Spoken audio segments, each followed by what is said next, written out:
9 blades closed around the little girl at the same instant, and every single one of them was mine. I'd split one strike into 9 on the way in, which sounds impressive until you remember she was 6 years old and standing in the middle of a courtyard full of teenagers who'd been chasing her for 20 minutes without touching her sleeve. The blades sealed off her left, her right, above her, and the 2 diagonals nobody ever remembers to cover. She felt it land. She didn't dodge, because there was nowhere left to dodge to. Instead, she just dumped power out of her body like somebody had kicked over a well, and my 9 perfect cuts hit that wall of hers and did absolutely nothing. 0 damage, not a scratch, not a thread out of place. Click. That was the school badge on her chest breaking in half. The entire courtyard went quiet. Not polite quiet. The quiet of 30 people simultaneously deciding they hadn't seen that. See, in this city, a duel ends 3 ways. You go unconscious, you surrender, or your badge breaks. The badge is a phone, an ID, and a scoreboard welded into one little pin, and the second it cracks you have lost, no matter how alive you still are. So technically, on paper, in the eyes of the law and the record books, I had just beaten a 1,000-year-old immortal.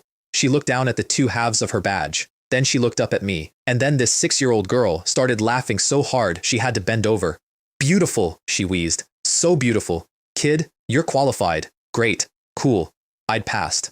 I was, as of that moment, the 4th personal disciple of Li Mei Ling, current holder of a title that roughly translates to "Everything under heaven is my net," which is the kind of name you only get away with if nobody's brave enough to check. I should probably explain what I was doing there. My name is Chen Long. About a week earlier, I'd finished my 3rd and final rookie assignment for something called the Main God Space with a rating of perfect. That paid out a bonus achievement, a pile of exchange points, 2 treasure chests, and a promotion to the tier of agent that gets 15 days off between missions instead of 10. Yes, the Main God Space, the one from the stories. It picks people out of their own worlds, drops them into other worlds, and gives them jobs.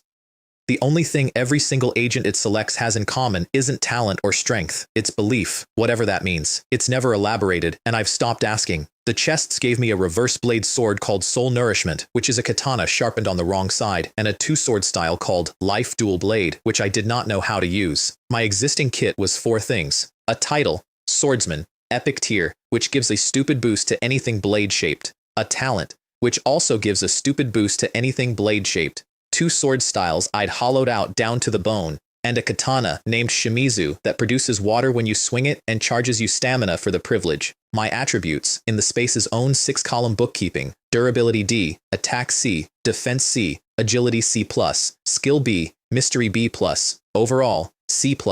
Look at those last 2. Skill B, Mystery B+. Everything else is cannon fodder numbers, and the skill columns are 2 full tiers above them. That's not a balanced character sheet. That's a man who is very bad at everything except one thing and completely insane about that one thing. 3 days later, a white light took me out of my room and dropped me into a blank white box with a panel floating in it. World, Asterisk War, difficulty, C special permission detected, please select a faction. And there it was, a menu, an actual menu. 6 academies in a floating city, and I got to pick which one I woke up inside, with an identity pre-installed and everyone's memories politely edited to include me. The obvious pick was the one the original story's protagonist joins. Familiar faces, familiar plot, easy mode. I picked the other one, the big one. The one built like a Chinese mountain sect that had been dropped into a science fiction city and had refused to apologize for it. Geelong 7th Academy, home of a martial technique nobody else on the planet is allowed to learn, and of a student council president who has been the same person for 3 consecutive generations and thinks that's funny. Mission begins. So that's how I ended up standing in a courtyard full of plum blossom pillars, with a sword I'd owned for 4 days, watching a small girl bounce off the walls 3 stories up, while a crowd of hopefuls flailed after her. Here's what she'd said the rules were. Touch her before your stamina runs out. Any means. A sleeve counts. There's no time limit, so you can try as many times as you like, right up until your legs stop working. Everybody else went straight up the wall after her. I stood at the bottom and watched because I wanted to know what I was hitting. What I was hitting was pretending. She was showing about a C tier's worth of speed, and she was doing it with the body language of somebody carrying a coffee cup. Real number was at least a B, probably top of B, and if that was her while stuck in a 6-year-old body, then whatever she'd been in her prime had no business being in a school. Fine. If it's only C tier, this gets a lot easier. I put both hands on Soul Nourishment. In short, let's try cutting it first. The first attack was a draw from a dead sprint, the core technique of the style I'm best at, where the step and the unsheathing are the same motion. It's the single most reliable opening I own. She wasn't there. Pale blue starlight, and a girl standing 40 feet away. Is that the Star Immortal art? I asked, mostly because I wanted her talking. Close enough. She was grinning now, which was worse. In this body, I couldn't have dodged that with footwork, so I borrowed some. Does that mean I passed? You're a long way off, kid. Let this old woman see what you've got. Exactly the answer I wanted. Knew it. I was already behind her. Spin the body, let the punch pass, use the rotation to bring the blade around. Miss blue sparks, and she turned like she was checking a shop window.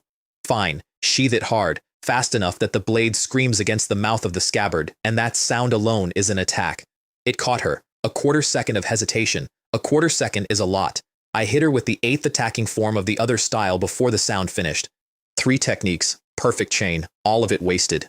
She reappeared in the distance again with that scatter of blue light, absolutely delighted with herself, opening her mouth to tell me I was qualified, and I was standing in front of her. You already made me draw, I said. At least let me cut you once. 9 meteors out of 1, which brings us back to the click. 2 other things happened in that courtyard that I want on the record. First, the Immortal decided on the spot that I was the most interesting thing to happen to her in about a millennium. Second, her 3 existing disciples were standing off to the side watching their master's badge fall apart, and one of them broke. That was the eldest, Wang Jinfeng. Physical technique better than anyone in the school. Sect arts better than anyone in the school. A young man whose entire life's ambition was for his teacher to be pleased with him. The next morning, she called us both into the hall and said, in the tone of someone suggesting a picnic, Jinfeng, duel Chen-Long. The other 2 nearly fell over. Wang Jinfeng didn't say a word. He walked to the center of the floor, picked up a staff, and stood there. He would have walked into a furnace if she'd pointed at one. Now, Wang Jinfeng was legitimately strong. Solid C, right up against the ceiling of C, every column filled in. Me, I was C+, and most of my columns were embarrassing. But the plus sign wasn't decoration. He came at me for about a minute and never touched me. I just kept not being where the staff was. On the sidelines, the 3rd disciple, a very small person with orange hair who I was still at that point calling ma'am in my head, worked it out first. It's the movement, he said. Fluid like water, and then instant acceleration. 2 cores from 2 different sword styles, and he's fused them. It's more than swordsmanship, said the girl who technically hadn't been standing there a second ago. It would be more accurate to say he's using 2 things that used to be swordsmanship. No actual sword style produces that kind of unreasonable footwork. She was right.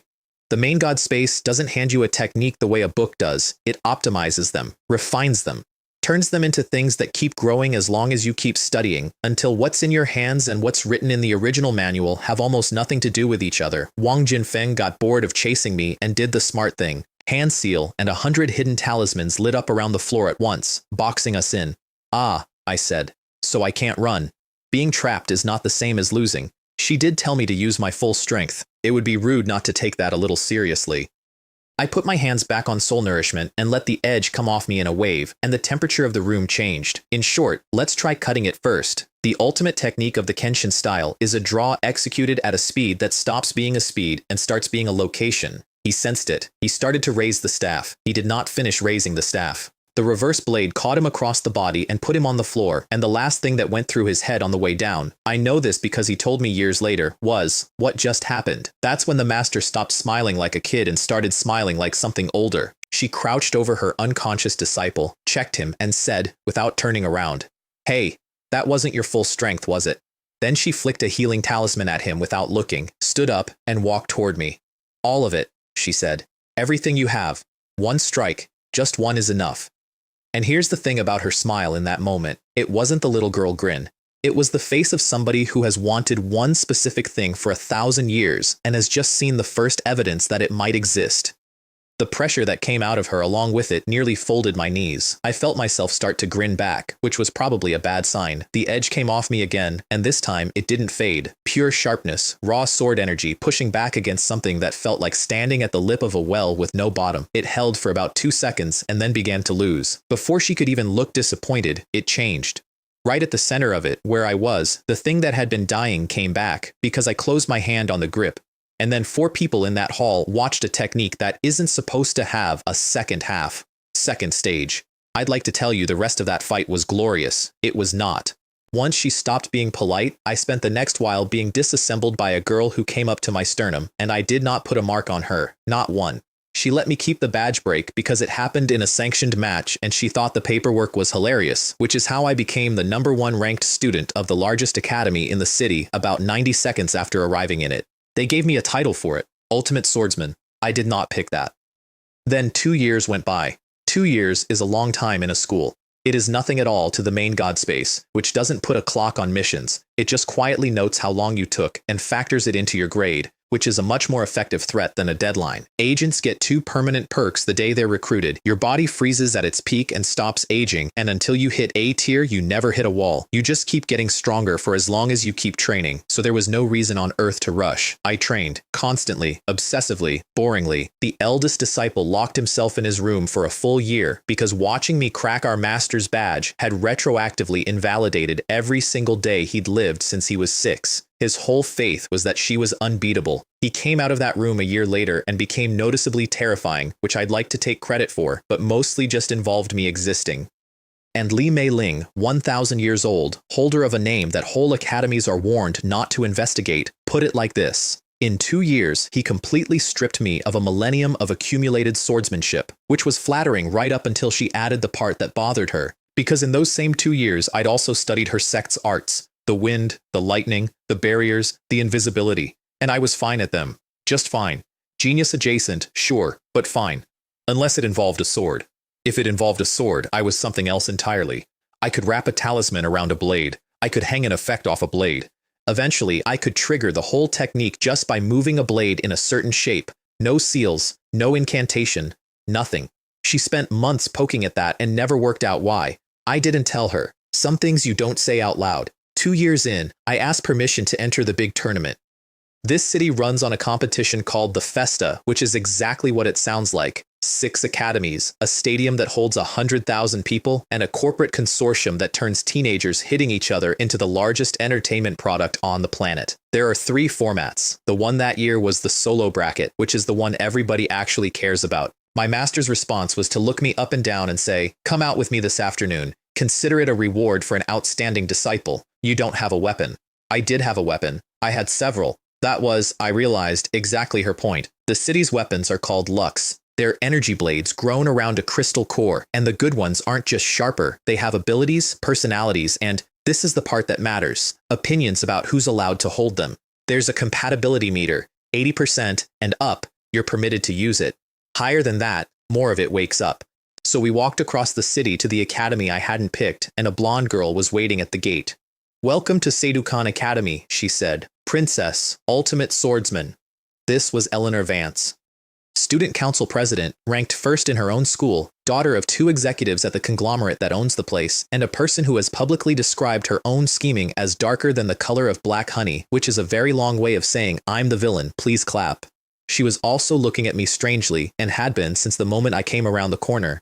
The deal, it turned out, was that her academy would loan my academy a sword. In exchange, my academy would train some of hers, and the person who'd be doing the training was, according to the paperwork, me. By the way, my master added cheerfully, the training was supposed to be handled by this old lady. It got changed to you at the strong suggestion of the blonde over there.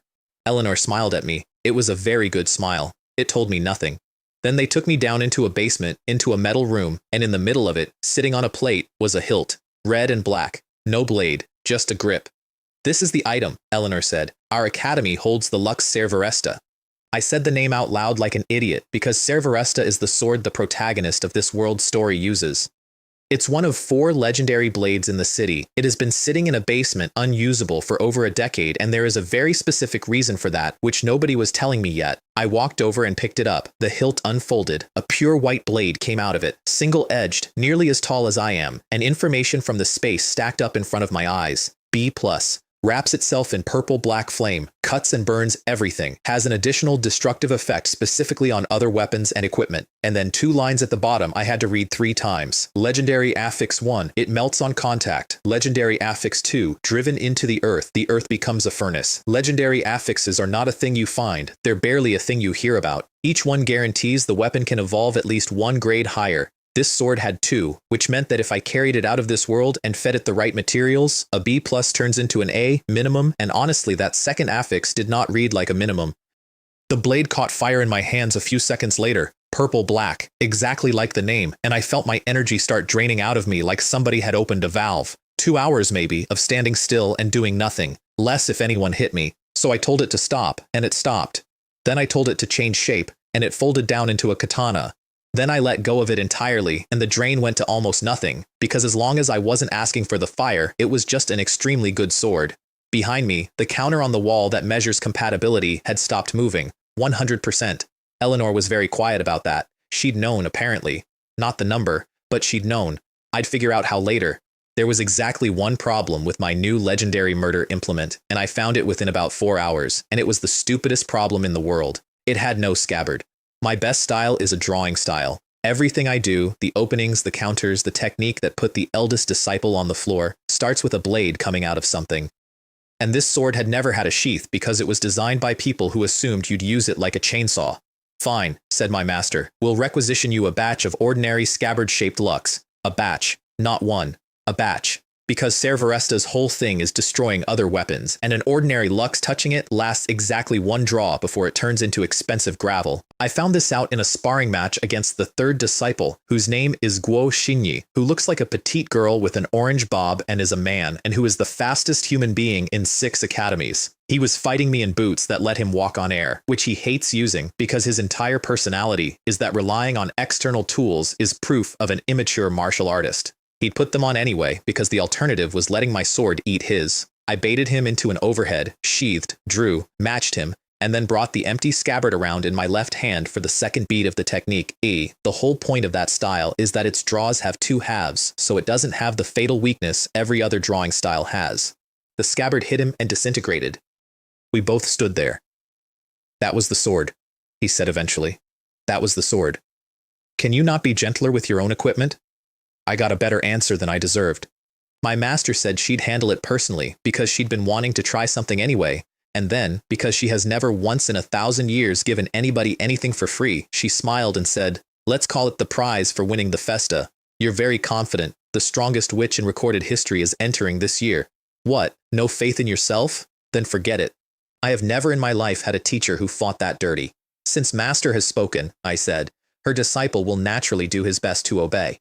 Eleanor, standing to one side watching us, later told me she experienced more surprises in that one afternoon than she normally did in a year. Anyway, she was still holding my arm. She had grabbed it somewhere between the basement and the courtyard and had shown no sign of intending to give it back, and that when I tried to extract myself, I discovered that a student council president is roughly as removable as a load-bearing wall. Just call me Eleanor. Look, I call you Chen Long. Eleanor, if you keep holding on, neither of us can walk. I did not, in fact, want her to let go. Men say one thing and mean another at times like this, and I'm not going to pretend I'm above the species. But I did notice something. Every time I glanced at the sword hilt she keeps at her hip, her own lux, a paired set with eyeball decorations on the guards, a weapon so famously difficult its own maker called it the most troublesome personality he'd ever built, it twitched. That sword sees the future. 300 seconds of it, banked, spending down and refilling slowly. That's the ability. The price is that its user dreams of her own deaths. Different one every night. She forgets the details when she wakes up. She keeps the fear, and in the middle of one of those dreams, at some point, somebody had cut the whole thing in half.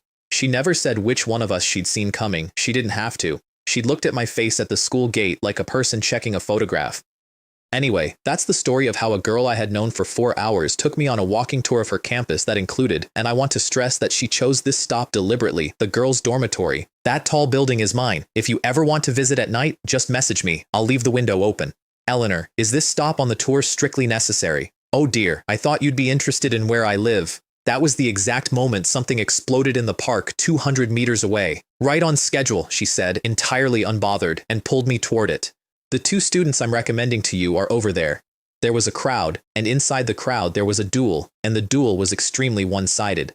On one side, a boy with an axe the size of a door, ranked 7th in the school. On the other side, a girl with pink hair, ranked 17th, who was calling out the names of her attacks in a clear carrying voice like she was announcing train stops.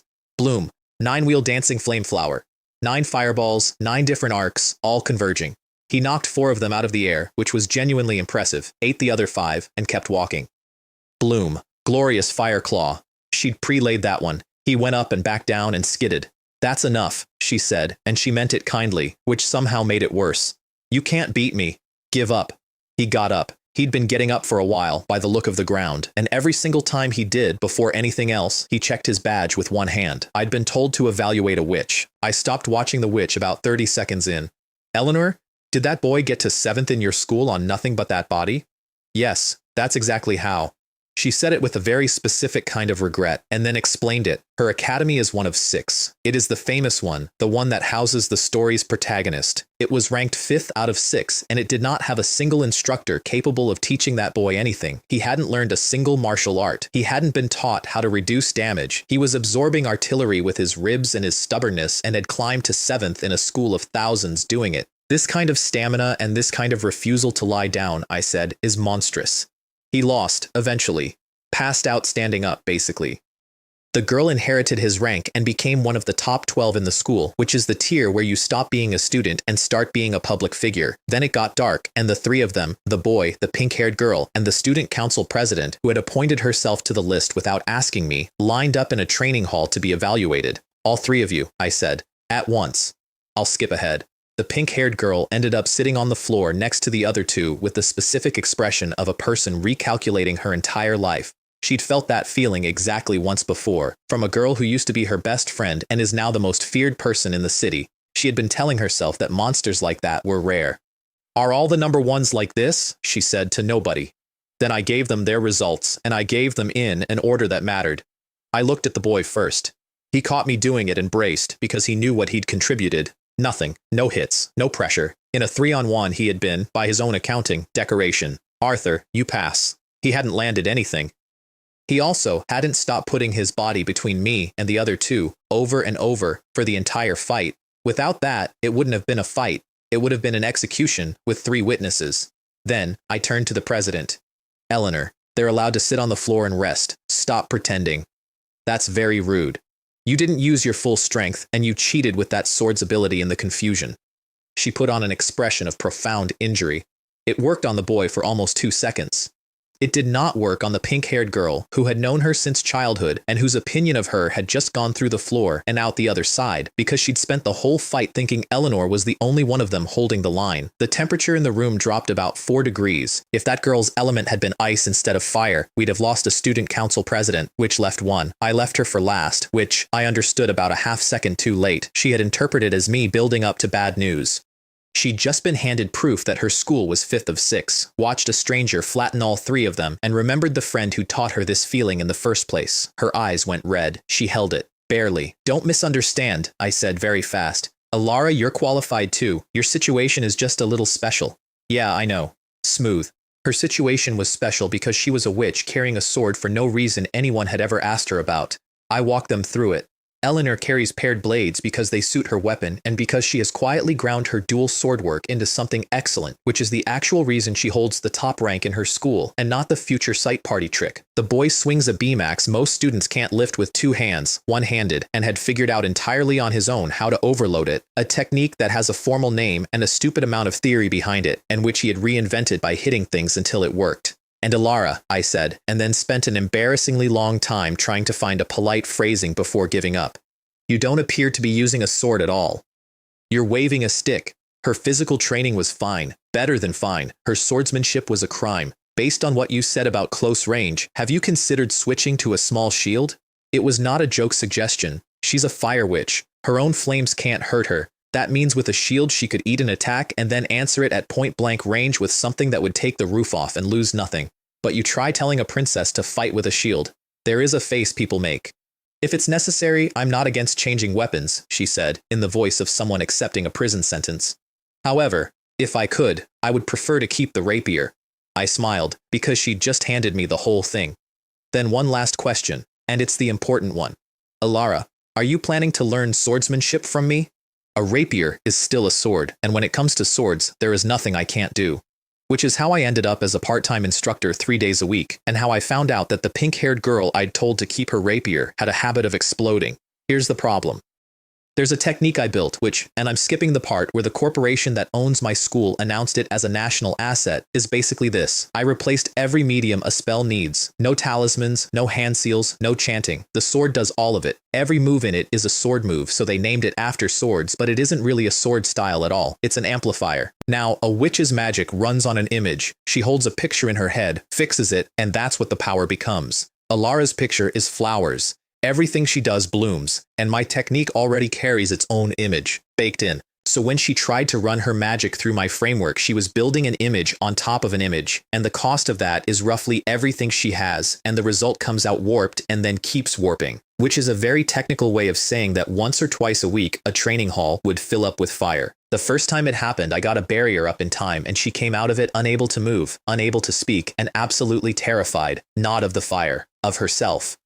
Because the thing she'd just done, losing control and setting the room on fire, was precisely and exactly what had happened to her best friend, the one who is now the strongest witch in the city and who nobody in this town will make eye contact with. So I picked her up, carried her to the wall, sat down against it, and let her lean on me instead of the cold stone, and we talked about nothing until the shaking stopped. That became the routine. Explosion, barrier, carry, sit, talk. Once a week became 3 or 4 times a week because I'd taught her the thing that was blowing her up and I wasn't going to leave her alone with it. Somewhere in there, she stopped being frightened of the aftermath. I noticed. I didn't say anything. It was, at that point, mostly the suspension bridge effect, and I know what that is, even if she didn't. Then one night, I watched the fluctuation in her energy change shape a half second before it went, and I understood the whole thing.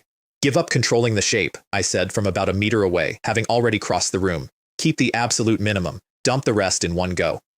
Then cut the connection.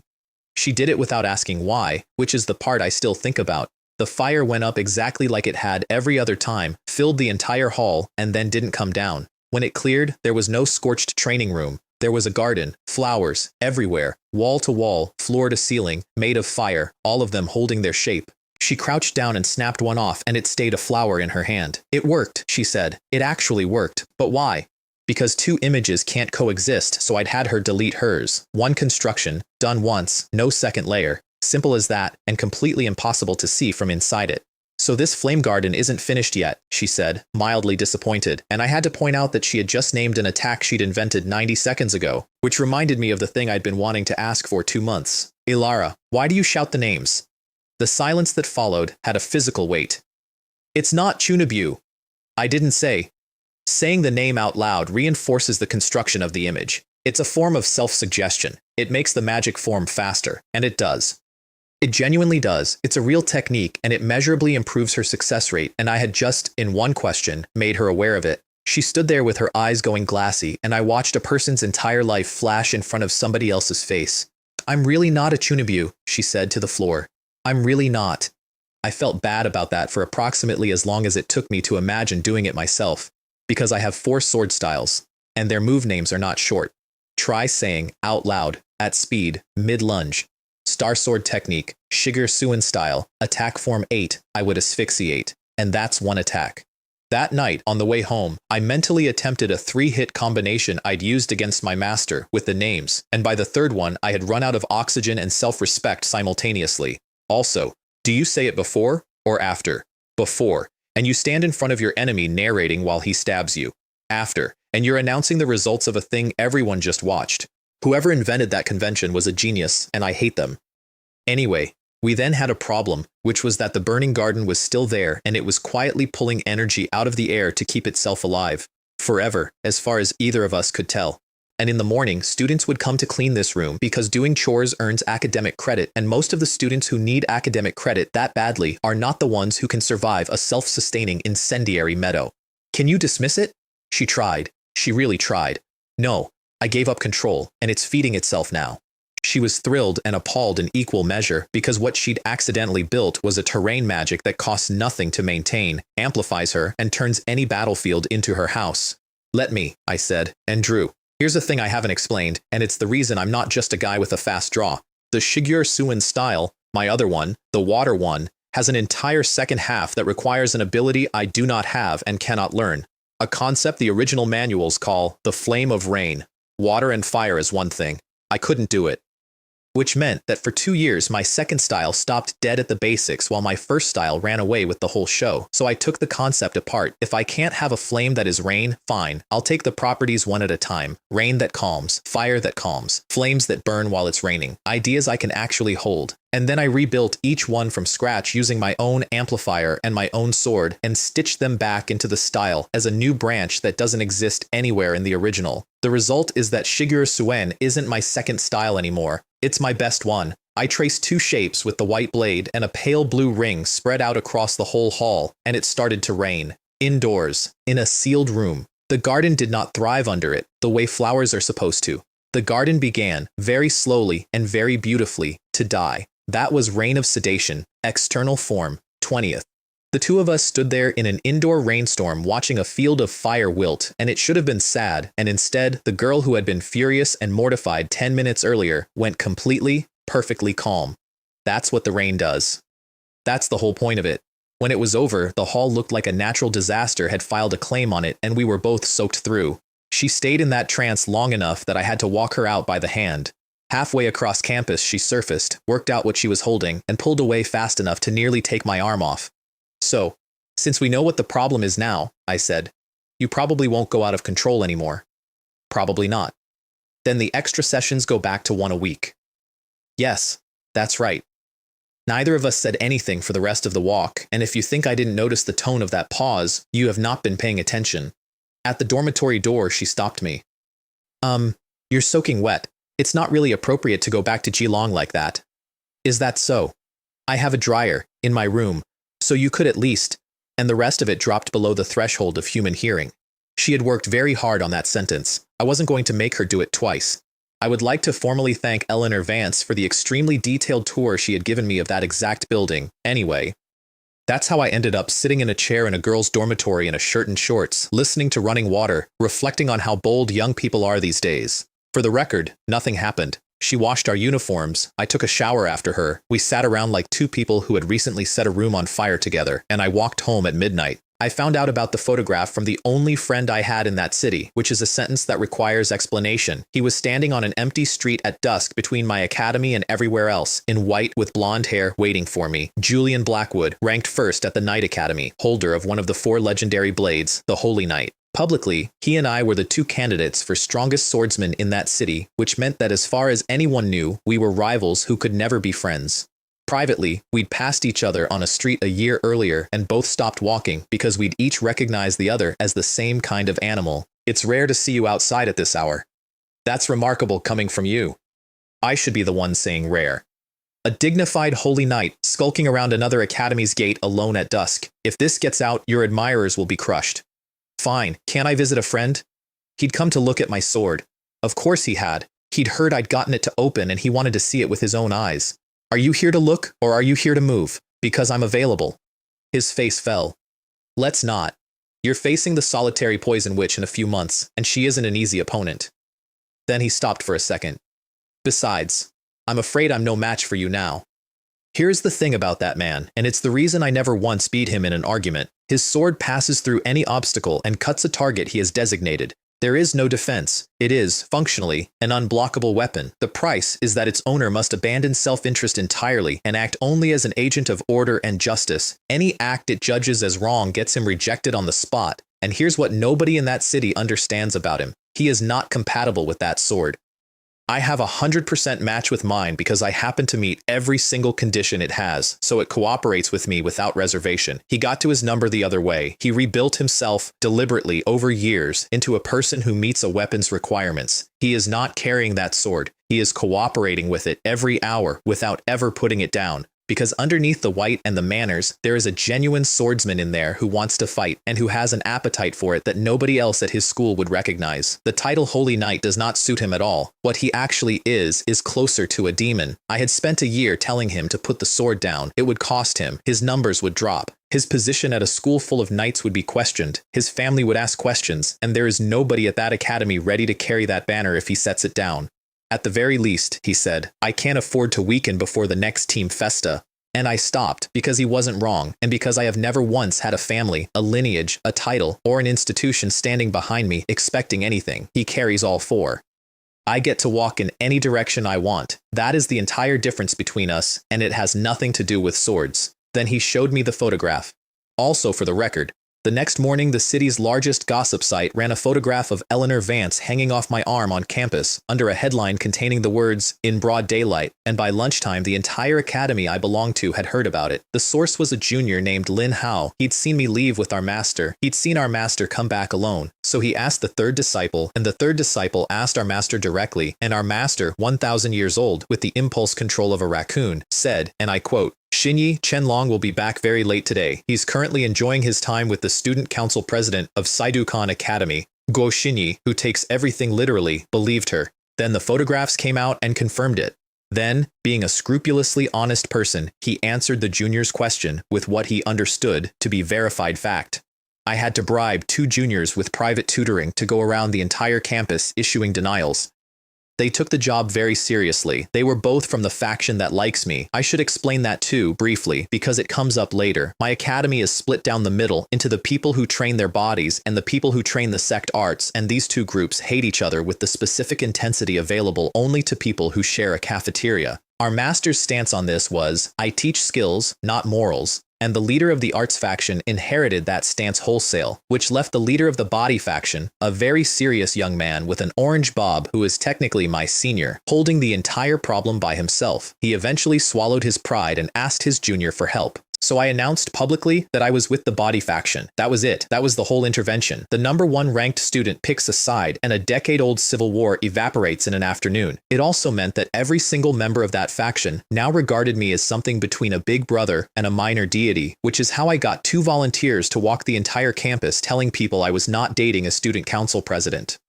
The other thing I learned in that conversation, incidentally, was that our master had over 40 personal disciples and that 4 of us were quietly understood to be different. The eldest, the arts faction leader, the body faction leader, and me. Nobody had ever announced that. It was simply true, the way weather is true, and of those 4, 2 were allowed to spar with her, which is the only reason any of what happened next was survivable. There was something wrong with me. I'd like to say I figured it out on my own. I didn't. A pop star had to tell me. A few months before the tournament, my family staged an intervention, not about the sword, about the fact that I had, over 2 years, become a man who leaves the building roughly never. The 3rd disciple led the charge. He followed me around for days telling me to go outside, look at things, be a person. Then our master joined in, purely because she thought watching me squirm was entertaining. Then, and this was the part that broke me, the eldest disciple joined in, the man whose entire life is standing 3 feet behind our master and brewing tea. That man told me I needed a social life. I had no defense. He does have a life. It's just that his life is her, and he's content, and I couldn't say the same about myself. They finally got me out the door by having Guo Xinyi hand over his single most precious possession, a ticket to a concert. You have to understand what that cost him. The performer was the world's #1 songstress, a girl who tours the planet and is therefore almost never in this city, which means tickets here go for whatever a person is willing to sell. He'd starved for that ticket, he'd schemed for it, and he put it in my hand with the face of a man watching his own funeral, because our master had told him to. I felt guilty for about 6 hours, which I now understand was the point. I was wandering down a main street in the morning like an idiot tourist in my own city when I noticed I was being followed. I let it go on for a few blocks and then stepped into an empty alley. Come out, you've been behind me long enough. A shadow assembled itself at a polite distance. Very polite. The kind of polite that means it can see my hands. Please do not misunderstand. Our master merely wishes to invite the ultimate swordsman for a conversation. Cats. The intelligence service of the Black Academy, universally acknowledged as the best in the city at not being seen, and I'd only caught them because at that point my perception had gotten wide enough to be inconvenient. The conversation was in a coffee shop, and the man across the table was Marcus Thorne. He runs the student council of the worst academy in the city. He is not a superhuman. He has no powers at all. He is an ordinary human being in a city of monsters, and he became president of the school that prides itself on individual violence anyway, because his particular gift isn't winning, it's arranging for other people to lose. I ate his breakfast while he stared at me, because he was paying and because I wanted him to get to the point. Why can you use Cervaresta? Ah. Here's what I hadn't been told and had figured out in the basement. 4 years ago, a woman had used that sword. She'd wrecked a plan of his, cost him something important, and when his people finally dealt with her, she'd done one last thing on her way out. She'd sealed the sword. Her ability was the imprisonment of all things. The seal doesn't lock the weapon.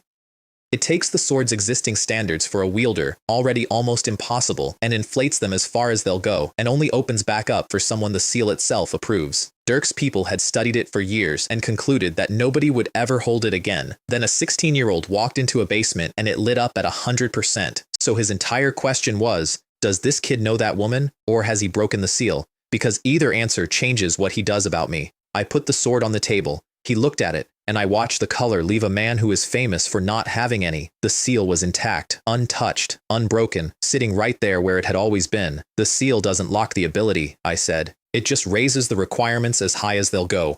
So I met them. He didn't say anything for a while. You're a monster, he said eventually.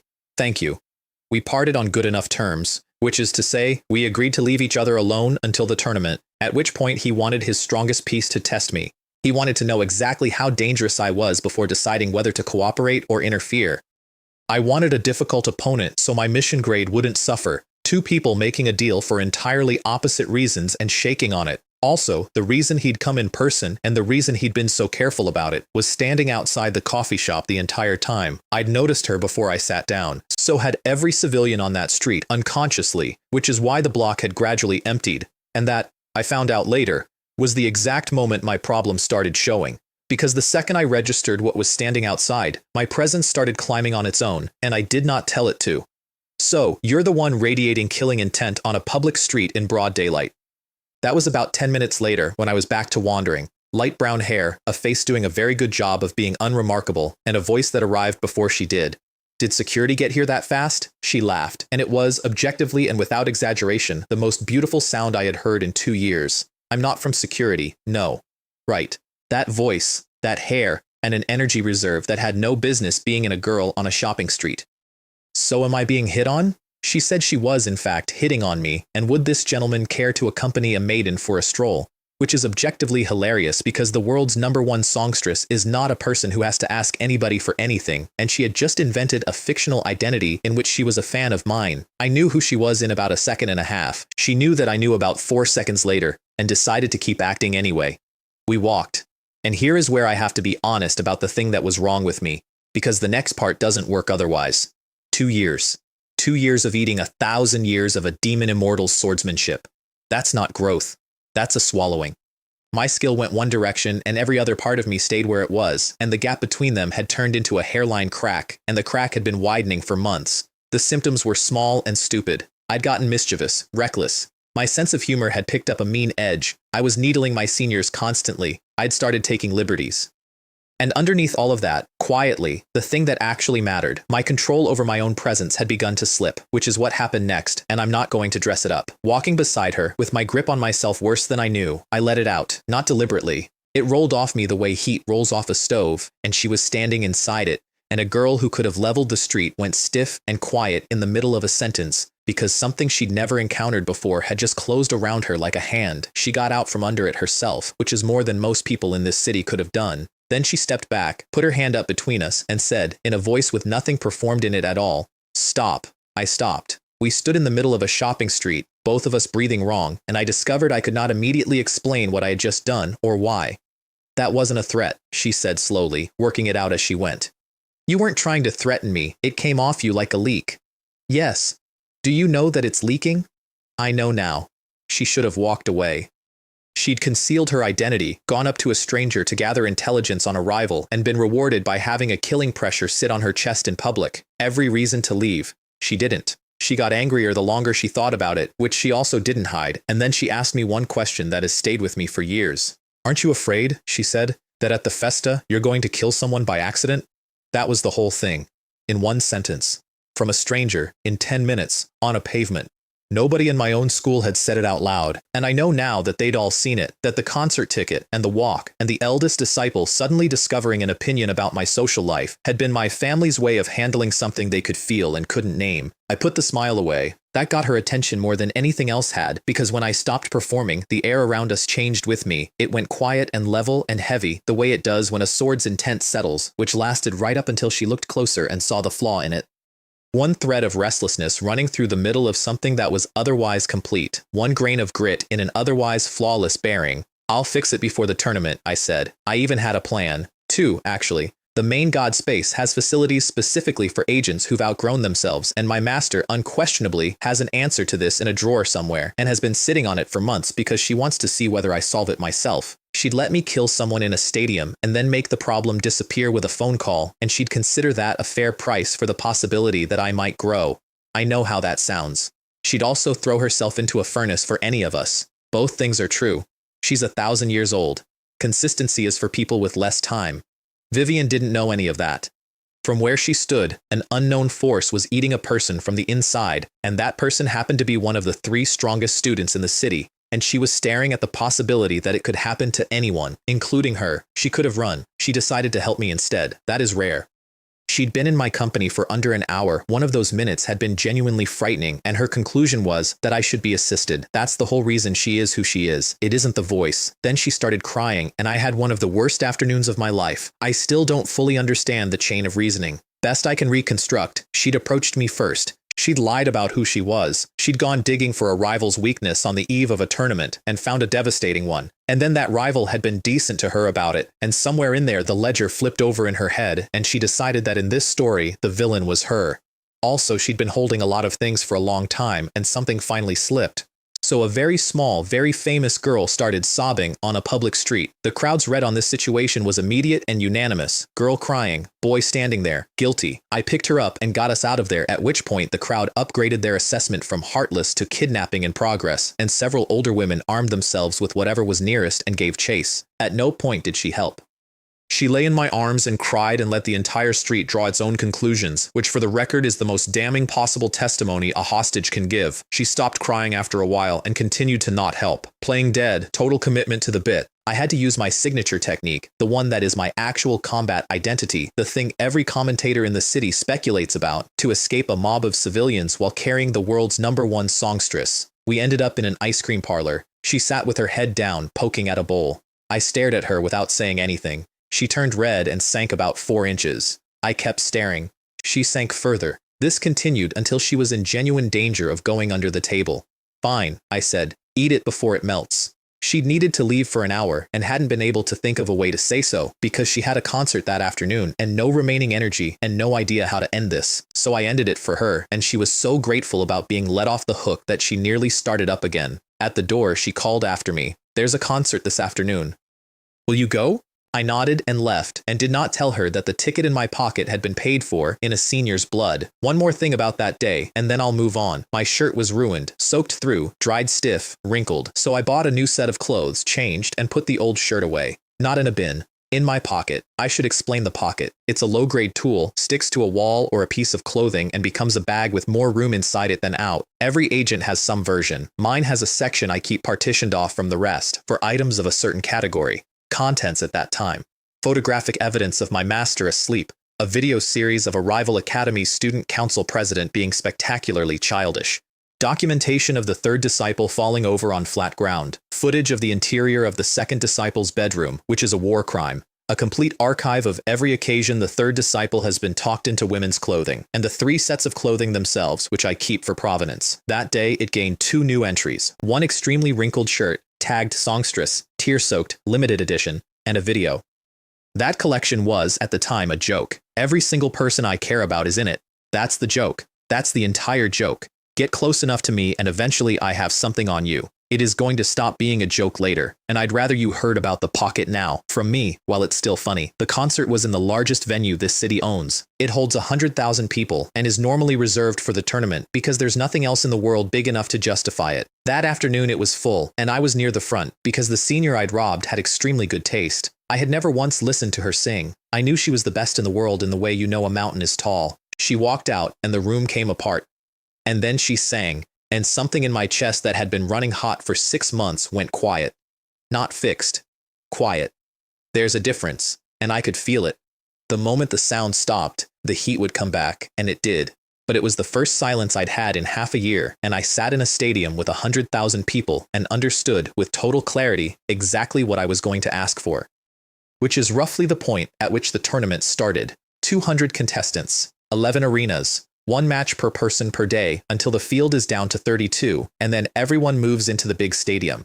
They put me in the big stadium on day 1, first match, which is not where you put a random competitor. That's where you put a headline. There were 3 headlines that year, and the schedule that morning had all 3 of us back to back to back, in order of public interest. Me first, then the songstress, then her. My opponent was ranked 12th in the Black Academy, which means he was one of the top 12 students in a school of thousands, in the school that is famously best at exactly this format. He controls storms. His signature move has a name and a reputation. He charged me in a straight line. In fairness to him, he'd been standing under my presence for 90 seconds by then and had not backed up, which is more composure than most people manage. But at the whistle, he came at me with his hands wrapped in cutting wind and no plan beyond arriving.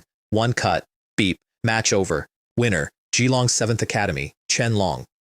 I stood there holding the follow-through, looking at a man on the floor, genuinely confused. Is he throwing the match? I'm serious, that's what I thought, because the 9th and 10th ranked students at my school can hold a line against me for a bit using illusions. The 20th and 23rd can eat a hit. This was the 12th ranked student of the academy that specializes in this tournament, and he hadn't blocked one strike. Up in the booth, the commentator, a former champion, a swordsman himself, was much calmer about it than the host. As 12th of LeWolf, he stands above the vast majority of students, but he isn't qualified yet to stand across from something that exceeds the student tier. Something. Not someone. The host had one line I remember exactly. I really don't know whether to call this generation lucky or unlucky. Lucky, because they'd bought tickets to a festa that would be in the record books forever. Unlucky, because there were 3 people in it they could not beat. I stayed to watch the other 2. Vivian's match was a performance.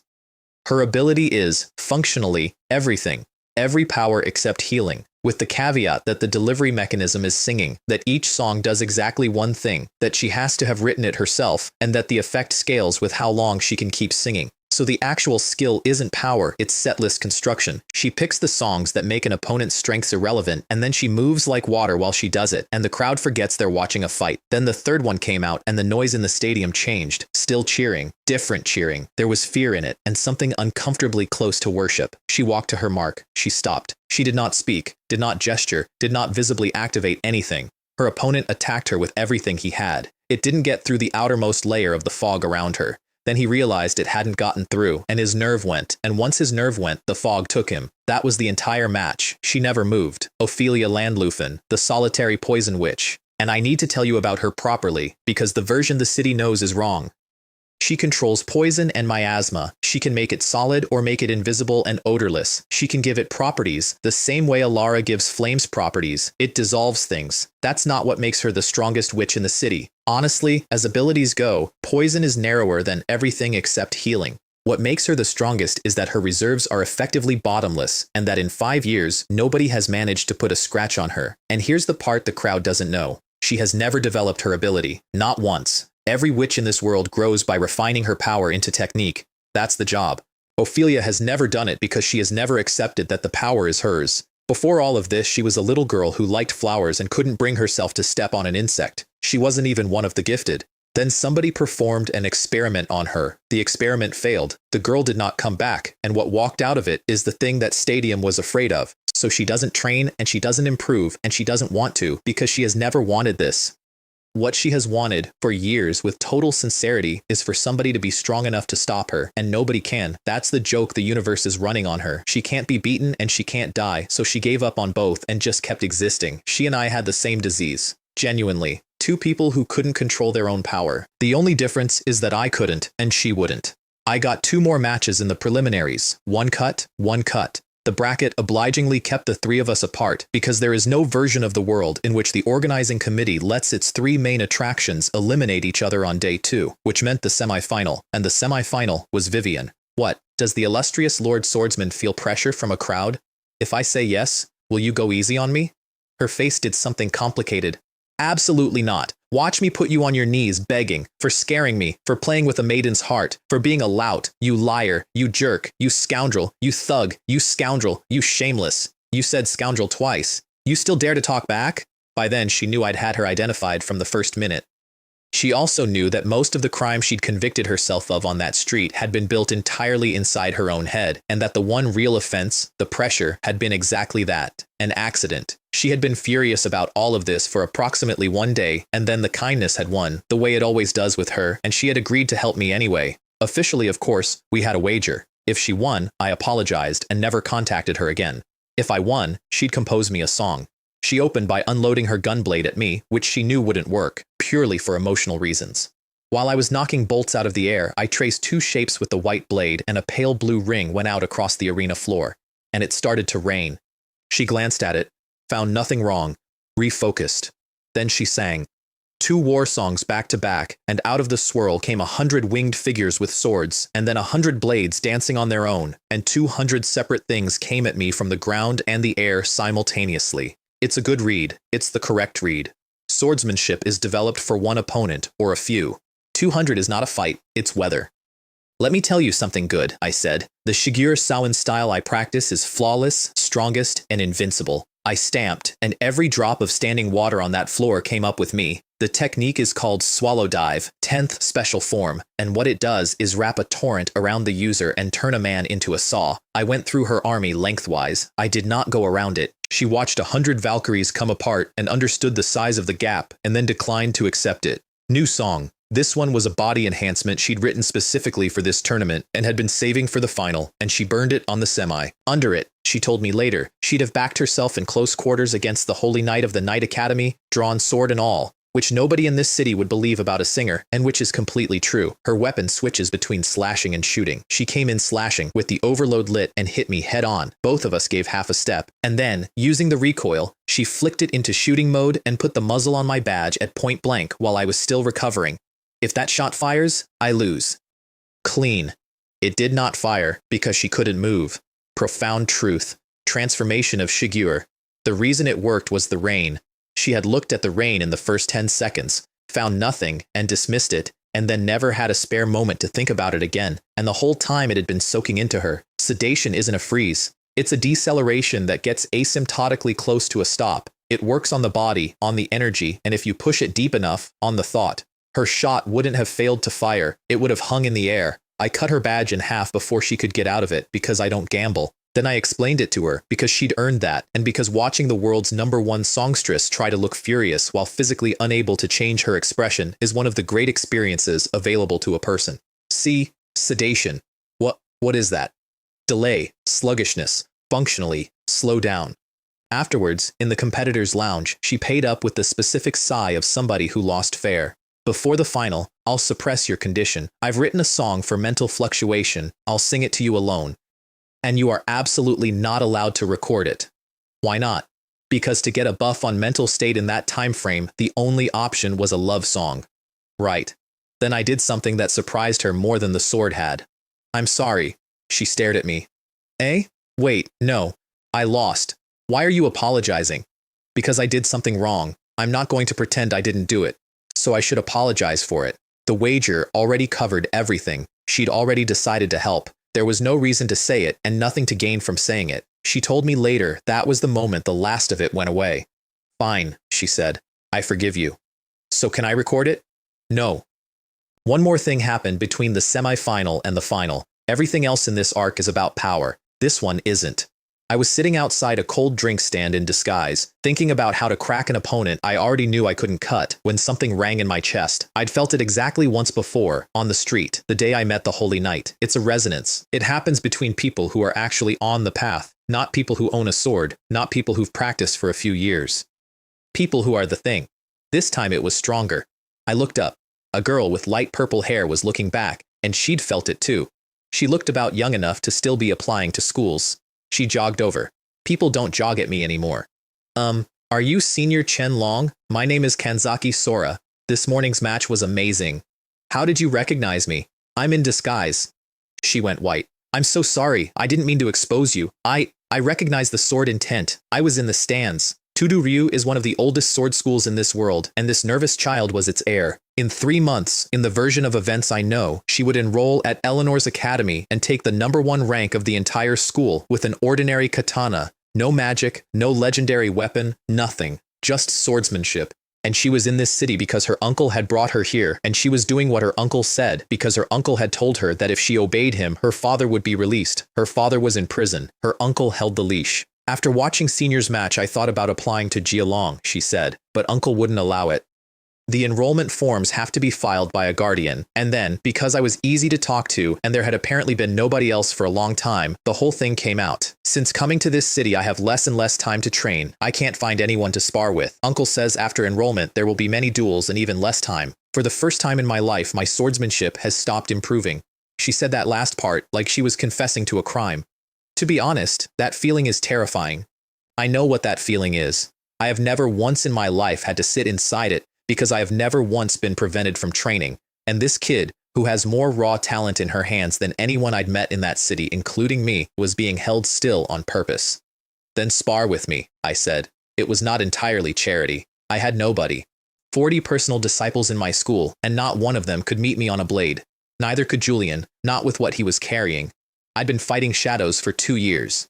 Is that really all right? Won't it interfere with seniors training? I put a hand on her head. It's fine. I need a sparring partner. And the heir of Tudoryu will do. She turned scarlet and said, please take care of me, and I decided, right there on that bench, what I was going to spend the tournament prize on, because the champion of a festa gets a wish. The final was the next day. The whole planet watched it. Not an exaggeration. This city is the center of the world's largest entertainment industry, and the final was 3 schools number ones in one bracket for the first time in history, and the last 2 standing were the 2 nobody could beat. Ophelia spoke for the first time in the entire tournament. Ultimate swordsman Qianlong, can you overturn my fate? I want you to understand that she wasn't being poetic. She wasn't complaining about a bad hand. She meant the specific thing that had been done to her when she was small, and the specific decades in front of her, and she was asking a stranger in front of 100,000 people whether he could end it. There is no correct answer to that question. I don't know if I can overturn your real fate, I said. But if right now your fate is that badge on your chest, then I will absolutely cut it in half. Then neither of us spoke, and neither of us moved, and the match didn't start, and the audience began to get confused. We knew what we were waiting for. Crack. Then another. Then a dozen at once, and then the barrier around the arena, the one that exists so spectators don't die, came apart entirely, not from an attack, from 2 people standing still. 3 more barriers rose to replace it, and only then did they start the match. I opened with a probe, sword energy wrapped in water, straight down the middle. She didn't move. The strike went through the outer fog, and then a hand the size of a car came out of nowhere and crushed it. That's layer 2, compressed miasma given form. There were dozens of them behind her, rising out of the ground, and the honest description is that it looked like something out of a very old painting about the end of the world. Then I looked down. The water from my own attack had pooled at her feet, and it had turned purple. There it is. I'd expected it, and it still stung. Everything I'm best at runs on water, the torrent, the rain, all of it. And she can turn water into poison faster than I can put it there. Every ally I bring to that arena defects on arrival, which meant one thing: this had to be short. Turn to dust, she said, and the hands came. I cut them apart on the way in, with a clear head, and my head was clear because a girl had sung to me in a corridor 40 minutes earlier. I had sword intent available again, and even a basic technique with intent behind it does absurd things. Then I closed, and I used the 9. Now, everyone in that stadium thought that was it. Ophelia has one known weakness, and it's that she's over-reliant on her ability. Years ago, before she was number 1, a short-range teleporter got inside her guard in a ranked match and she nearly lost. It's in the public record. Every challenger since has tried to replicate it. None of them got close. If you think I'm just a tragic woman with a terrible power, she said, then you're a fool. And she pulled a weapon, a double scythe, blades on both ends of the haft, and she met 9 blades with it, with the overload lit, moving like she'd been doing it her whole life. The stadium made a noise I've never heard a stadium make. I wasn't surprised. I stepped back off her force, set my feet, and told her the truth. From the beginning, I never thought of you as a tragic woman. From the beginning, you were the only opponent in this tournament. And then I showed the whole world the thing I had only ever shown one person. Second stage. Speed isn't the word. Light isn't the word. From the stands, they said afterward, I simply stopped existing, and then existed again in front of her. Left hand held a scrap-grade scabbard. Right hand held Servaresta with the black fire lit for the first time in the tournament. The fog tore, the hands burned, and the third layer, the absolute defense, the bottomless reserve, the thing that no one in 5 years had touched, collapsed under one strike. For the first time in years, Ophelia Landlufen was afraid of dying. And here's the thing about that. She fought back. Whatever she says, whatever she's given up on, when the blade came down, her instinct threw everything she had into that scythe. She fed it enough energy to break it. It broke, and the moment it broke, all that overcharged power detonated in my face and threw out a shockwave. She used her own weapon, exploding as a wall, and it worked. It genuinely worked. Fog, hands, bottomless reserve, scythe, detonation, 5 layers, and by the end of them, even a blackfire draw was losing momentum. She started to ride the blast backwards, out of range. And then she couldn't move. Every draw in the Kenshin style has 2 halves. That's what makes it different from every other drawing school in existence. The fatal flaw of a one-hit technique is that if it fails, you have nothing. This style solves that. Even the ultimate technique. The first strike had blasted every particle of air out of the space in front of me. What was left was a vacuum, and a vacuum pulls, and it pulled her back into the exact spot she was trying to leave. Then I put my whole body through a full rotation and used the centrifugal force to fire the second half. They tell me that from the stands it looked like a dragon. At the last instant, I killed the flame and turned the edge. I hit her flat. Because killing is not permitted at a festa. because if I'd let that strike land as intended, she would have come apart. And because she asked me to overturn her fate, and cutting a girl in half in front of 100,000 people is not what she was asking for. She went out of the arena, through a barrier, and landed on her back with her badge in pieces on her chest. She looked at the ceiling for a while. It would have been nice, she said, if you'd shown up a little earlier. Beep. Match over. The stadium was silent for about 4 seconds. Then it wasn't. I was in no condition to appreciate it. I charged into her fog twice, which meant I was poisoned. The black fire had eaten almost everything I had, which meant I was empty. I was standing up out of pure administrative necessity. They took us both to a hospital. I was fine. Antidote, rest, done. Her injuries took months. I'd held back, and it was still not the kind of thing you walk away from quickly, and I have thought about that a lot since. Lying in that bed, a panel came up that only I could see. Main quest. Enter a festa and place in the top 8. Complete. Return countdown. 30 days. 30, not 10. The senior who'd sold me my intel had told me 10, and I'd budgeted for 10, and I spent a good minute deciding to forgive him on the grounds that the difference was my own privileged tier, and he had no way to know. 30 days is a lot of time. Enough to do something with. The first visitor was Eleanor, with flowers, about 90 minutes in. My. Are you disappointed it's me? No. I'm impressed it was this fast. Compared to those others, my sources are a little better informed. That sentence contained a threat, a boast, and a warning, and I chose not to investigate any of it. We settled the wish. The committee grants the champion one, within limits, which in practice means a favor from a global conglomerate, and in practice again means that as long as the total value is reasonable, nobody counts how many items are on the list. I used mine to get a man out of prison, Hoshino Ren, wrongfully held. It took 2 committee executives about a day, and they threw in compensation on top, largely out of relief that I hadn't asked for anything difficult. Interesting detail. The chairman of the Festa committee normally handles the champion in person. That's the job.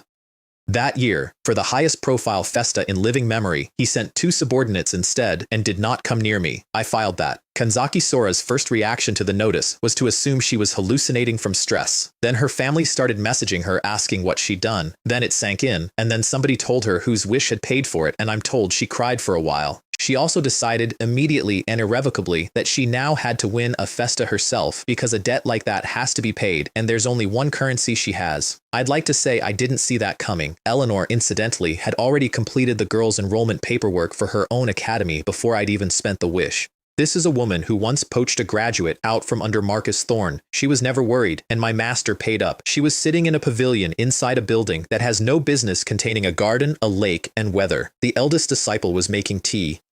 He is a monster of a martial artist, and also the finest tea brewer any of us have met. My master, who has eaten her way through 1,000 years of this world's cooking, calls it the best under heaven, and she is not being kind. She took a scabbard from Go Shinyi and handed it to me. Jingshin, B+, a prototype, built by fusing 2 crafting traditions that are not supposed to fuse. 3 effects. 1. Hardness. It does not break, which means I can draw the sword that eats other weapons as many times as I want. 2. It calms the mind. Long-term wear stabilizes the state of the wearer and can raise it. 3. It stores foreign power, sword energy, star power, magic, up to A-grade capacity, refills itself, and converts what it holds into any kind of power its owner has previously touched.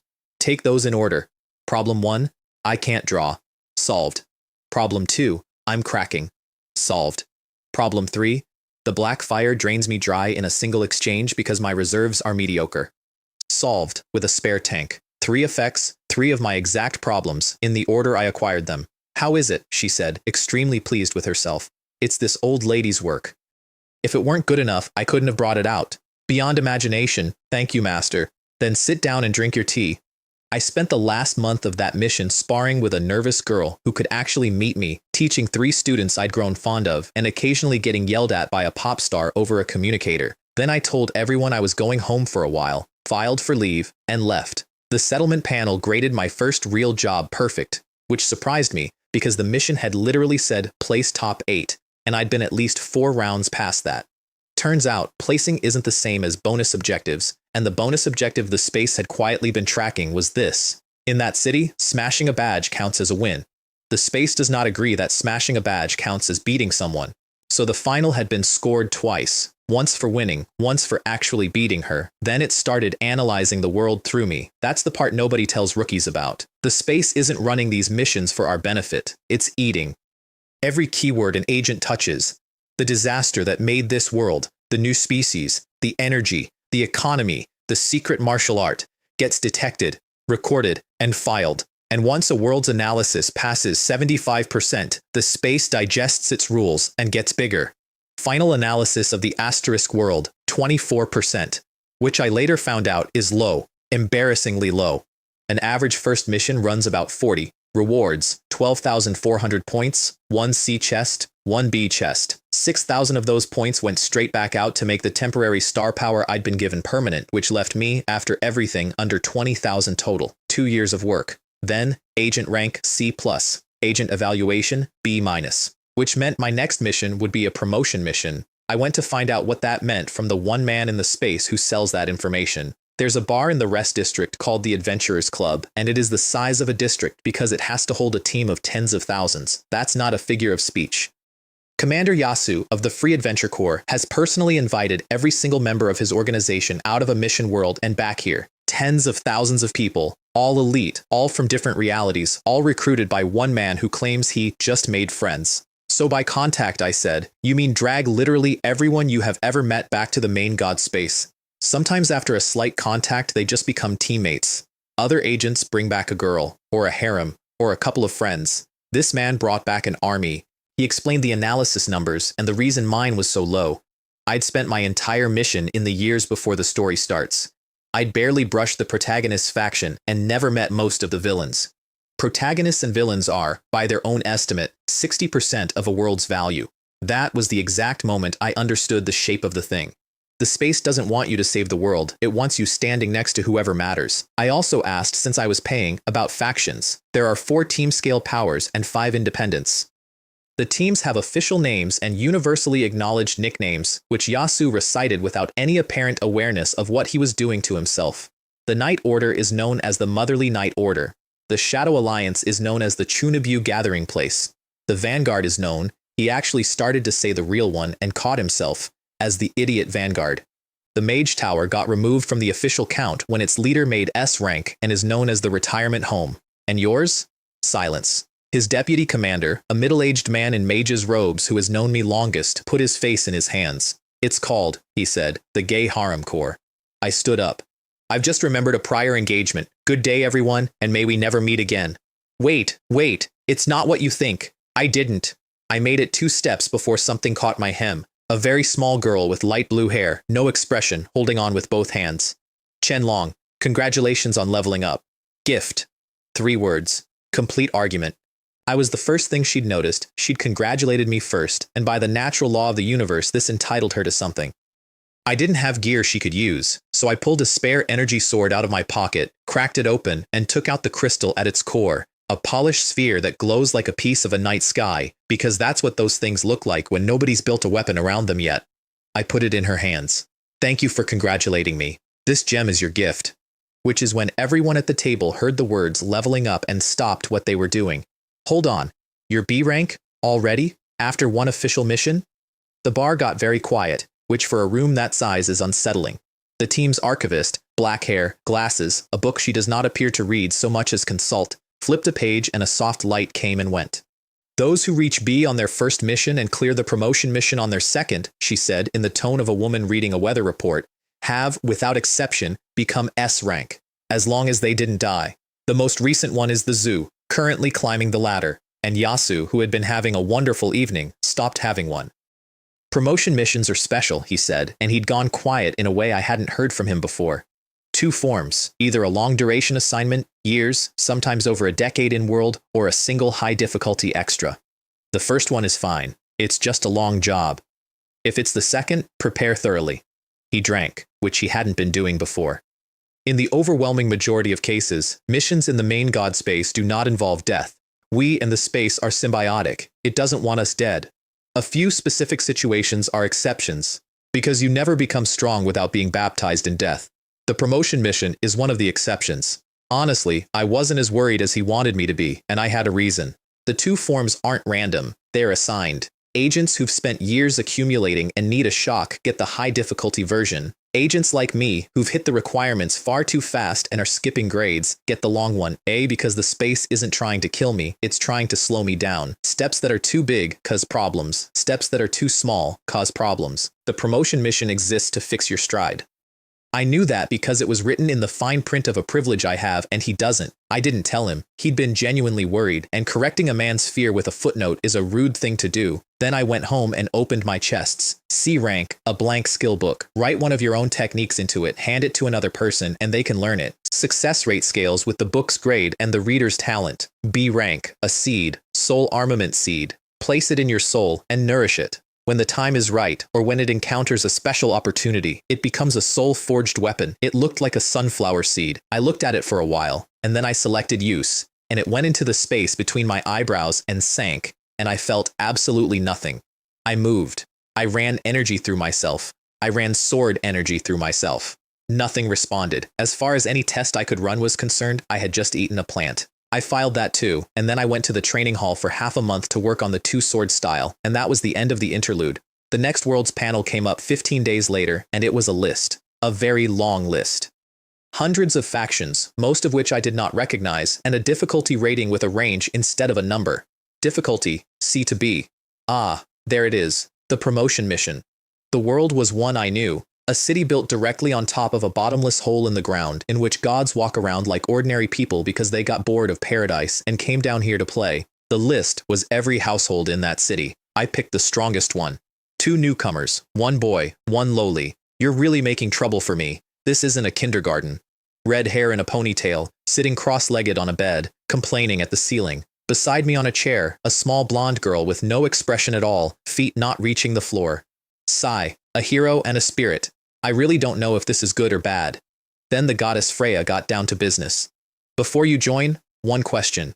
Why did you pick us? Now, this is a world where every single deity, without exception, can see through a person. Some of them can read a soul's color. The weakest one alive can spot a lie without trying.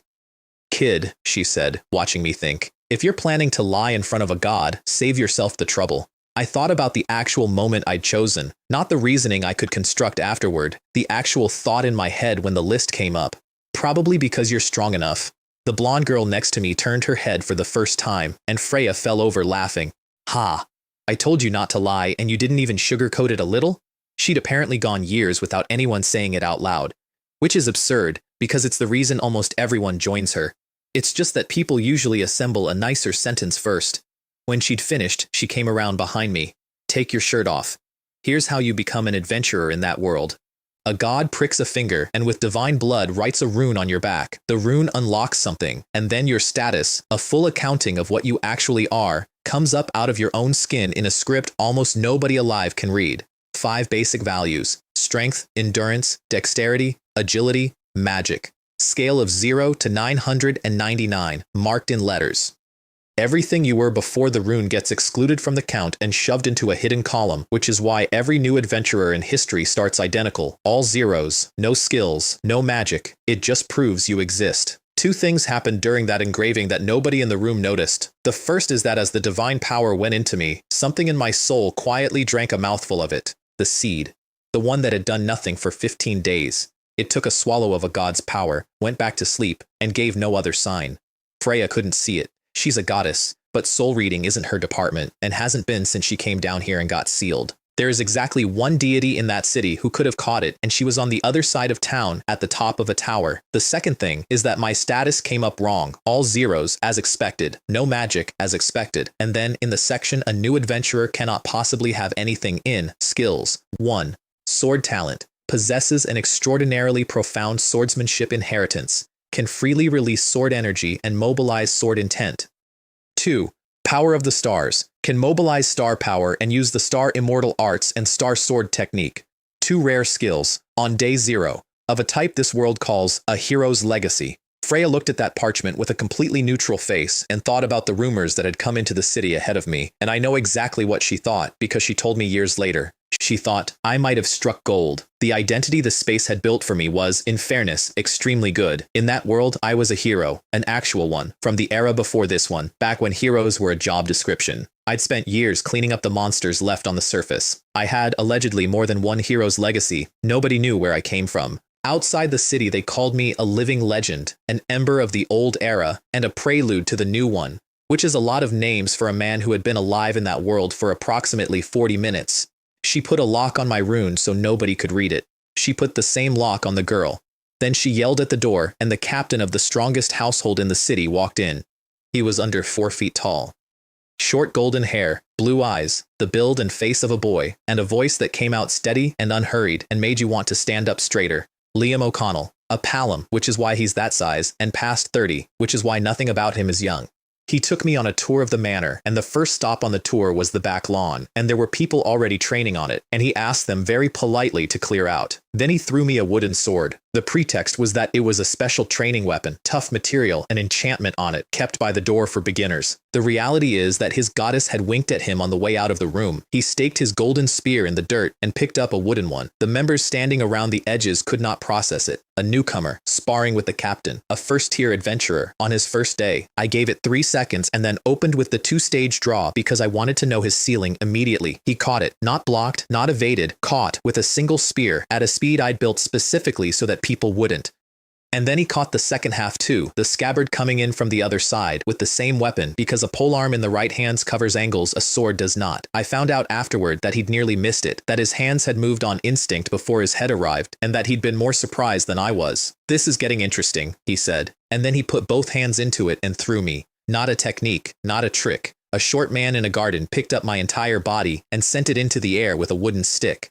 I could have solved that with star power. I had it. It was right there. I didn't use it, because in the 2 seconds I spent airborne, I finally understood what this fight was for. So I turned in the air, got my hips and legs under the fall, and brought the sword down into his spear with gravity behind it. We landed even, and I stood there in a garden with a wooden sword in my hand, not excited, not pleased, with something cold going down my spine, because it had nothing to do with technique, nothing to do with will or experience or the 2 years I'd spent hollowing out a millennium of swordsmanship. It was physical. Pure, absolute, unarguable physical superiority of a kind I had never once encountered in the world I just left. That's what the rune does. That's what 9/10 of that city runs on, and I had exactly 0 of it. I had walked into that world with the best hands anyone there had ever seen, attached to a body that was, by local standards, cardboard. Liam helped me up, and I understood I was going to be there a while. The girl was 7 years old. Her name was Lena Hart, and I need you to hold on to the number 7, because everything that happens in the next 9 years hangs off it. That afternoon, the vice captain took the 2 of us down into the hole. Aryan Dawnstar. Emerald hair, a face like a portrait, and a reputation as the coldest woman in the city, which is nonsense. She's elven royalty with a serious disposition, and the actual thing she can't stand is being treated with deference. Just call me Aryan. I don't like my companions being overly respectful. Then she told us both what the hole was. Under that city, there is a labyrinth that predates the city. It was here first. Monsters came out of it in an endless stream for centuries, and the entire concept of a hero exists because somebody had to stand in front of that. Then the gods got bored of paradise, came down, drove the monsters back underground, sealed the surface, and built their playground on the lid. The floors get worse as you go down. First 5 are the beginner region. 2 species, that's it. From the 6th, you're in the upper levels proper. 13th is called the first deadline. 25th is the second. We started on floor 1. She gave 3 lessons that day. I have never forgotten any of them. Lesson 1 came about 90 seconds in when I attacked a goblin and it dodged me, not skillfully. It dodged by moving in a way that would injure a human being, that left it unable to defend against anything I did next, and that no person in any world would ever choose. And I missed. Never judge a monster by common sense, Aryan said. Every species has its own habits and its own way of moving, and none of them are human. Consider the size of that. The 2 men who'd sparred me had both reported the same thing to her, that my swordsmanship was, in their assessment, effectively perfect. Freya said she had never in her entire divine existence seen better, and Aryan's answer was, yes, against humans. Everything I had was calibrated to the shape of a person. On floor 1, against the weakest thing in the labyrinth, that calibration produced a miss. Fix it here, where the cost of being wrong is nothing, because down there, the cost of being wrong is your arm. Lesson 2 was the economy. Every monster has a stone in it. Break the stone and the monster dies instantly, and the magic in the stone bleeds out, and you've killed something for free. The entire technological base of that city is built on those stones. Lamps, ovens, refrigeration, the whole export industry. So you kill around the stone, which is harder, and you get paid. Lesson 3 was on the way back, and she took a detour to deliver it. There was a narrow junction, and in it, 3 adventurers had a 4th one cornered. His armor had claw marks and his bag was full. Theirs didn't and wasn't. Tracking, interception, robbery. I understood it instantly. So, unfortunately, did the 7-year-old. Arian's voice did not change at all. This is today's last lesson. Malice from your own kind, and she burned them where they stood. In this labyrinth, the danger from your own species is not one bit less than the danger from monsters. Lures, traps, ambush, robbery, murder. Compared to monsters, the methods your own kind will use are more varied and far more insidious. Therefore, down here, never trust anyone lightly. We walked out in silence. The girl had gone gray. I'd been ready for that. I've been ready for that since the day I picked up a sword. She was 7 and had been an adventurer for 6 hours, and she'd just been shown the floor of the world. Arian regretted it about 4 minutes later. I watched her regret it. She was reasoning it through in real time, that the child had chosen this life, that this was going to happen eventually, that a day later or a week later wouldn't have changed anything, and that all of this was true, and none of it helped. So she changed the subject to construction work. You two joined at a good time, actually. We're expanding the manor. I picked up the pass immediately because somebody had to. Expanding? New facilities? A training ground? A training ground is impossible. Give up on that idea. That one was personal. She's a mage. At full output, she can flatten everything in her line of sight. A training hall to her is a consumable. There is one thing, though. Freya wants a dining hall. For everyone. That did it. The girl's head came up. Because up to that point, every member of that household had eaten wherever they could find food. Now there was going to be a room with a roof where everyone ate together. The goddess had personally shouted that under no circumstances would the girls in her house be fed anything that wasn't delicious, and had gone and hired for it. We walked home talking about lunch, and it worked, because children recover fast and adults don't. Then the days started stacking up. Wake, exercise, descend, kill, surface, eat, sleep. 1 week took us from floor 1 to floor 5, and the only reason it wasn't faster was that Arian was deliberately holding a 7-year-old back. There is nothing romantic about it. Life in that hole is a grind. You kill things, you pick up stones, you carry the stones, you sell the stones. That's it. That's the job. People do it for 30 years. 2 things about that first stretch stuck.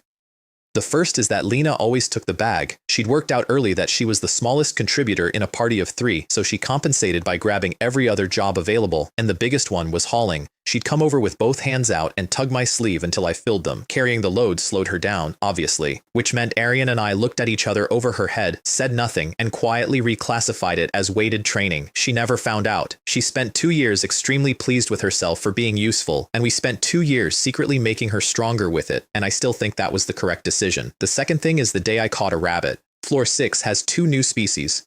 One is an ant the size of a child with a shell that beginner weapons can't punch through. And the other is a white rabbit with a single horn that jumps like an artillery shell. I grabbed one out of the air by the scruff. It was about the size of a small dog, and it was hitting me repeatedly in the hand with its horn, achieving nothing. Arion. Can I keep it as a pet? There was a pause during which the strongest mage in the city experienced, by her own later admission, the first pang of sympathy for a monster in her adult life. No, the household prohibits keeping monsters. Now put it. Ahem. Now kill it. I killed it. It dropped a horn, which I hadn't expected, and I handed the horn to the girl, and we moved on. I'm telling you the rabbit story because of what happened on floor 6 about 10 minutes earlier, which is that Lena killed an ant, got proud of it, and stopped paying attention. 2 more came up behind her out of the floor.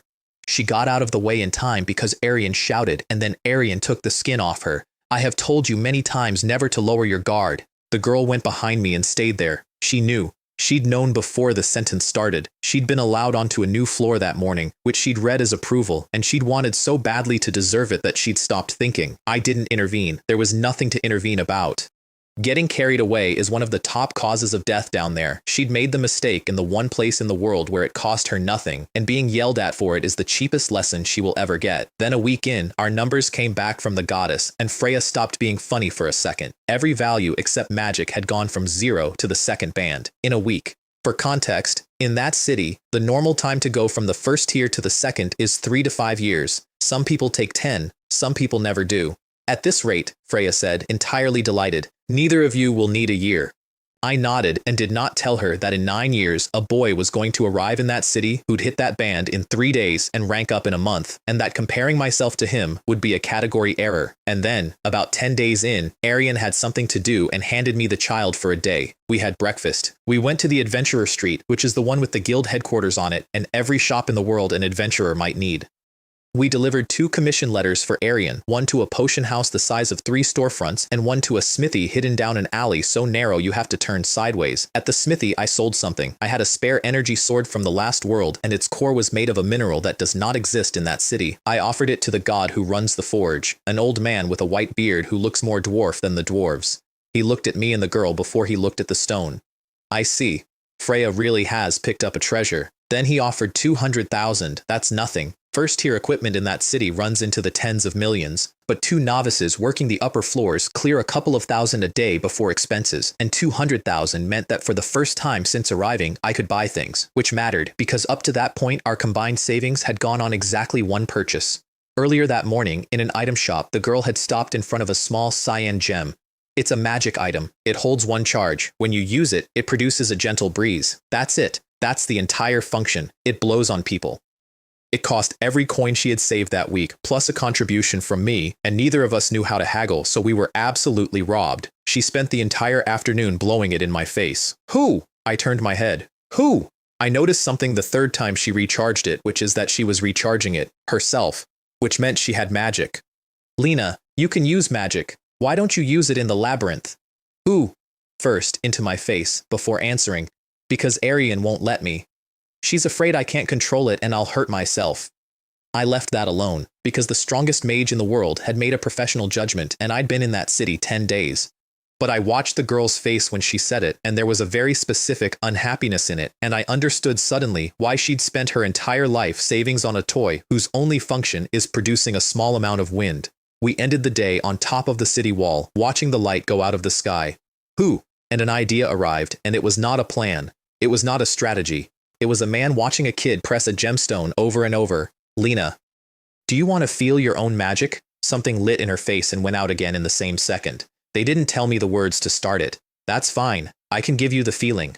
I'm not good at the sect arts. I've said that. Small workings, basic constructions, nothing anybody would write down. But wind is a small working. Blue starlight came off me, my hands moved through the seals, and a green wind came up around a 7-year-old girl and stayed with her. No force in it, no cutting edge, nothing dangerous, just wind that moved when she moved. She looked at it. There were flecks of blue starlight caught in the green, because it was my power carrying it. And then she stopped moving entirely. I found out later what she was feeling, and I'm going to say it plainly because she said it plainly. Her mother had been wind. That's what she felt. Not a technique, not a spell. Her mother's arms for the first time in years around a child who could not remember the last time. She stood in it until my energy ran out and the wind died, and then she came over and took hold of my sleeve. Thank you. You're welcome. There was something in the air with the wind on the way out. I didn't comment on it. 3 days later, I got called into a room with the entire leadership of the household in it, which is not a room a member of 10 Days Standing belongs in. The captain was normal. The dwarf logistics chief was normal. The goddess was, for reasons I could not identify, visibly delighted, and the vice captain was staring at me like I'd taken something.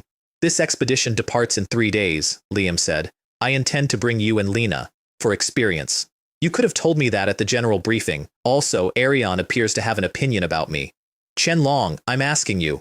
On the rest day last week, you and Lena, Arian, let me. And then Liam told me what they'd found. When Lena received her rune, she got a magic and a skill at the same time, which is nearly unheard of. The magic is called Aerial. The skill is called Avenger. And 2 nights ago, updating her status before the expedition, Freya had found a 3rd line under those. A new skill, not yet awakened, marked with question marks. Skills come from a person's essence, emotions, interests, and changes in their heart. And for the entire period in question, Arian had been standing next to that child every single hour, except one day. I understood the shape of the room then, and I understood why the goddess was enjoying herself so much, which is that Freya had known the answer before she opened her mouth and had chosen to sit on it and let her vice-captain suffer. Because Arian had spent 2 weeks eating and sleeping in the same room as that child, and had already, without noticing, filed her under something permanent, and something enormous had happened to her that Arian hadn't seen. I told them about the wall, and the wind, and the mother. Nobody interrupted, not even the goddess. And when I finished, all 4 of them independently arrived at the same conclusion, which is that whatever had just been born in that child had been born out of something warm, which produced about 4 seconds of total silence, at the end of which everyone in the room slowly turned to look at the vice captain who had just convened a 4-way tribunal over a man doing something kind. Arian stood up, walked over, and bowed to me from the waist. I apologize. Even as suspicion, I genuinely harbored malice toward a companion of my own household. I am truly sorry, which was more than the situation deserved, and I said so, and then Freya, who had engineered the entire thing, sidled up beside her. Say, Arian, you were awfully worried when you found out about Lena. Is this what it feels like to be a mother worrying about her daugh? Who is a mother? I am single. Heh, I know all about it. Single is just how long-lived races cover up being advanced. There was a bang. A staff nearly the height of a person hit a goddess in the shin at speed, and the deity of the strongest household in the city rolled around on the floor of her own meeting room screaming while the captain quietly put his face in his hand. It took me embarrassingly long to see it, and it happens every single time. Every time that room gets heavy, Freya says something unforgivable, and the temperature breaks. That's not an accident. That is a god comforting her children in the only language she has. Anyway, once everyone had stopped, I raised the thing I'd actually come to say. I don't think we should forbid Lena from using magic. Arian came off the wall.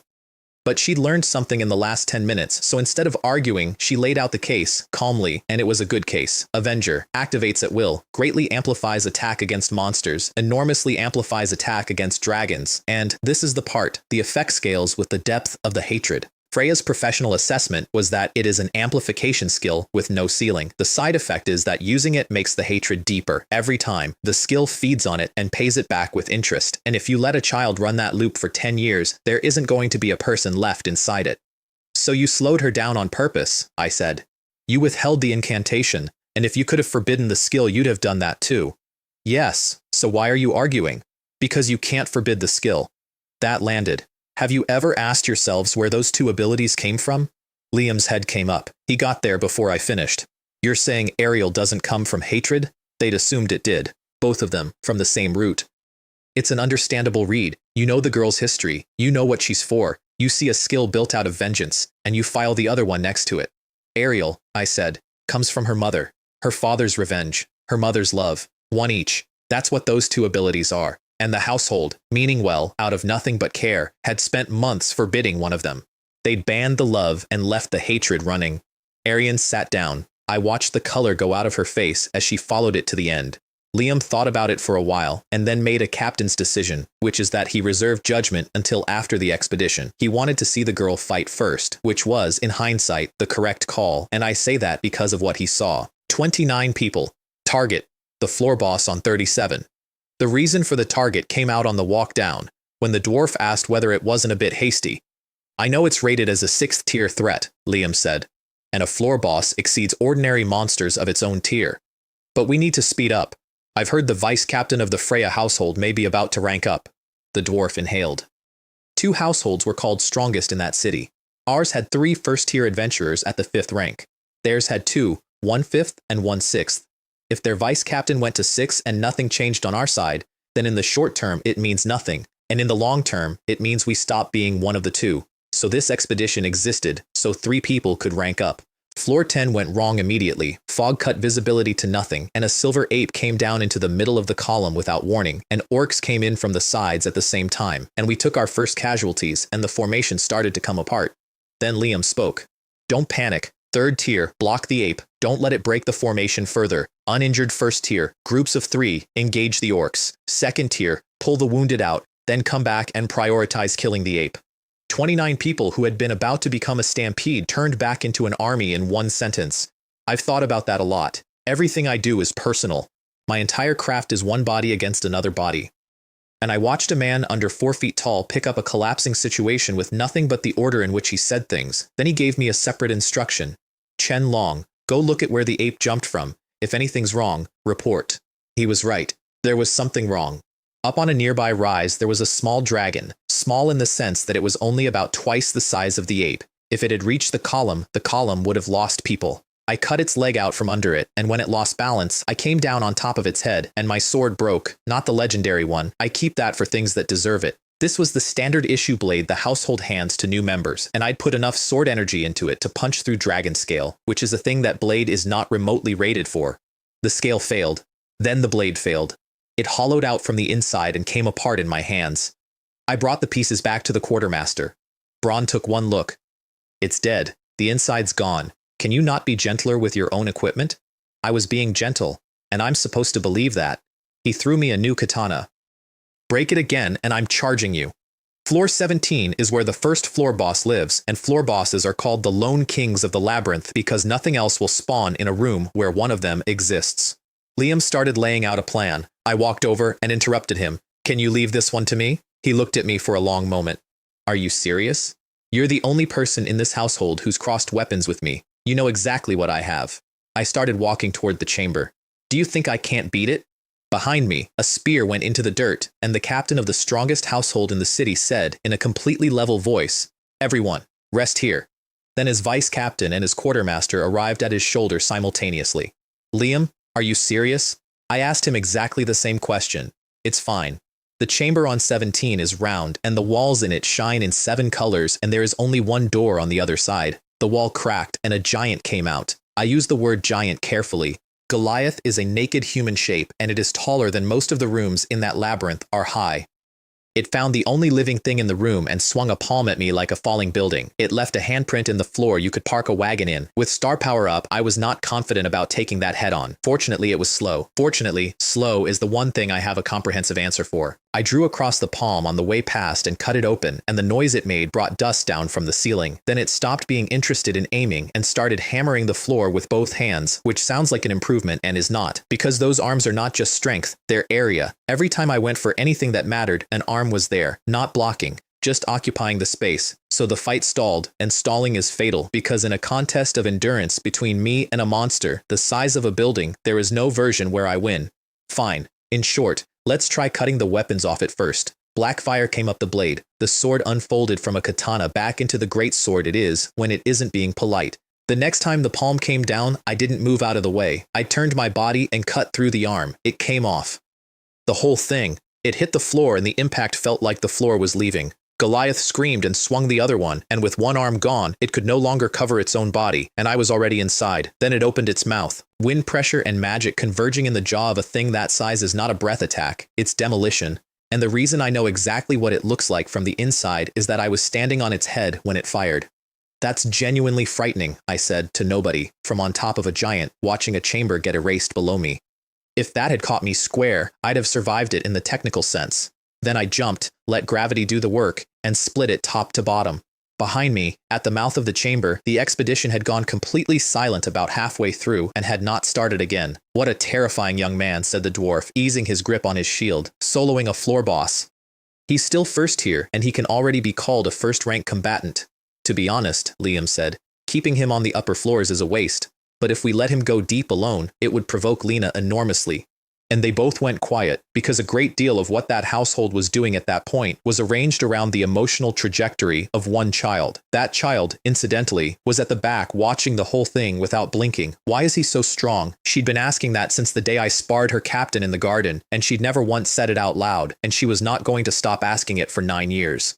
2 other things about that chamber. First, the magic stone. I'd cut around it deliberately, which meant that for the first time in years, somebody had a floor boss's stone intact. Normally, the only way anyone kills one is by breaking the stone, so the giant ones simply don't exist in the market. Liam arrived, looked at a magic stone roughly the size of a cart, and said, "You've handed me a problem. How do you propose I get this out? We could leave it." The quartermaster nearly took my head off with a shield. "Brat! You have no idea what it costs to run a household, throwing away a fortune like that." Second, the 18th floor. You come through a tunnel expecting rock, and you walk out into a forest. Grass, trees, a lake, pale blue crystals growing out of everything, from clusters at your feet to spears taller than a man, and all of them glowing, so the whole forest is lit blue from underneath. There are 3 safe floors in that labyrinth. Nothing spawns on them. 18 is the first. Liam told Arian to take us to the place. She stopped for a second. Then something in her face went soft in a way I had not previously seen happen. "All right. You set up camp. I'll take these 2. She walked us out of the forest and onto a plain, and in the middle of the plain, there is a tree that goes all the way up, and following it up is the trick, because when your eyes reach the ceiling, you find out what the ceiling is. Crystals. All of it. wall to wall, horizon to horizon, in bloom. White in the center like a sun, blue around it like sky. There is no sky down there. The sky is 100 million crystals agreeing to look like one. The light shifts with the hours, Arion said. So, the 18th floor has a night. The three of us stood there for a while and nobody said anything. Then she added, in an entirely different voice, even so, don't relax completely. It's still the labyrinth. Nothing spawns here, but things walk here. There is a town on that floor called Rivera, built by adventurers with their own hands, which is why it looks like it was assembled in an afternoon by people who had never seen a building. Its laws are its own. Price gouging is standard, banned substances are traded in the open, robbery happens, and murder is absolutely forbidden and enforced by everyone at once. Chaos and order in the same street. A whetstone smaller than your palm costs 13,000. A patch supporter's bag costs 20. That's tenfold surface prices. Food and water are 30 times.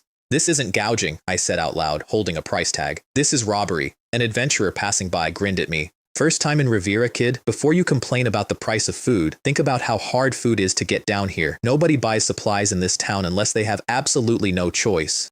Under those circumstances, do you think it's possible not to rip you off? I've never had a better answer to anything. We went deeper after that, 16 of us. 3 5th tier, 3 3rd, 8 2nd, and 2 1st, and both firsts were me and the 7-year-old. Floor 19 through 24 is a labyrinth made of tree, bark for walls, moss for light, gardens in the side chambers, and on 24, the richest gathering ground in the entire middle depth, which is where we found a jewel tree. Those grow gems. Actual gems, red and blue, the kind that make goddesses fight each other at parties. And every genuinely valuable thing in that labyrinth has something sitting on top of it. This one had a tree dragon, 4th tier potential, which as a practical matter means it was not meaningfully weaker than the floor boss I'd killed 2 days earlier. Liam was not looking at the tree, he was looking at the ledger, team experience, potions consumed, hours lost, weighed against the payout, and then he was looking at something else, which was that the moment the word dragon entered the air, one member of the expedition had stopped being a person. Arion had both arms around her and was losing. Liam glanced at me. I nodded. Arion Braun, assemble. We're subduing it. Here's how you kill a dragon with 15 people. 4 mages, pre-chanted, hit it in the face at once. Not to hurt it, to make it angry at the mages. It hated that. It started to climb into the air, and it started chanting something of its own, and vines came out of the floor at the mage line, and 3 2nd-tier adventurers with fire attribute swords were already standing there because Liam had put them there before it happened. That's my window. Black fire, greatsword, left wing. The wound opened from shoulder to tip, and it came out of the air like a dropped building. Now, Vanguard, pin it. 2 more pairs went in from opposite sides with cable launchers, hooked the right wing and the tail, drove the anchors into the floor, and then drew swords and went to work. And then I walked off the battlefield, not because it was over. Because the entire point of an expedition is that the members get the experience, and I'd already taken a floor boss off the table 2 days earlier, and if I took the field boss too, then 29 people would go home with nothing but stories, which put me next to Liam, watching a 9-year-old being physically restrained by an elven princess. I'm putting Lena in, I said. He understood instantly. He checked the dragon's condition first, because he is the captain, and that is what the job is, and then he looked at the girl. Agreed, it's a good opportunity to settle her problem. Since you proposed it, her protection is yours. So I walked over. She didn't see me coming. There was nothing in her field of vision but the dragon. Her face was... I'd known she carried it. I'd been told what she carried. I had never once watched it come out. Lena, shall I take you to kill that dragon? She stopped struggling. Really? Golden eyes with the flames of a blood feud in them and the black haze of a skill on top, on a child. Really, but only if you listen to me. She looked at me for a few seconds. As long as I can kill monsters, I'll obey. Arion let go of her hand. I took it. And then the 2 of us walked. Not ran. Walked, hand in hand, straight down the middle of an active battlefield toward a wounded dragon that had correctly identified which of us had taken its wing. It stopped defending itself against 15 people to try to kill me, which was exactly what I wanted, and it threw everything it had left into the vines. Vines that would have removed anybody else in that party were ash before they arrived. The ones I couldn't burn in time, I stepped around, one-handed. We arrived at its feet. Can we kill it? Now? The closer we got, the deeper the skill went. And the deeper the skill went, the stronger she got. And the stronger she got, the less of her there was. Not yet. With your current ability, even with the skill, you can't kill this dragon. You're lying to me. I had about a second and a half. Calm down. I'll teach you the words to kill it. And then, standing under a dragon with a child's hand in mine, remember that night, the wind that belonged to your mother? Now, remember how it felt, and say it with me. Something changed behind her eyes. Wind, awaken, and the wind came up. Here is what did not happen. Her hatred did not decrease, not by a fraction. Her blood was still boiling and the black was still burning. Here is what happened instead. She got her mind back. The green came up around her and pushed the black haze out to the edges, and the hate stayed exactly where it was, and stopped being the only thing in the room. The skill's amplification did not drop by a single point. It just stopped being alone in there.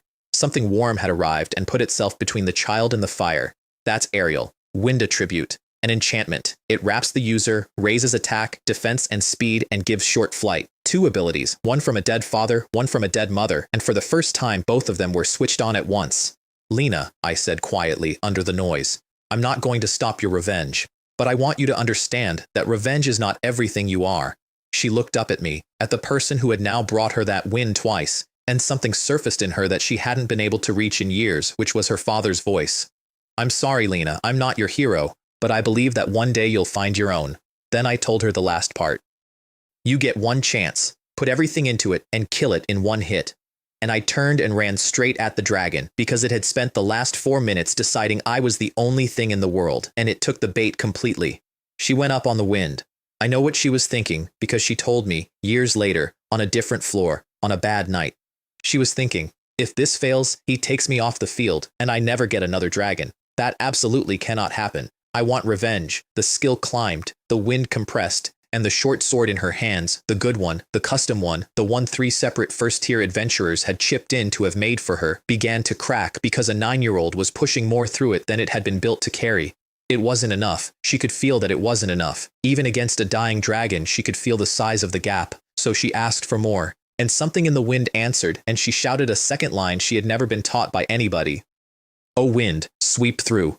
The breeze turned into a storm, her numbers went up like a wall, and a 9-year-old girl came down out of the air like ordnance into the head of a dragon. The sound it made was the sound of a building falling into another building. She landed carried by the wind, still holding a short sword that was now scrap, and stared at the corpse dissolving in front of her like she'd walked in on it. If you don't believe it, I said, look around. So she looked around. Cheering adventurers. The vanguard, bleeding and upright. The mage line sitting flat on the ground, empty. And the 3 commanders walking toward her across the floor. Every single person in that expedition, in whatever state they were in, was grinning at her. It wasn't you who killed the tree dragon, I said. It was all of us who killed the tree dragon. I put my hand on her head. So, does the road of revenge look a little easier to walk now? The next part needs care because at the time I did not know it, and it is the single most expensive thing that happened in that entire expedition. At the exact moment that wind came up on the 24th floor, something at the very bottom of that labyrinth lifted its head. Wind?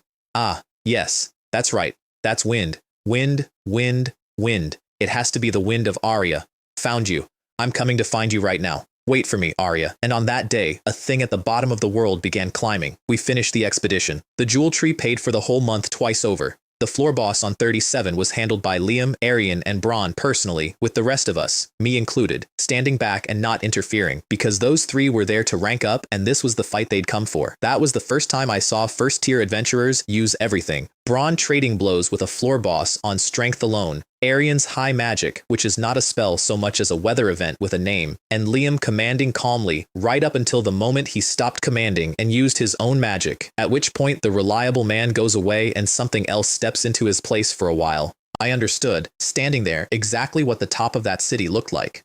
And when we came back up to the surface, our home had been replaced. The goddess had commissioned a complete rebuild while we were underground and had timed it to be finished the day we returned, and she was standing in the doorway with her hands on her hips.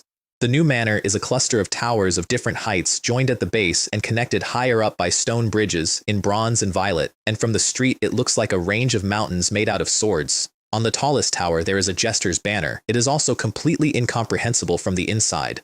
Freya, Liam said with the patience of a man who has done this before, the expedition has just returned. How exactly do you propose they find their rooms? 29 exhausted people stood in the street looking up at a building none of them could navigate, and the goddess of the strongest household in that city laughed so hard she had to hold on to the door. 3 days later, the strongest person in that city retired to open a pub. That sentence needs context to land. Cora Stone was the captain of the Freya household, 6th tier, the only one in the city.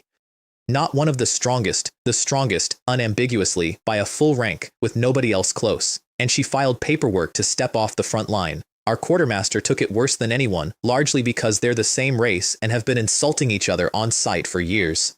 Are you joking? What is that violent woman thinking? At a time like this, what if the evils take advantage of the gap? Which was the actual concern, because the city was, at that point, in the middle of something the histories now call the Dark Age, and I should explain that properly. Before all this, the two strongest households belonged to Zeus and Hera. They took on the three great quests the world had been throwing men at for centuries, and they failed, and almost every fighter they had died doing it. Then Freya joined forces, drove what was left of them out, and forbade them from ever setting foot in the city again, which is how banishment became the worst punishment that place has. So the entire order side of the ledger collapsed in the space of a few years, and the things that had been waiting in the gaps came up. The evils are not one organization. They're an alliance of households belonging to gods who came down here specifically because they enjoy watching things burn, and their rules forbid members from naming their own patron, which is why everyone assumed for years it was a single body. By the time I arrived, they'd stopped hiding, so a woman announced her retirement in the middle of that, and the city assumed she was running. I went to look that night because I'd worked out where she'd open. West Street, the residential district, the most ordinary people, the thinnest guard presence, and the worst public order in the city. The pub was already built, clean, new, sign hanging over the door, and then a voice came up the street behind me. "Hey brat, my pub isn't open. Come back in a few days." She was almost 6 feet tall, which is a joke that writes itself if you know what race she is, and she had clearly spent the evening working. That's what she'd been doing every night since the building went up. Walking the neighborhood, personally correcting every thug, predatory adventurer, and evil's foot soldier she found. By opening day, the whole district would be understood to be hers. Orario isn't peaceful right now. I can't approve of a kid wandering around alone at night. Then she got close enough to see the jester emblem on my coat, and her whole posture changed, and she hauled me inside by the arm. I could not resist. Not a little. I had a legendary weapon on my hip. I had cut a floor boss in half 9 days earlier, and a retired woman took me through a doorway like a piece of luggage. She thought I'd been sent to negotiate. I'd been sent by nobody. I'd come to look at a building. She confirmed I wasn't lying by glancing at a silver-haired waitress standing beside her, who nodded, and I filed that too. Then it's my mistake. The meal's free. I was going to use it as leverage in the negotiation. Wonderful. Even the food was a trap. She fed me anyway, and it was the best thing I'd eaten in that world, and then she gave me 2 messages for my captain. The first was that her retirement was theater. Neither she nor anybody who left with her had returned their blessing. Not one. The official paperwork says semi-retired, which everyone in the city skipped over. Their strength hadn't dropped by a point. They'd simply reduced the number of hours they spent in a hole in the ground and could go back to the front line any day they felt like it. If anyone intends to provoke my household, let them come. The second message was worse. The evils are going to move soon. They're not satisfied with wrecking things quietly anymore. They want chaos and destruction out in the open, on the streets. Tell Liam to prepare. Then she went to clear the plates, and I asked the question I'd actually come with. Why did Freya approve it? Because it makes no sense. Her goddess loses her strongest piece at the exact moment the rival household is about to be ranked equal. There is no version of that arithmetic that works. There are many reasons, and I'm not telling you any of them. Fine. But I know what she said to Freya, because Freya repeated it to Freya, who repeated it to me. No matter how much of a garbage era it is, there has to be a place where people can eat and laugh. That's it. That's the whole reason. The strongest person alive walked off the road to power to open a restaurant in the worst district in the city so that ordinary people would have somewhere to go. And she picked West Street on purpose so that the district would come with her. Our quartermaster, when he heard the location, went quiet for a very long time and then said, "That violent woman," in a completely different tone of voice. I met the wolf about a week after that. 4 humans had a werewolf backed into an alley off South Avenue, in daylight, 30 meters from a main road, which tells you everything about the state of that city. I went in to help. I did not need to help. One of the 4 came out of that alley at a dead sprint with a longsword. I hit him in the face with a scabbard. Then the werewolf came out after him and stopped, and I looked past him at the state of the alley and understood I had interrupted a cleanup. Looks like I stuck my nose in. That's right, you stuck your nose in. Silver hair, brown eyes, and a lightning bolt tattooed from brow to cheek. Fenris Grey? Cheech. Are there really that many weaklings in Orario? I just made second tier and everyone already knows my name. He was, at that moment, the newly appointed captain of a very small household, on the grounds that he was the only upper-tier adventurer in it, and someone had to look after those hopeless bastards. He also could not stand owing anybody anything, which is why he took me to a pub. Order what you want, it's on me. Something without alcohol. He looked at me the way you look at a man who has just claimed he doesn't breathe. Are you kidding? An adventurer who doesn't drink? Then he ordered a red mead for himself and a honey drink for me, sat back and lost interest in me entirely, having concluded that I was a gossip who couldn't hold a cup. I asked him a question about the pub instead, and got a genuinely useful answer about how that city works. The popular places fill with adventurers at night, which means normal humans only ever get in during the day, which is why that room was full of craftsmen and merchants at 2 in the afternoon. Then he asked what tier I was. First. I haven't ranked up yet. Are you kidding me? A first tier who drops a second tier in one hit. Do you think I'm an idiot? Or do you think I'm easy to fool? And then his eyes went to the emblem on my coat, and I watched the arithmetic happen. Freya household, newcomer, first tier. You're one of the super rookies?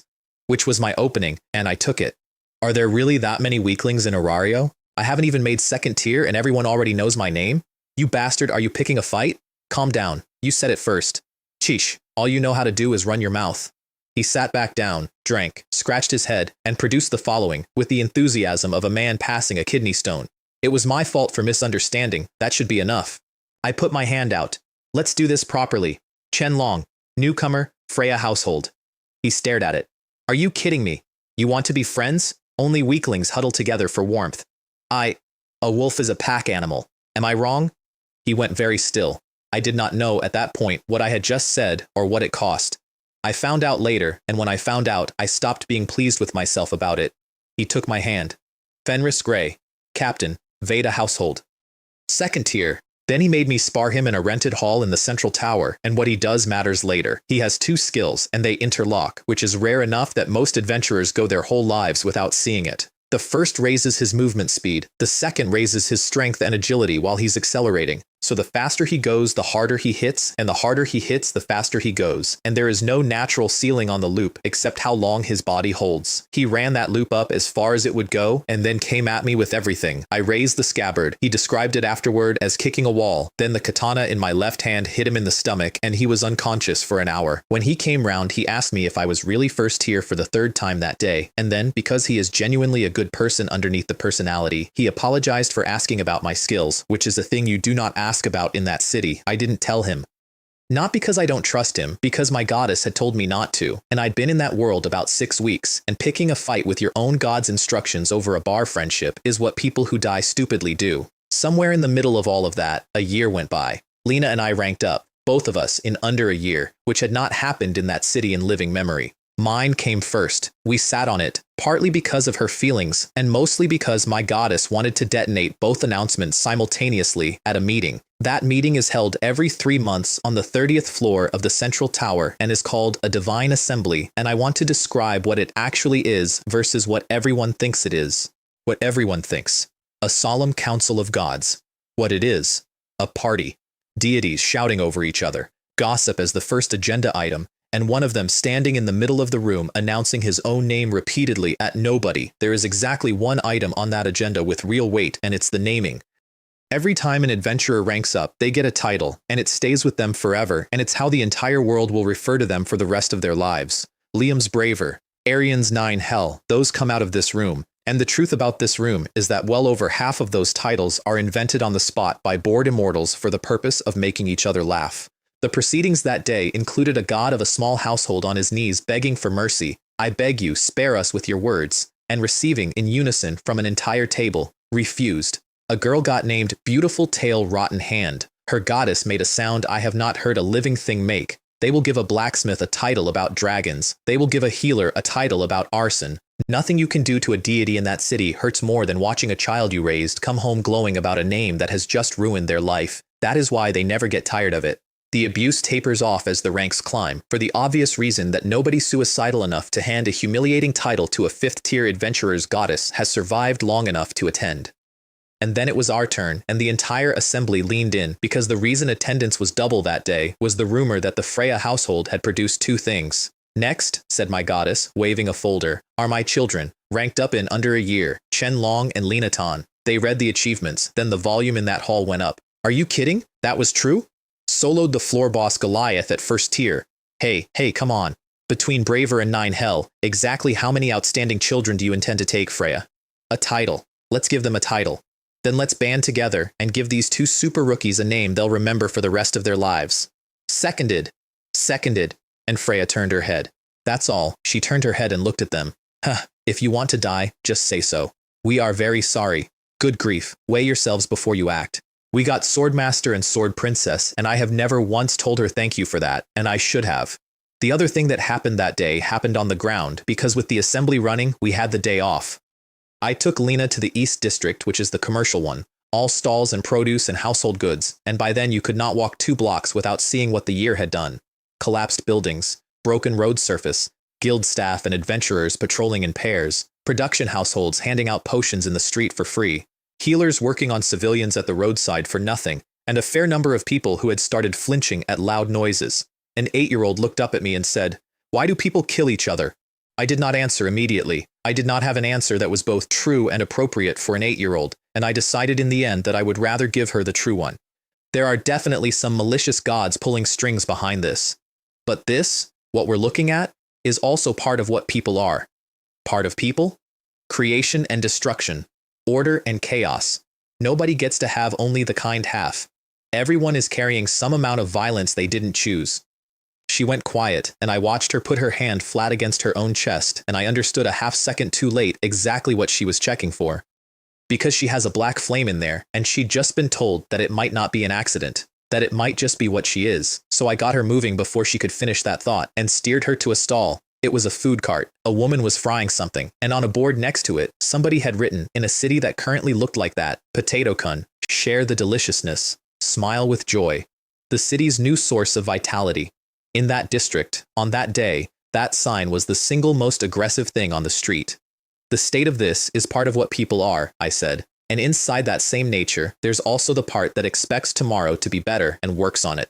She was still staring at the board when I came back and put a fried potato ball in her hand. She looked at it, then the smell got to her, then she bit it, and I watched a shockwave go through a child from the mouth outward. 3 more within about 4 minutes. She held them in both hands and worked through them with total concentration, cheeks full, looking exactly like a squirrel that has recently come into money. I bought several more and we walked. The titles went public a week later, along with our names, our races, our tiers, and the time it had taken us, which is the standard disclosure, and which turned 2 people into landmarks. The practical consequence was that people started jumping us in alleys. That's not a figure of speech either. That month it happened 7 times. By the 7th, this was the conversation. "How many do you want this time?" She tilted her head and thought about it. 6 people. I think that should be fine. That is a long way from where she started. The first time it happened, she went behind me and stayed there because she could put a sword through any monster in the labyrinth without blinking and had absolutely no idea how to strike a person. But you can get used to anything if you see enough of it, and what she'd seen was a long series of adventurers surrounding us and then lying down, and eventually she'd concluded that compared to a dragon, these people were not a serious topic. So the 8th time, I put down a 3rd-tier adventurer with the scabbard, turned to deal with the rest, and everyone was gone, including her. Magic? That's right, my subordinates. It divides a battlefield. Couldn't be more suitable for dealing with the guild's dogs, black robes, 30 odd of them, and 2 people in front who took their hoods off. Allow me to introduce myself, Belladonna, senior officer of the organization you people call the Evils. She was 3rd tier, extremely close to 4th, and she had been personally beating my captain in the strategic sense for years. Not because she can fight him, she can't, but because she keeps mages with strange abilities and has escaped him every single time. The white-haired one next to her was another officer of the same tier. "Some of the adventurers who've attacked you recently were arranged by me," she said, thoroughly enjoying herself. "And their probing turned up something interesting. That strangely shaped sword on your hip has never once been drawn against a human being. It's because you don't dare. You're afraid to kill your own kind. Am I wrong?" I thought about it. Then I nodded, honestly, because she wasn't wrong. I don't draw it on people. The guild fines you for killing, and the fine is enormous, and I couldn't have paid it. And more to the point, everyone in my household knows exactly what kind of swordsmanship I actually have, and if I'd started using it on a public street, I would have gone home to a re-education program administered with love. My nodding sent her into raptures. "Ha ha ha ha, no wonder Liam keeps you wrapped up so tightly." I let her talk. I let her talk for a long time, actually, because I had exactly one problem, and it was that I didn't know where the child was. Not because I thought she'd lose. She was carrying 2 separate sets of insurance built by me and Arian, and she'd have gone through anything short of a first-tier adventurer. I let her talk because I did not want to be standing here in 10 minutes hearing the sentence "we have the girl, surrender," and having no way on earth to check whether it was true. So I stood in a magic bubble and let a woman monologue while I pushed sword intent through the wall by degrees, looking for the edge of it. "So? After all that, you understand your situation now?" I nodded. Then, are you starting to feel despair? Why? Why aren't you screaming? Where's the pain? Where's the wailing? Why are you so calm?" Her colleague, who had been standing there listening to this for as long as I had, finally broke. "Enough! Stop making a fool of yourself. Can't you tell he hasn't been afraid for 1 second? She went dark in the face and came at me with a great sword, unleashing a strike that was genuinely 4th-tier grade. Her arm went into the air. I'd aimed for a killing point. It landed off because something bent it, some ability I hadn't accounted for. Fine, sheath it. Because Liam had told me a few days earlier, and for no reason he explained at the time, that if I ever ran into an evils officer, I should try to take one alive. 1, not 2. I set my stance, looked at the white-haired man sprinting to help her, and smiled. "Let me cut you." He came apart at the waist in the time it took him to cross the ground, and Belladonna, on the floor holding what was left of her arm, stopped being a sadist and became a person doing arithmetic. Because in her experience, adventurers in that city do not kill. It's not that they can't, it's that the entire structure of the place, fines, guilds, reputation, households, is built to make it not worth it, and she had spent years trading on that. And what she just watched was a 16-year-old cross 10 meters and remove a colleague without any change of expression at all, using a technique that had clearly been designed for the specific purpose of ending human beings. She told me later what went through her head, and it was, "Is he the villain, or are we?" Then she tried to trade the child. "Wait, you can't kill me, let's negotiate. That little girl, Lena, isn't it? We already have her. Kill me, and it doesn't matter. You can't get every one of these men, and the moment one escapes, her safety is gone." She had no idea where Lena was. They'd sent people, sure. She just genuinely did not consider an 8-year-old worth tracking. I let her stop the bleeding. I wanted her alive. Then I put the white blade through her stomach and pinned her to the floor and told the sword, which has opinions, and which I have never once found reason to doubt, that if she showed any sign of vanishing, it should reduce her to ash. Do you really not care about that girl's life at all? How could a cold-blooded executioner like you be on the guild's side? I don't usually talk during a fight. I made an exception because I did not know whether that bubble carried sound outward, and if there was any chance my own household was listening, I was not going to let that sentence be the last thing they heard. You said talking to me for so long wasn't without a reason. Do you think I stood here listening to it without one? Cracks ran out through the air around us. Spatial isolation. No. A barrier working with partial spatial properties. Impressive. This must have caused Liam a great deal of trouble. Then I looked at an empty corner of the room, drew the standard katana, and threw it. 3rd form of the water style. It is not a famous technique. It is a thrown sword, and it went through the throat of an invisible mage who had been standing in that corner, holding the entire construct up. The walls came apart. And what was on the other side of them was my captain, and behind him the entire household in a closed ring around 30 black robes, and behind Arian, unhurt and watching me very carefully, an 8-year-old girl. "Nice work," Liam said, walking over, looking at the 2 halves of a man. "Though it would have been better if you'd left that one alive too. So you did know we'd be attacked. I gave you a hint, and I believed they wouldn't be a threat to you." Belladonna started screaming at him from the floor about being set up, about him hiding a monster to spring on her, about underhanded tactics. He crouched down. "I didn't hide him to ambush you," he said. "I genuinely didn't want him crossing paths with you." Then he glanced back at me. "He shows enemies no mercy whatsoever. Today was arranged by me, but if I hadn't come, how many of the people behind you do you think would still be breathing?" She looked at my face. She did the arithmetic again. "If I hadn't been here today, there would have been exactly one outcome. Him carrying you back to our house as the only prisoner. And on his way out, he gave her the last one over his shoulder. Given your personality, I'd assume the survivor would be Cassius. You've been very lucky. The prisoners went to the household that runs the jails, which is the largest one in that city, over 100 members, a dozen 4th-tier adventurers, and a god who genuinely loves the place and its people, which is why the guild uses them as the city's police. Their captain came over to thank me for volunteering as bait and putting myself in danger for the safety of the citizens. I stood there with absolutely no idea what she was talking about. I got jumped in an alley. That's what happened. I was walking down a street and some people attacked me. Then I caught my captain over her shoulder, winking at me. Because from the outside, what the city saw was this. Braver predicted the evil's move, deployed his 2 most valuable pieces as live bait, had the entire household in position in advance, and took 30 officers and operatives off the board in a single afternoon. The truth is, it was about 70% accident and 30% contingency. Liam had guessed we'd be targeted and had made a plan in case we were. He had not put us out there deliberately, and if he had, Belladonna, who had been running rings around him for years, would never have bitten. He did not correct anyone, neither did I. Arian and Braun also found out from the newspapers. Among the people who came over to thank me, one behaved oddly. An elf in a green cloak, 12 or 13 years old by the look, walked up, bowed without saying a single word, turned around, and went back to work, which would have been unremarkable, except that for the next hour, while helping clear the street and calm the residents, she kept looking at us. I'm a swordsman. I noticed being looked at, and every single time I looked back, she looked away. The police captain came over eventually, visibly entertained. That child is Kaido Luna. She's with the Themis household. Themis is the goddess of justice. Her household has 11 members, and all 11 are upper tier, which is a ratio that does not exist anywhere else. They have spent years in a straight fight with the evils, and they are, by a wide margin, the household the ordinary people of that city trust most. Like you and Lena, she's second tier. She'll be third soon. Before you two arrived, the ones people called super rookies were her and the new captain of the Veda household.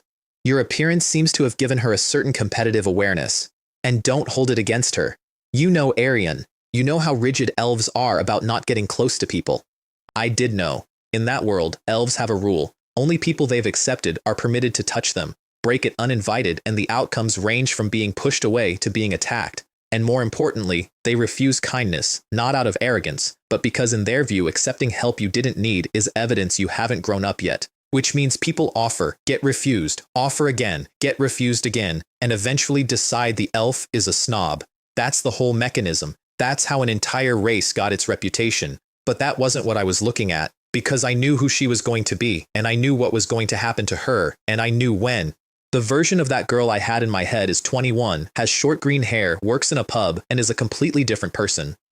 And the thing that turns this one into that one has a name that people in that city still won't say in a normal voice. The Nightmare of the 27th floor. And I looked over at the stretcher they were loading, at the white-haired man I'd cut in half about 2 hours earlier, and had a genuinely uncomfortable thought. Because he's the one who does it. He is the direct cause. He is the man whose plan kills almost everyone. And he was currently in 2 pieces, being carried away 18 months early. So, does it not happen now? It didn't feel like relief. It was something closer to standing in a house you grew up in after somebody's remodeled it. Then I went home and got on with my life, because whatever the answer was, I still had to eat. Let me talk about the thing that happened to me over the following 2 years, because everything after this depends on it, and it is the single strangest thing that occurred in 9 years. When you rank up in that world, you sometimes get a development ability. Not a skill, not magic, a separate track that upgrades a specific professional capacity. Smithing makes a blacksmith's work better. Lancer makes a spear hit harder. You get offered a menu if you get offered anything at all, and you may pick exactly one. They have grades, I through S, and they do not reset when you rank up, which sounds generous until you find out how they grow. For scale, Lena took Hunter at 2nd tier. By the time she was 6th tier, 8 years later, Hunter had moved 3 grades. Her swordsman, taken at 4th, had moved 1 grade in 6 years. An ordinary adventurer spends 5 to 10 years moving one of these up a single step. At 2nd tier, I was offered 3, Swordsman, Hunter, and Abnormal Resistance. Hunter is a rare ability that raises everything you have when you fight a species you've already fought. It is only ever offered at 2nd tier, once, and if you don't take it, you never see it again. Liam and Braun both told me to take it. Freya told me to take it. We argued for days. I took Swordsman. That was not wisdom. Hunter is enormous. But Hunter is enormous in that world specifically, and I was not going to be in that world forever, and Swordsman is the one that comes with me.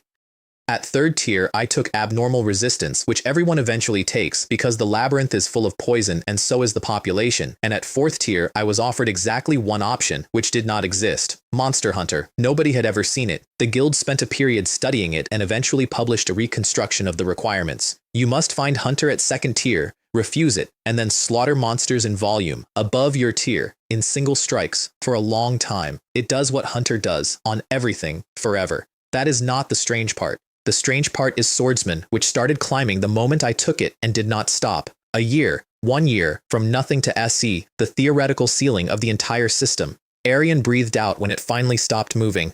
So did Liam, honestly. So did I, a little. Then one evening I went upstairs to update my numbers, and the goddess of that household, a being who has been alive since before that world had cities, went completely silent behind me.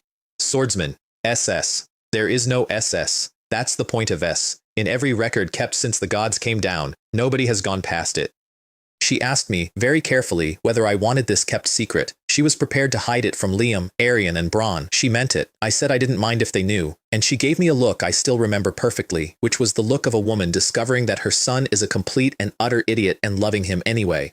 Because a normal person, a year and change into a household, does not hand over the single largest secret they own. Trust takes time. That's the rule. The thing she couldn't account for is that I had a 9-year head start on knowing exactly who those 3 people were. I knew their characters, their histories, and what each of them would think in a crisis before the crisis arrived. On top of that, I'd lived with them for over a year. That's not blind faith. That's a completed background check. And honestly, the ability wasn't the crown jewel. Everyone was very excited about a number on a piece of parchment, and meanwhile, I was walking around with a legendary sword, a scabbard forged by an immortal, star power, 2 sect arts, and a badge from an organization that files entire universes. But the number mattered for one reason. There is a limit in that world.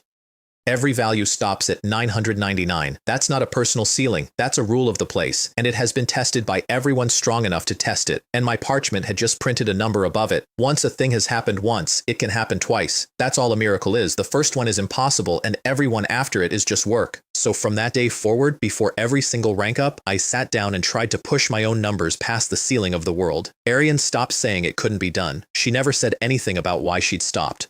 2 years passed, and they were good ones, and they went like this. Morning sword practice in the central courtyard before sunrise.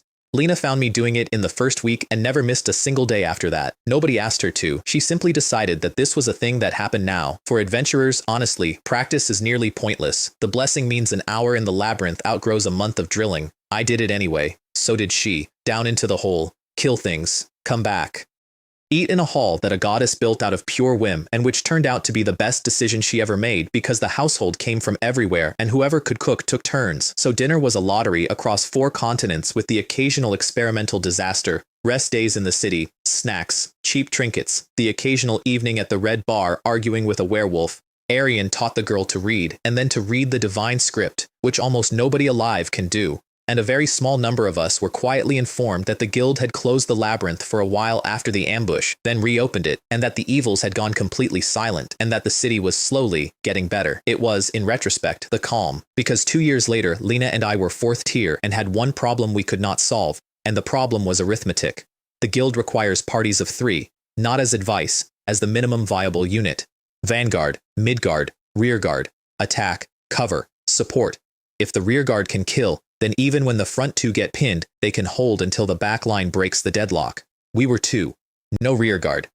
That was never the issue in a fight. We had literally never been on the back foot. The issue is sleep. To rest in that labyrinth, you find a chamber with 1 entrance, and then you run a rotation. 1 guards the door, 1 destroys the wall, because while the labyrinth is repairing damage, it will not spawn anything in that area, and 1 sleeps. That's 3. That is the number 3 exists for. We managed for years because as she grew, she could hold a door and break a wall by herself. But below 37, the interval between fights is at most 5 minutes and sometimes under 1, which means going deep as a pair means I do not sleep, not less sleep, none. I can go a day, I can go 3. A week of continuous high-intensity combat with no rest ends exactly one way, regardless of how good your hands are.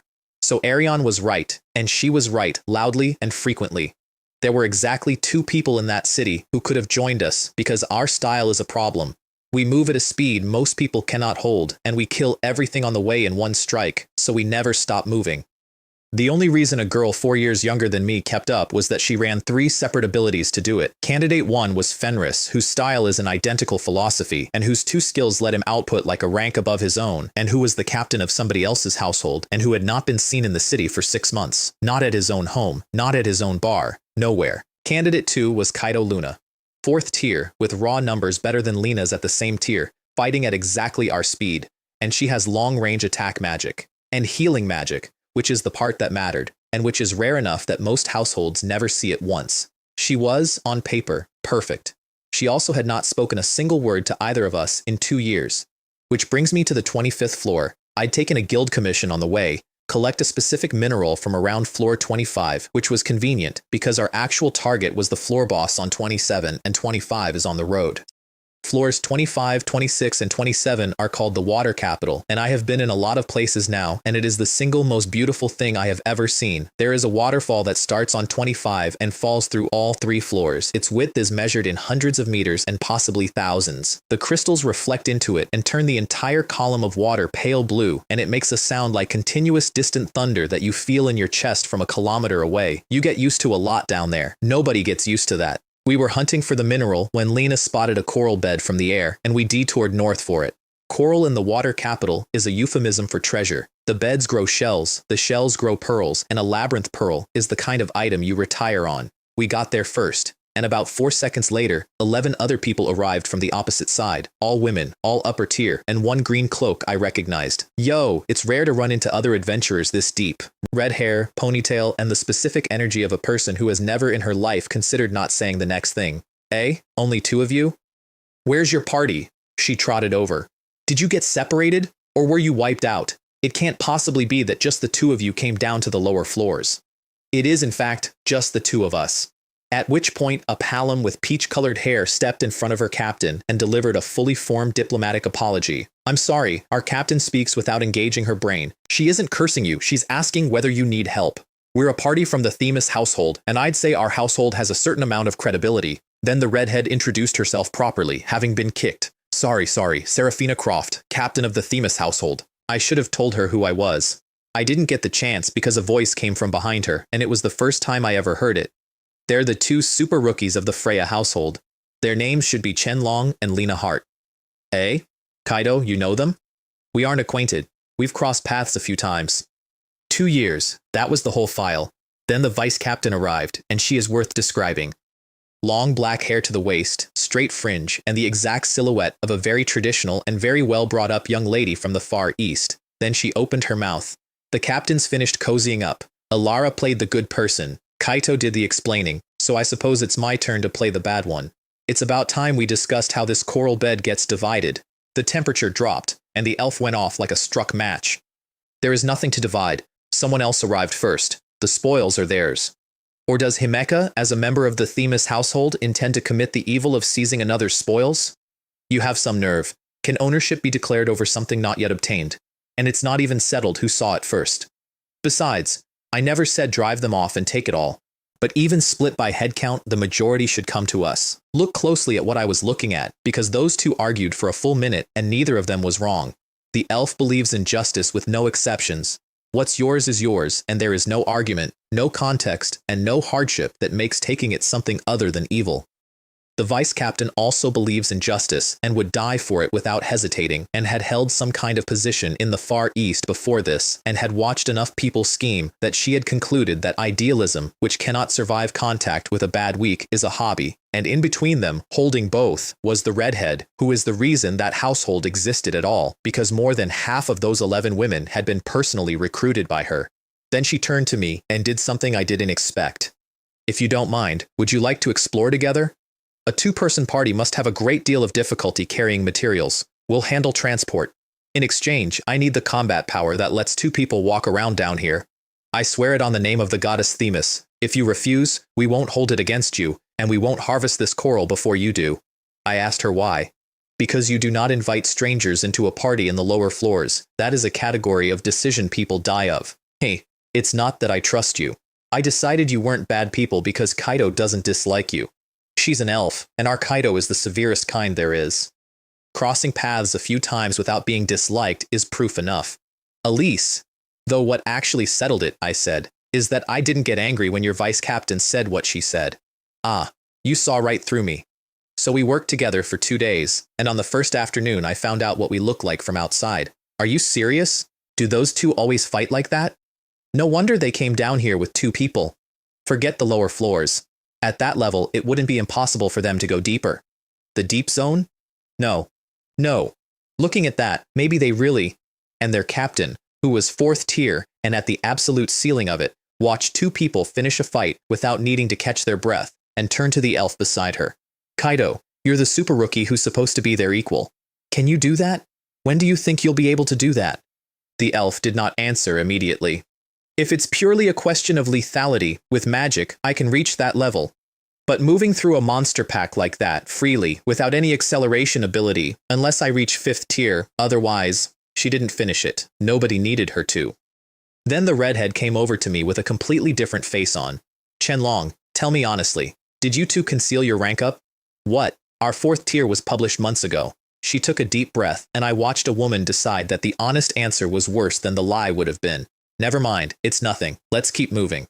She told me later that was the first time in her life she'd felt tired, and on the 3rd morning, we walked into floor 26 and there were no monsters. None. Not one. Anywhere. Stop advancing, Seraphina said, and put a spell into a distant pool just to watch what happened, and what happened was steam and nothing else. There isn't a single monster in the water of the water capital.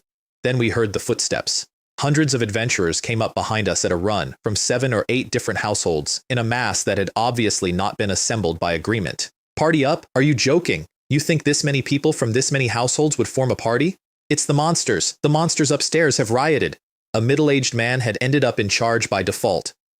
From floor 19, every monster on every floor is coming down. Everything exploring got hit. A few parties broke out and got back to 18. Everyone else has been driven downward. This is nearly every adventurer who was in the second half of the middle floors. They're not right behind us. For some reason, 25 and 26 are empty, which is the only reason we've gained distance. Come with us. Go lower. Find somewhere to hold up. Wait for the anomaly to end.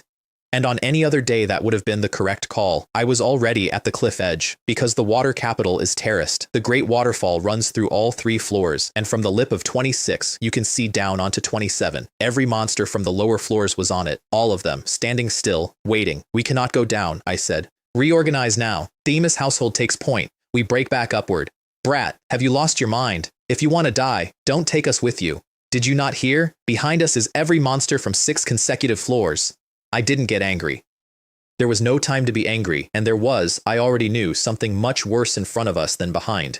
Calm down. You've been running for your lives, so you haven't had a chance to look at anything.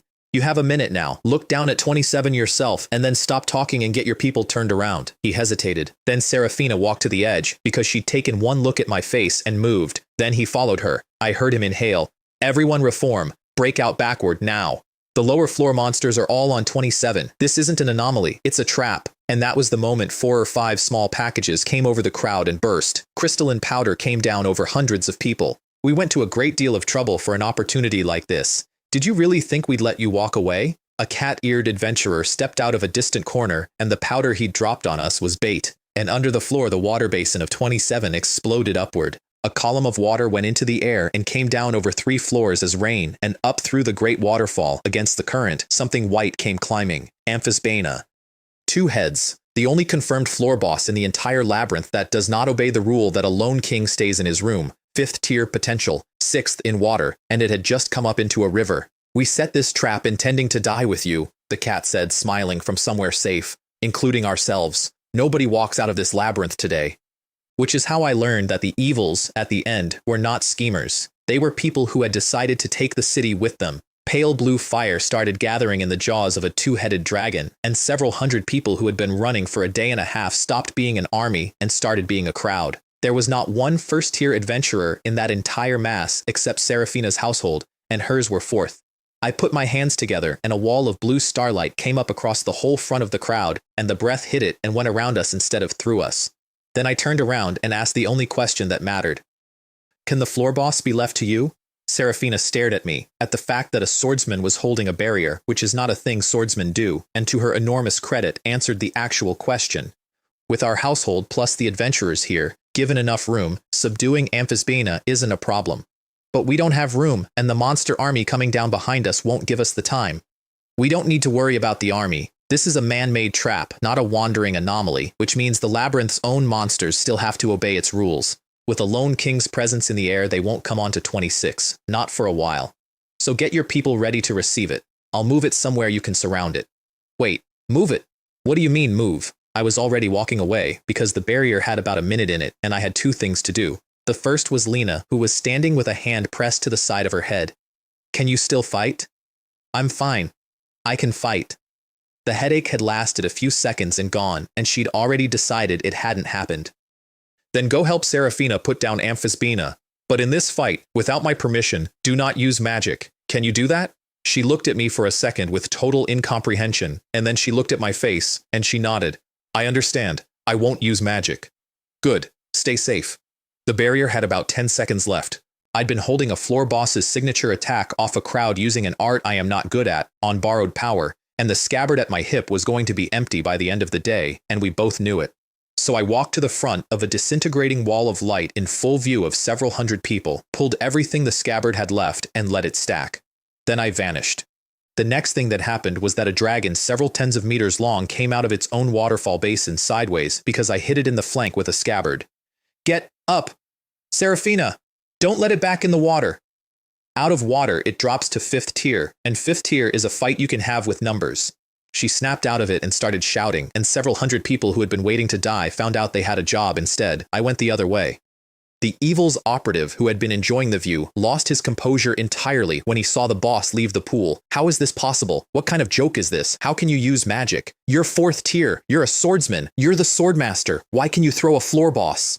I cut him down without breaking stride because I did not have time and because there was no version of that conversation worth having. Then I kept walking toward the thing that was actually killing everybody. Because the nightmare of the 27th floor is famous for having almost no survivors, and the evils are not why. They only ever arranged the room. The reason nobody came back is what was underneath, and it was already calling. Where are you? Arya, where are you? I've come to find you, Arya. What came up out of the tunnel was a woman from the waist up and something else from the waist down, and it was enormous, and it had 4 elements. I know what she is. She's a spirit. A real one, from the era before the current one, when spirits were the things that made miracles happen. They don't exist anymore.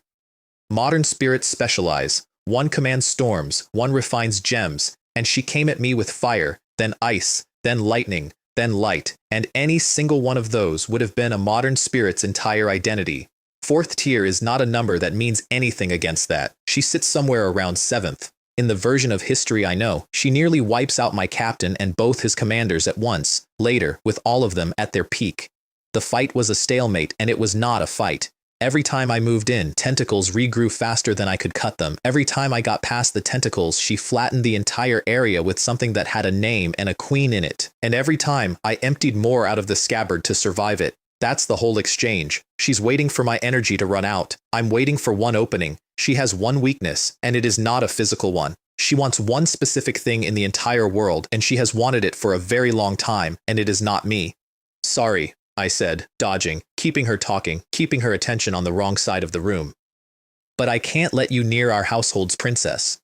I had been in a stalemate for 4 rounds, and I was losing it slowly, and I was completely out of ideas. And then a girl who had been fighting a floor boss 200 meters away looked over at exactly the right moment, understood exactly what I was doing, and moved. She'd spent 3 years with me. She knew what waiting looks like on me. The barrier behind me came apart. Hey, the Arya you keep mentioning, is it her? And a spirit that had ignored everything on that floor for an hour looked past me at a 12-year-old girl. It happened to both of them at once.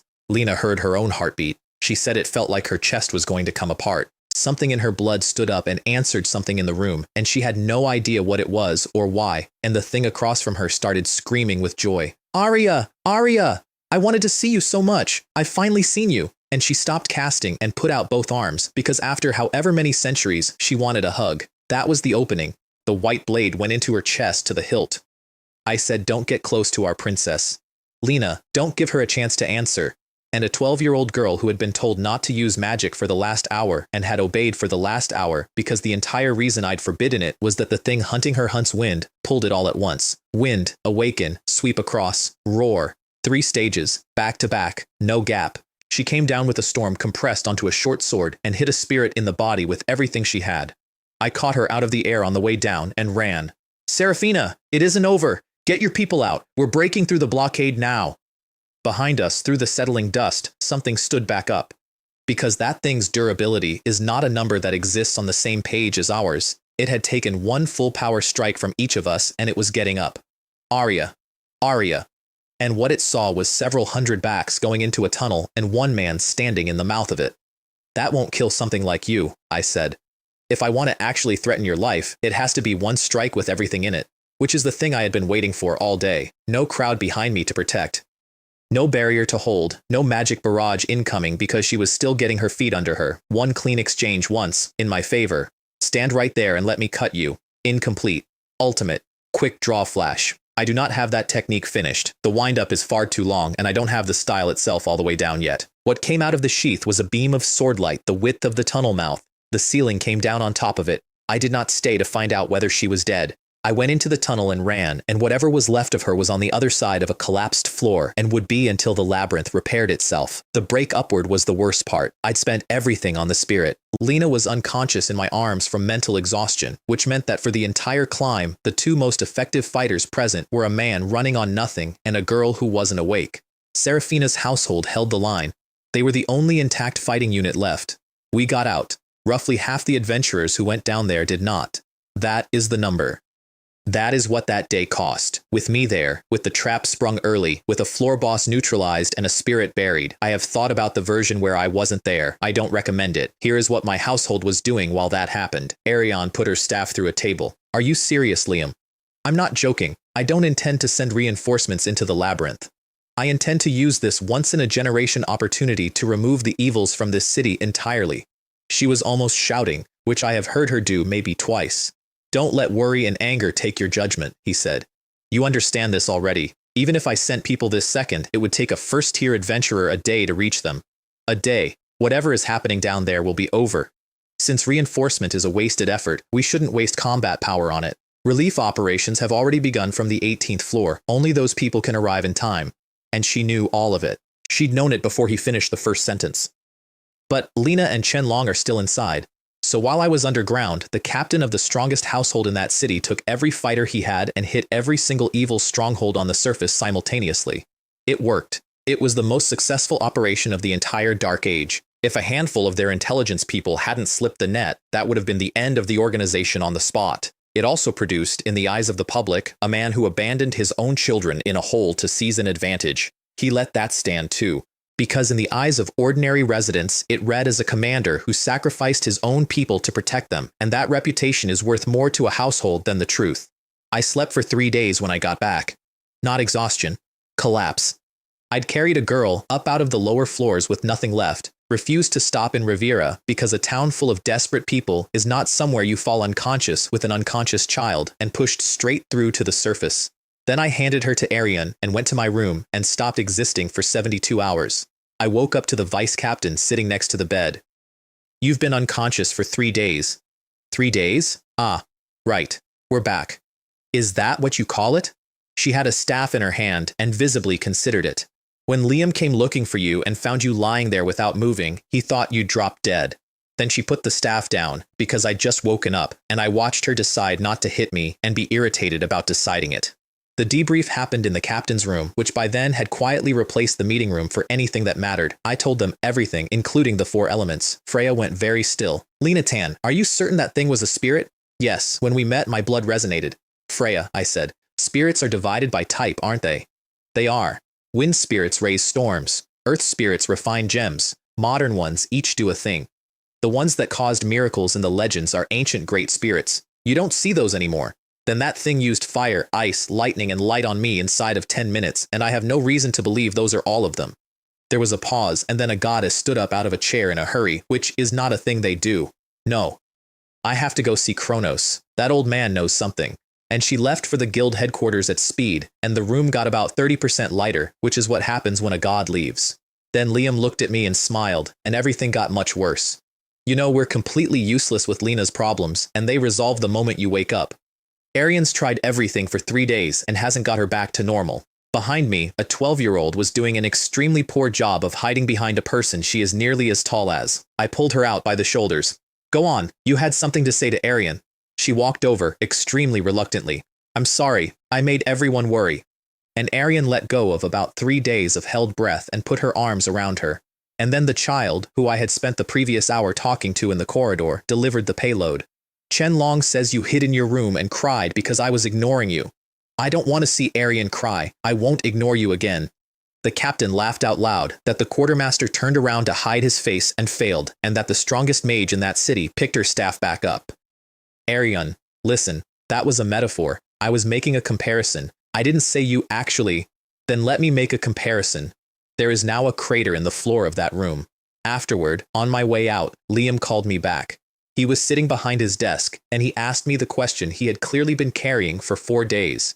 Chen-Long, will you blame me for not sending reinforcements? He is not a cold man. That's the thing nobody outside that house understands.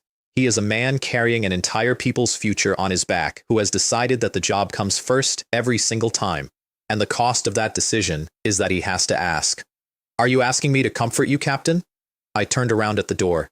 You and I both know what the correct choice was in that situation. Whoever it had been down there, you'd have made the same one. Lena and I just made it harder for you to make, and then I went out. Don't overthink it. You didn't do anything wrong, and I don't blame you at all. You know why. You're the commander. He sat in that chair for a while after I left, and then he laughed.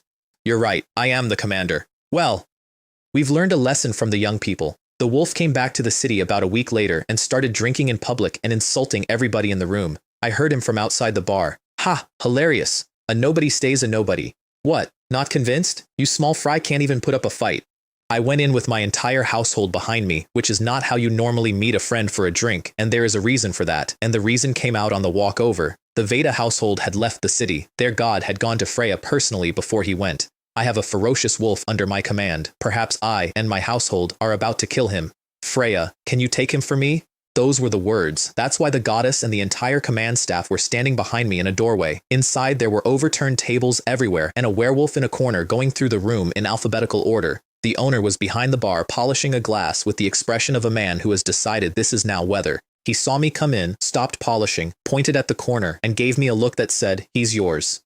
I picked a table off the floor and set it upright. Fenris, it's been a while. Sit down. He didn't answer. He looked at me, at the only friend he had left in that city, and then he picked up a chair and sat. 2 drinks arrived without anybody ordering. Red mead, honey juice. On you, said the owner, tapping him on the head with the tray, and went away. He drank half the mead in one go, and I could see him decide to talk. You haven't changed in 6 months. You've changed enough that I nearly didn't recognize you. So he told me.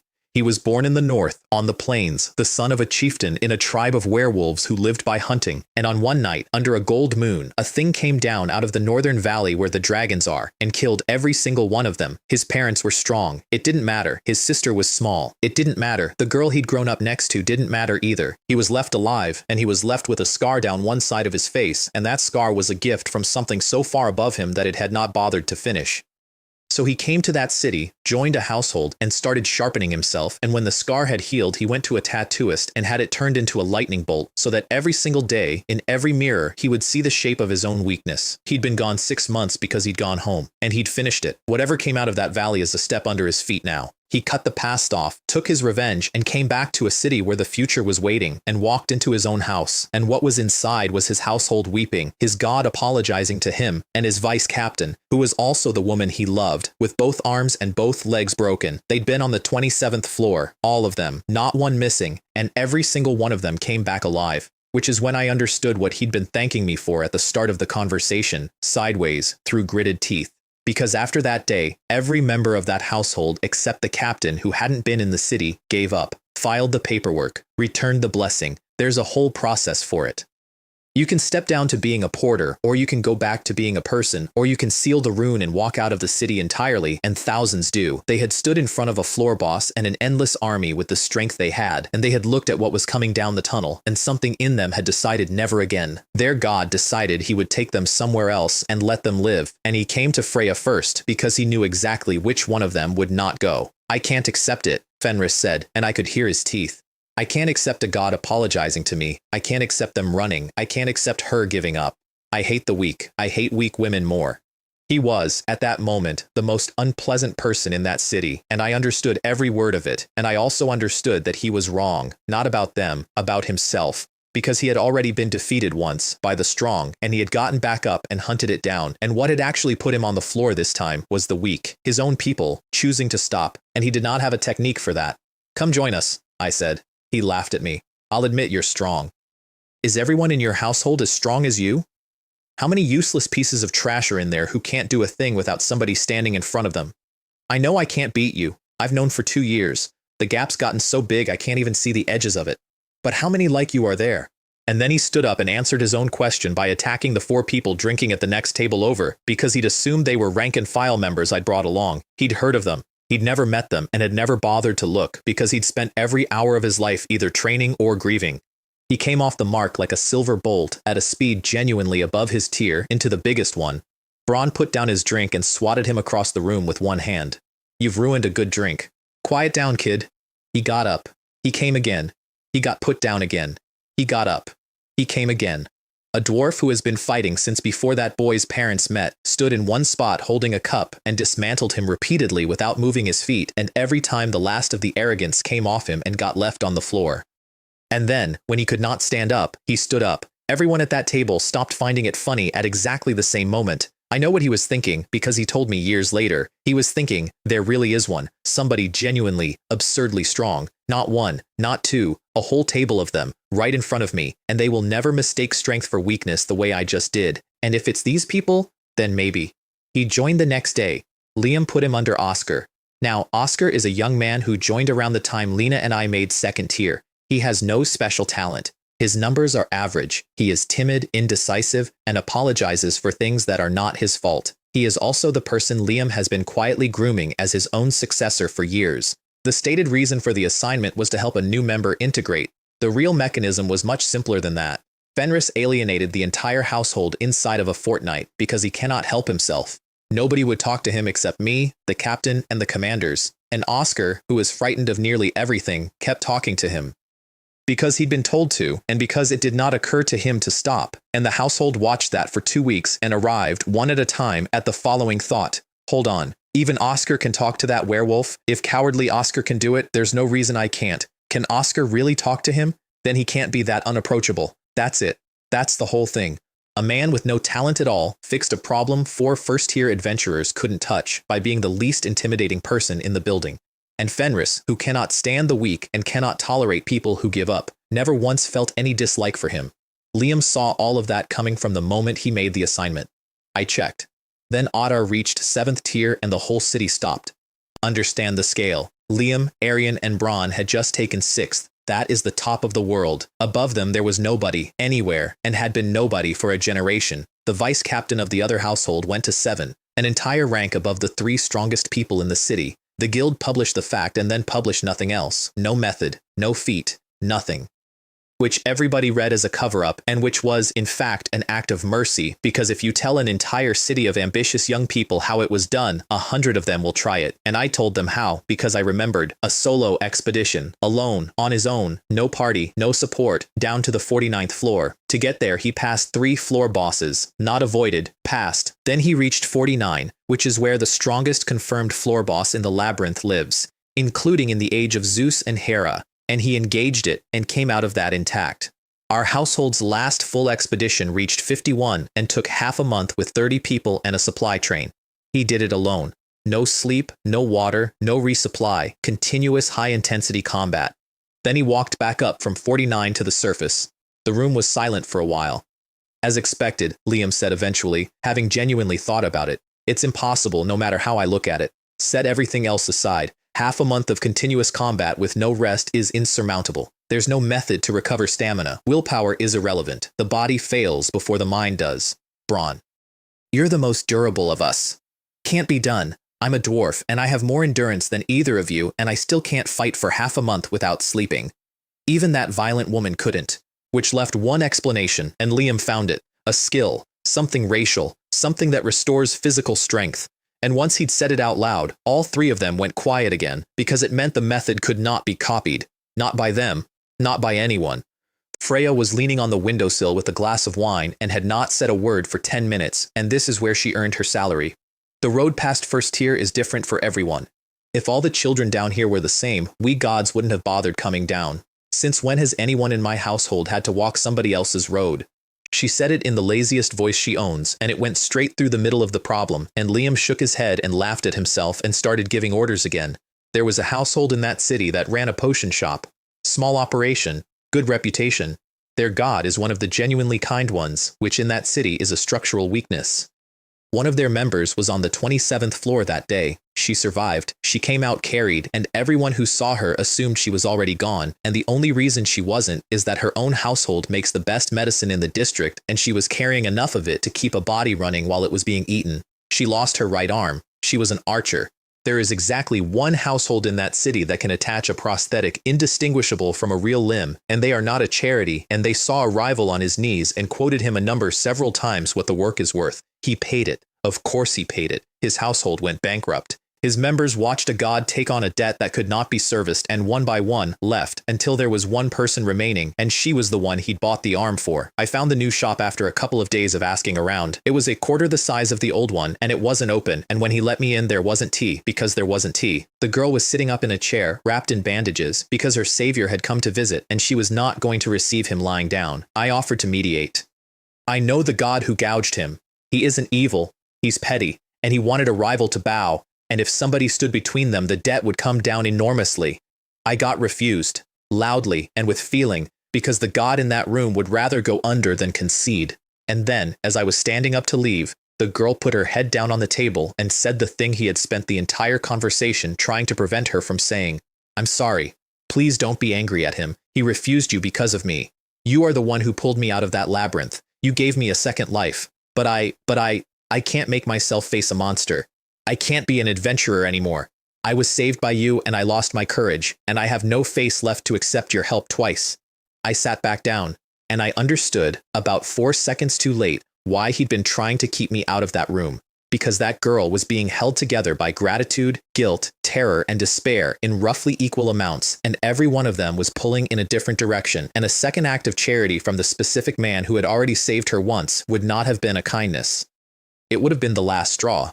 I walked home and lay on my bed and did something I had not done in years, which is ask myself an honest question. Have I gotten stronger? Yes, obviously. Things I couldn't do are now trivial. Not strong enough, though. I'd said something to Fenris a few weeks earlier about the difference between the strong and the weak, and I'd been very sure of myself at the time. I'm still a weakling too. There were more of them. That's the part. There was a whole city of them. Fenris's vice captain, that girl, whole households that packed up and walked out of the gates in the months after, and every single one of them was a person whose heart had been eaten by one afternoon on one floor, which was the year I finally figured out what that day had actually cost, and it wasn't the dead. Then 2 Amazons showed up and hit everybody. They came out of a nation in the far south whose entire civilization is a fighting pit, arrived unaffiliated at 3rd tier, and within a day had 8 households competing to recruit them, and within 2 days had lost patience. Whoever can beat us will join their household, which produced a week of public entertainment during which every ambitious household in that city fed its best people into 2 teenage girls who had been fighting each other since infancy, and who, crucially, had far more experience fighting people than anyone in that labyrinth city does. Nobody beat them. Not one. So our entire command staff walked over and dragged me along, and my own contribution to that conversation was to ask why I was there. 4 people looked at me. Qianlong, Arian said, pressing her forehead. Do you honestly consider yourself an ordinary corps member? Yes? Am I not? Apparently, I had been on the command staff for approximately a year. Nobody had mentioned it. Liam had simply started inviting me to things and giving me instructions directly, and the household had started saying 4 names instead of 3, and I had assumed all of this was normal because I talked to Oscar the same way I talked to Liam. Haven't you noticed you have significantly more authority than an ordinary member? I know I have more authority than an ordinary member. I'm not stupid. Lena and Fenris are core members too. Do you not think your words carry more weight than theirs? Lena is younger, Fenris is weaker than me, and joined later. Isn't it normal that mine carry a bit more? There was a pause during which the strongest mage in the city visibly tried to explain the difference between authority and status to a man who did not perceive one, and then discovered she couldn't find a version of the sentence that wasn't circular. Haha, said Liam. Braun, I don't think he needs individual guidance after all. Leave him like this. The elder sister of the 2 Amazons decided to threaten us. We've killed our own kind, cruelly, and you still want us in your household? Aren't you afraid I'll kill all of you one day? Liam smiled. If you really repeat the same mistake, then it only means I misjudged you. But I don't think we need to worry about that. Nobody outside our household knows how insulting that sentence is, and that's because nobody outside our household knows that in his entire career, he has never once misjudged a person. Not once. It isn't confidence. It's a track record. She took it as arrogance and went for him, and he put her in the ground, literally in the ground, head first.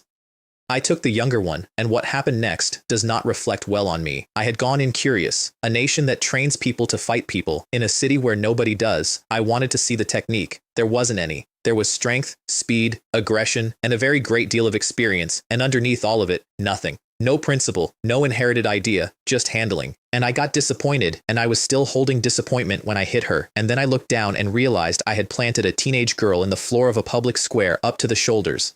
That may have gone a little far. I pulled her out by the ankles and carried her over to Liam and handed her to her sister, who took her with an expression I can only describe as horror. Both of them ranked up to 4th tier from that fight alone, which is what happens when the achievement is large enough, and because they were now 4th tier and had joined by challenge, they went straight into the core. The full roster of that household, every name anyone in that city has ever heard, was, as of that afternoon, assembled. And because I was the only person available with both the ability and the time, the job of teaching 2 feral Amazons how a city works fell to me. The first thing I taught them was that they could not fight. You two are sisters and you don't cooperate at all. Not only is your teamwork non-existent, you can't execute the simplest joint attack. What are we supposed to do? The elder snapped. We were never trained for it. In our country, every warrior fights alone. The problem is that you can't beat me one-on-one either. That shut her up, and it wasn't fair of me, and it was true. In that country, losing means dying. Sisters kill each other there. Nobody cooperates because cooperation is a liability. That's why the 2 of them ran away from home. Hey Qianlong, why are you so strong? That was the younger one, cheerfully, from the grass.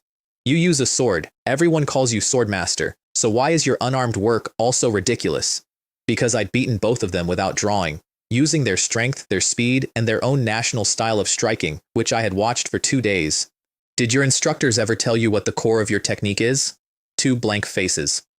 Every art that gets handed down has an original idea in it, a spirit, a soul, if you like. In yours, I only see handling. A technique with no concept, no spirit, and no soul is part of strength. It isn't skill.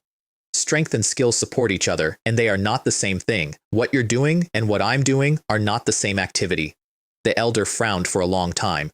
The younger grinned and said, Oh, I see. Did you understand? Absolutely not. You cannot teach that with words to people who were raised as weapons. You teach it by hitting them until their bodies work it out. Fortunately, we had time. I thought we had time. 2 things happened on the same afternoon, and I only understood the second one later. The first is that the Themis household took a guild commission to investigate movements in the lower floors because the last piece of the evil still capable of operating as a force had been seen down there. The second is that I was standing in the central square with 3 girls telling them a story about a tower, and I stopped mid-sentence and turned around and looked at the entrance to the labyrinth. There was nothing there. Nothing was happening. It was a warning from intent, and it was faint, and it did not say now, it said soon. At our level, those things are usually right. Liam's is famously right 100% of the time, and he reads it off his own thumb like a man checking a watch. I made a note to be careful over the next few days and went home. That was the afternoon they went down. I'm going to tell you what happened on the 24th floor, and I'm going to tell it the way it was told to me by 3 people over the following month in pieces, badly, and mostly at night. They found the last evil's household. That part went as planned, and then the labyrinth tore itself open. Not the way it opens when it makes a monster. Not a crack. It came apart like something had gotten a grip on it from inside and pulled, and out of the gap came steam and something purple, and behind that a pair of red eyes. Then a line went diagonally across the world, and one of the 11 was gone. Nobody saw it. Nobody could have. The claw arrived before the sound did. 2 more inside 4 seconds. Understand what those women were. 11 upper-tier adventurers, a household that most of that city ranked among the top 5. And 3 of them were gone before anyone had drawn. Kaido charged it. Of course she did. She missed. Because the thing moves, and I have never in my life used this word about a monster, faster than I do.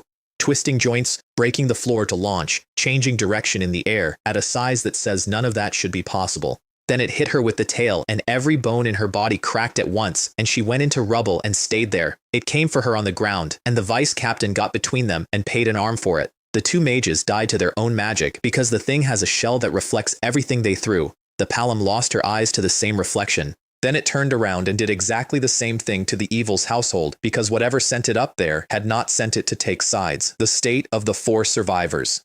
Himeka. 1 arm gone, bleeding badly, and by a comfortable margin, the healthiest of them. Alara. Blind. 3rd tier. So the weakest, so the least able to survive anything. Kaido, alive, patched together with medicine, and no longer a functioning person. Elves break in a specific way. They are the proudest race in that world, and when the pride goes, there is nothing underneath it holding the shape, and everything she had ever built her life on was lying around her on the floor of a room. And Seraphina, who had spent the entire engagement running herself empty, trying to reach people she could not reach in time, and who had succeeded exactly once. Their captain looked at the four of them and did the arithmetic that every commander in that city is eventually handed, which is, with what is left, who gets out. I'm sorry, Himeka, Elara. Leave your lives to me. I want to save Kaito. And here is the part I cannot get out of my head, which is that neither of them argued. This was always a question of who to keep, Himeka said. I'm already a broken doll. This is a fine place to be buried. I don't want to die at all, said Elara, but I'm the weakest one here, and I'd go first whatever we did. Count me in. Then Himeka said the only thing anybody said that day that sounded like an objection. But Seraphina, you should live. As long as you and Lady Themis remain, justice doesn't disappear. And Seraphina said, there are as many kinds of justice as there are people. There's never going to be one right answer. But if it's Kato, she'll always pick the right direction. Then she knelt down in front of a girl who could not stand up and did the cruelest thing she has ever done. Kaito's magic was the only thing on that floor capable of killing it. Kaito could not fight. Kaito, in the state she was in, would have been an obstacle. So Seraphina told her to sing. Whatever happens, do not stop chanting. We'll handle peeling off the shell. Please, this is a promise. And she used that word deliberately, because to an elf, a promise is not an agreement. It is a binding. She pinned that girl to the floor with a single word so that she could not get up and die with them. Elara came over and put her tool bag in Kaito's hands because she couldn't see anymore and had no further use for the thing she had trusted most in the world. Himeka unhooked the paired short swords from her hip. She had lost one arm and could not use them, and she had loved them, and they were hers. Don't treat them as a keepsake. Use them until they're worn out. Become strong, my good rival. Then the three of them walked toward it, and none of them looked back, and a girl who could not stand up started singing through her teeth. Elara went first, because she was blind and slow, and the thing went for her first, and she had known it would. She let it come. She had been holding something behind her back the entire time. When the claw came down, she brought her hand around and set it off in its face, and it cost the thing its right claw, and it cost her everything. Himeka went into the gap Elara bought and put her remaining arm's worth of swordsmanship into the joint of its right leg and opened it and lost the arm doing it and was thrown across the floor before she could disengage. That left one. Agalis Alvisus. Fire took hold of her, hands, feet, body, sword, and this is the thing she is named for, Crimson Flower, a second-tier adventurer who fights at first-tier grade because she wears her own magic like armor. She blew out the flames at her heels and crossed the floor as a streak, and because she went straight in and because she accelerated recklessly, she could not avoid the one claw it had left. Kaito saw her go through, and Seraphina, already through, kept going because she had never intended to survive the approach. She had intended to get inside. The blade went into it, and the fire went in after the blade, and the shell that reflects all magic did nothing at all about fire that was already underneath it. It came apart from the inside, and with the last of her air, Seraphina Croft shouted one word across that floor. Leon, which meant fire, now, through me. She knew exactly what she was asking for. So did the girl on the floor. And in the same second, from behind, another voice arrived. Delay the release. Wait for my command. I do not get to take credit for arriving. I got there because Lena and I had been in the city, had heard a rumor that the Themis household had gone down after the last evil's remnant, and had gone into the labyrinth on the spot with nothing. No supplies, no backpack, no tools. The two of us went down 24 floors with what was on our belts because stopping to pack would have cost 40 minutes. Arian found out afterward. That is a separate conversation which I lost. We arrived at the point where a woman had just been run through. I went past Kaito at full output, took the last claw off it, caught Seraphina by the clothes, and threw her backward without slowing down. Lena, catch her. The tail came around, and I cut that off too, and then I did not pursue, because there was something much more useful to do. Kaito, magic! Starlight wind. She called it out with her face soaked, and it was not despair anymore. The whole hall went white, and in the last fraction of a second before the light took everything, she saw it roll. Shell gone, claws gone, and it still evaded a first-tier area bombardment by twisting a joint and accelerating out of the blast radius. That barrage emptied her completely. Between the terror, the grief, the injuries, the medicine, and a full power casting on top of it, the girl went down. The last thing she said before she lost consciousness was aimed at me, and it was barely audible. Please, save them. Then I got to look at what I had to work with. Lena, how are they? Very bad. I used everything. It isn't working. They probably don't have more than a few minutes. Himeka, who by then had no arms at all, was still conscious enough to be irritating about it. Leave us and take Kaido out. You came at the right time. This way she gets back alive. That thing was only driven off by the explosions. It's coming back. Our injuries are past saving. You can't save us. Take Kaido and shut your mouth. I do not usually talk during triage. Whether I can save you is my decision. The wounded lie down and stop talking. Then I reached into my belt pouch and used it to cover what I was actually doing, which was taking 3 vials out of a small partitioned space that nobody in that world knew I had. I have never shown anyone that pocket. Not Freya, not Liam, not Lena. Because that world has gods in it, and gods notice things, and a man who can carry an impossible amount of impossible objects is a man who eventually gets asked questions he cannot answer. The pocket, at that point, contained an archive of photographs of everyone I loved doing something stupid.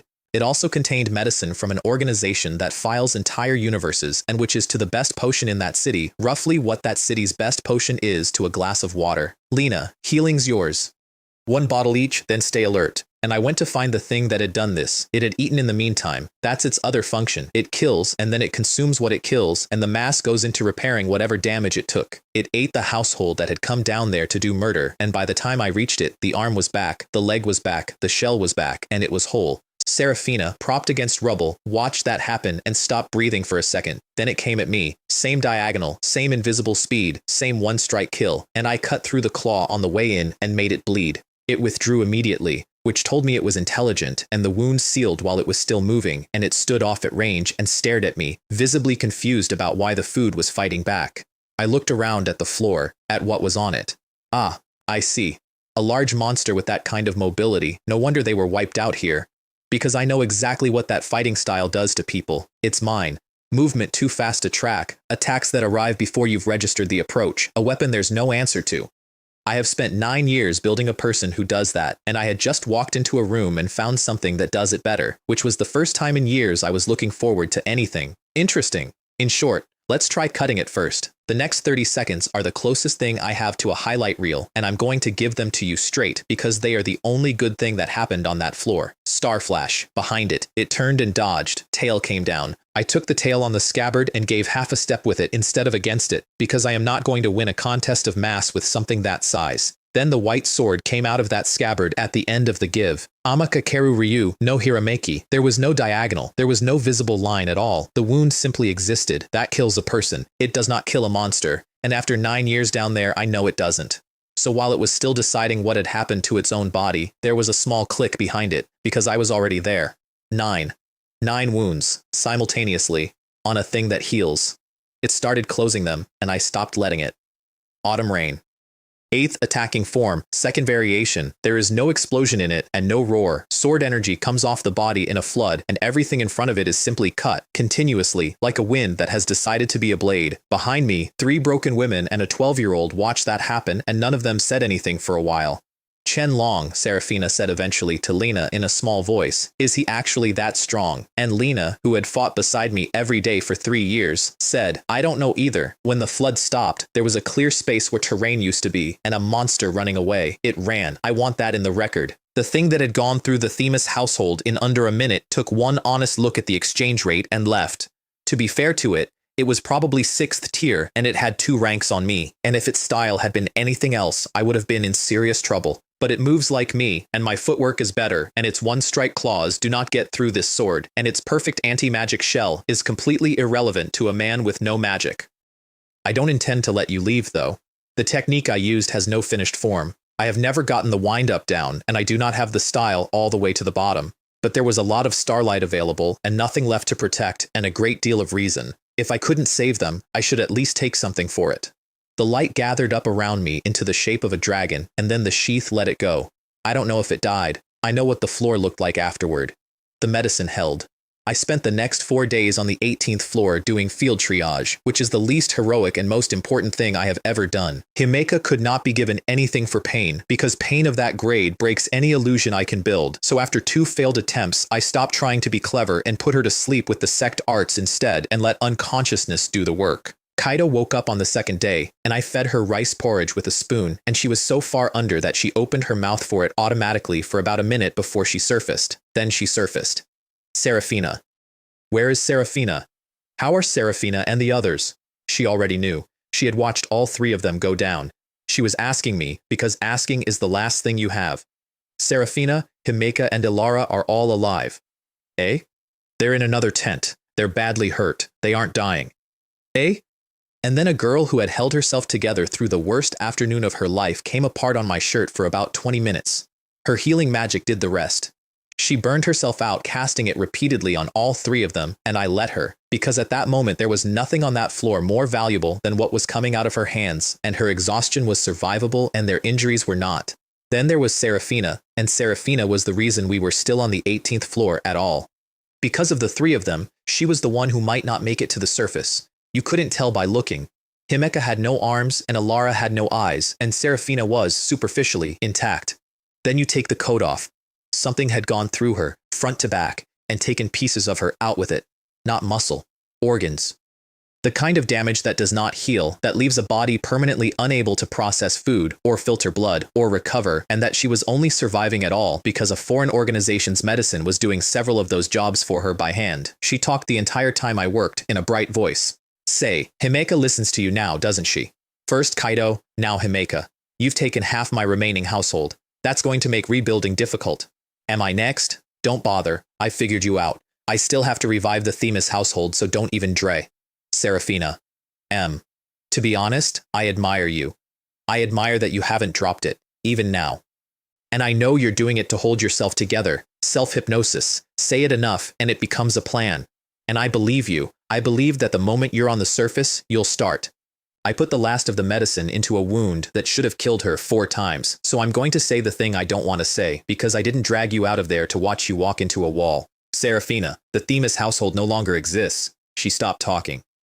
You've been a symbol of justice in that city for years. Do you know how many people you've made enemies of by being that?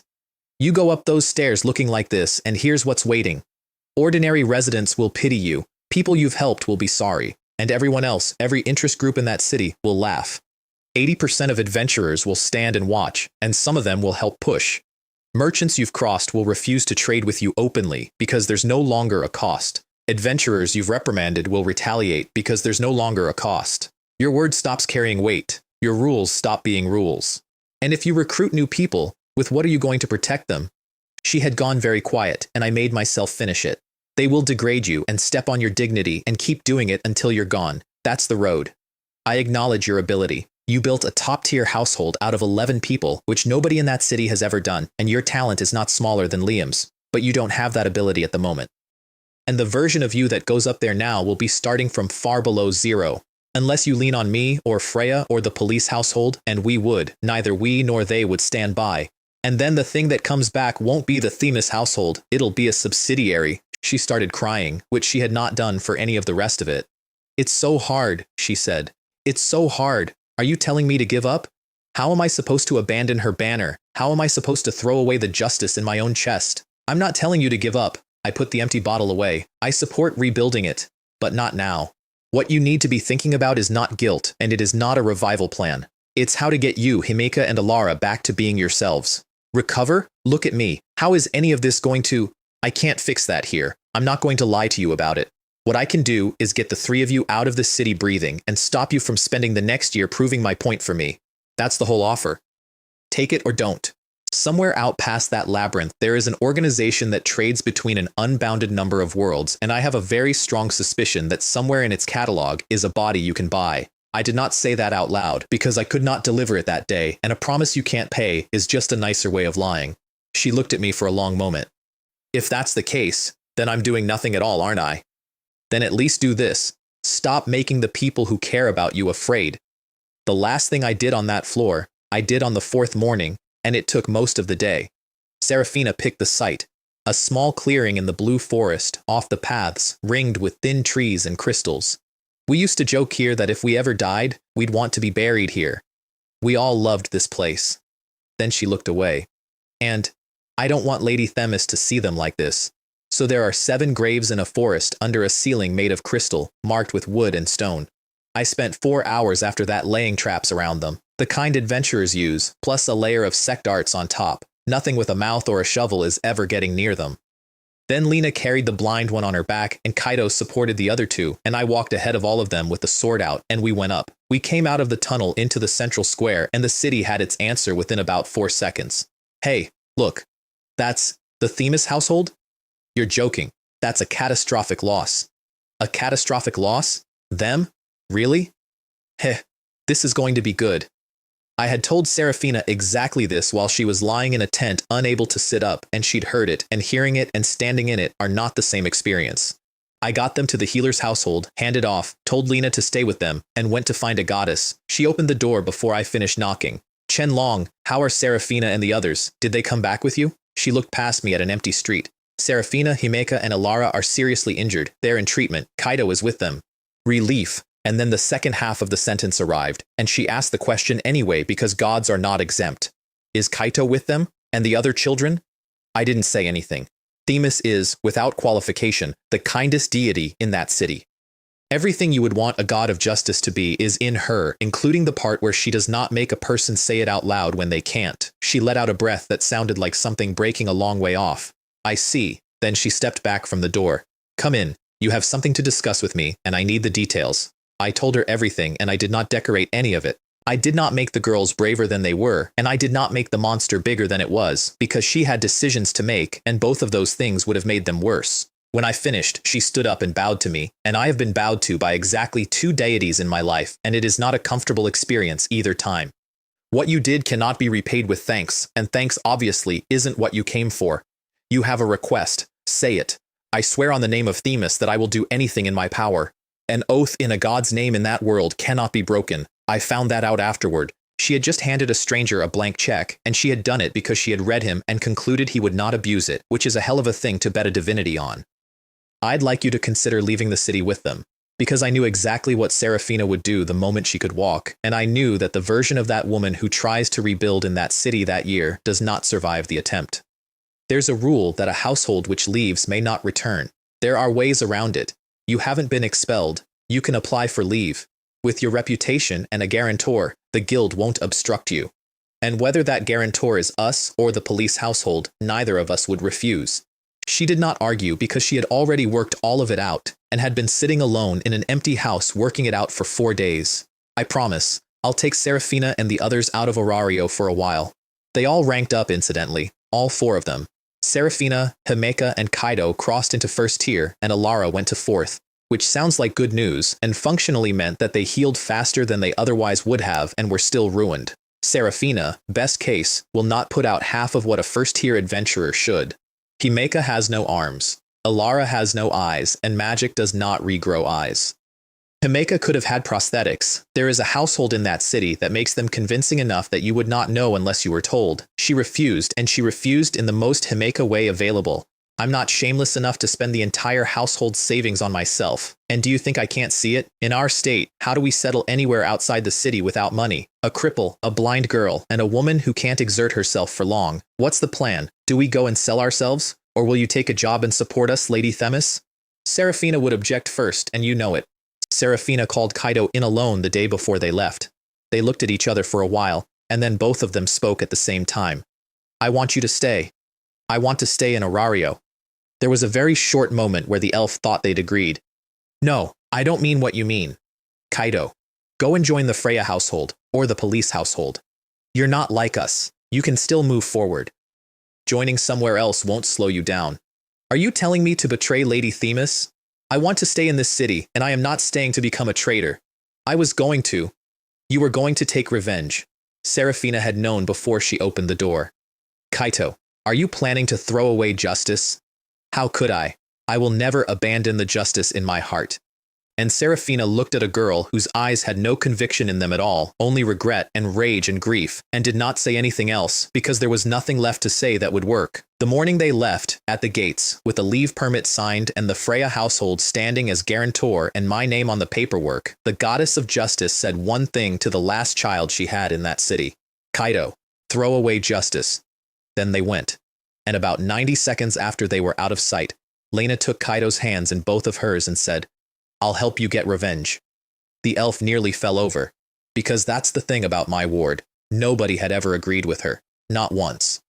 Everyone in her life who loved her had spent days carefully explaining why she must not do the thing she was going to do, and then a 12-year-old with the same black flame in her own chest looked at her and recognized it and volunteered to come with her into the pit. It is not sympathy, it is not pity, it is a person saying, "I'll fall too." Lena, Kaido. They were holding hands and gazing at each other, and there was something blooming in the air. I hit both of them on the head. Help her, my ass. 2 first-tier adventurers went down on the pavement holding their skulls. Why did you hit me? Why did you hit me? Because if I don't wake you 2 up, in about an hour you'll be going to take revenge on your own initiative, and I will have to explain that to a goddess. Then I rubbed both their heads, hauled them up by an arm each, and took them somewhere with a door. Here is the conversation.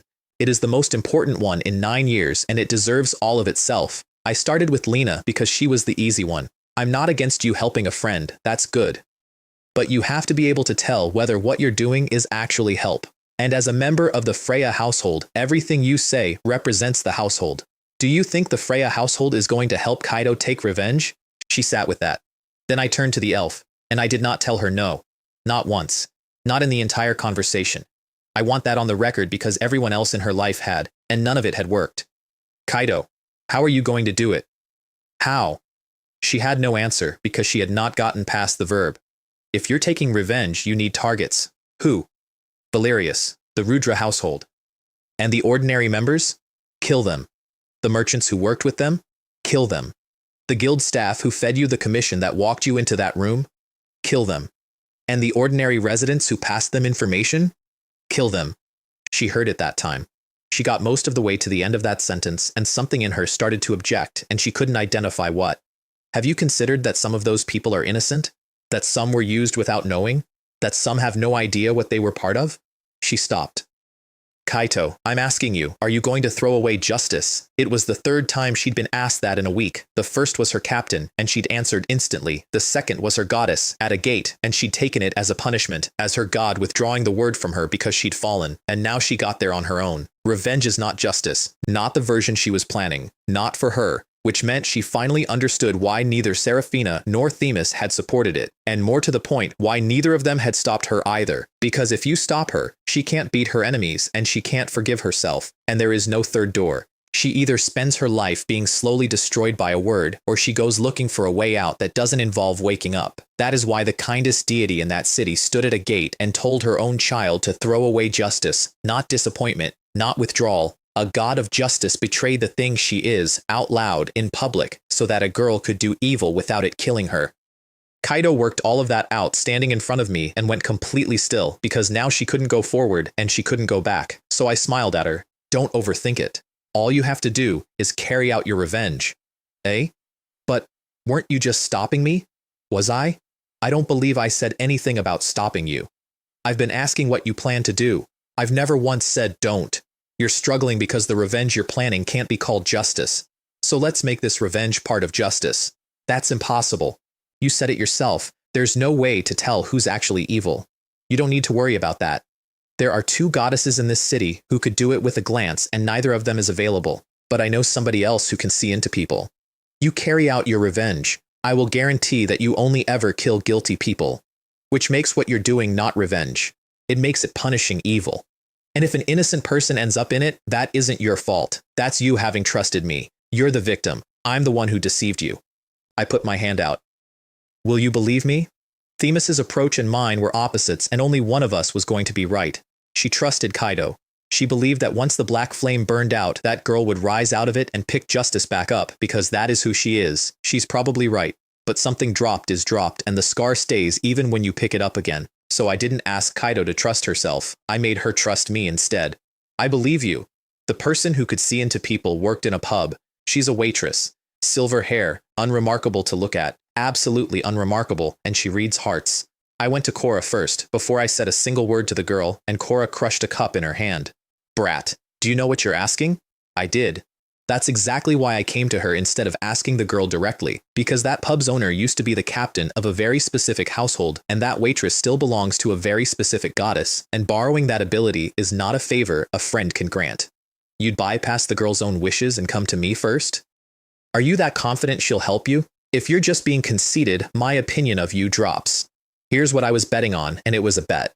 A few weeks earlier, Freya had seen something on me and muttered, First Freya, now Themis. How many goddesses are you planning to attract? I'd ignored it at the time. Then I put it next to the fact that a certain waitress had gone from politely indifferent to warm toward me over the space of 1 month, immediately after the 27th floor, which means the goddess who owns that pub's owner had taken an interest, and a goddess who has taken an interest in you does not decline an opportunity to make you owe her something.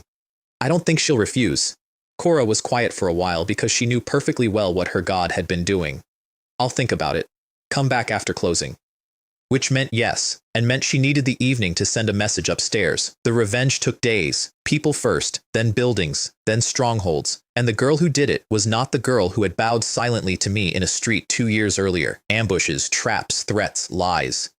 Every filthy, dishonorable, deeply unelven skill that a small palom with peach-colored hair had spent years forcing her to learn against her will. Knowledge is a weapon, information is a delicacy, remember everything and use everything, and she used every single one of them without hesitation and then improvised more. Anyone the waitress and I marked, she went through. Adventurers, merchants, guild clerks, ordinary residents. No exceptions and no discussion. She was, for about a week, the single most frightening thing in that city. Lena found her frightening. A girl carrying an uncapped hatred amplification skill was unsettled by the elf. And there was one thing keeping the whole operation from being a massacre, which is that every single name on that list had earned it because a silver-haired waitress had looked at them and known. The last stop was the Rudra household's base, and I did not go in. What she did in there was hers, and she had earned the right to do it without an audience, and I am not going to describe it. The building was on fire afterward. Their god came out of hiding to applaud. Amazing, truly amazing. Look at that face. A vengeful ghost covered in wounds. I genuinely love to welcome you into my household with an expression like that. And she was, at that moment, close enough to being what he was describing that he had a case. Then a voice arrived from behind her, and she came back. She won't be joining another household. Give it up. And whether or not she becomes a ghost is none of your concern. All you need to know is that there's nothing left for you to do in this world for the time being. And then the cordon lit up. My household, the Freya household, the police household, and the guild's enforcement arm, all of them standing in a ring in the dark because I had spent 2 days arranging it. I picked her up. She was finished, completely, physically, and otherwise, and carried her out. Final tally. 27 large organizations dismantled, merchant guilds, mercenary companies, criminal syndicates. 4 deities sent back to heaven, which is the only punishment that world has for a god and which is permanent. An uncountable number of shops, clerks, brokers, and residents affected. And the day after the guild finished counting, it published a statement declaring the Dark Age over. The era of Zeus and Hera was closed. The era of Freya and Freya began, all of which was triggered by one elf who could not sleep. She woke up 2 days later in an empty house. Revenge. I succeeded. She put her hand on her own chest, and the exhilaration she'd felt at the end of it was already gone, and what was underneath it was nothing at all.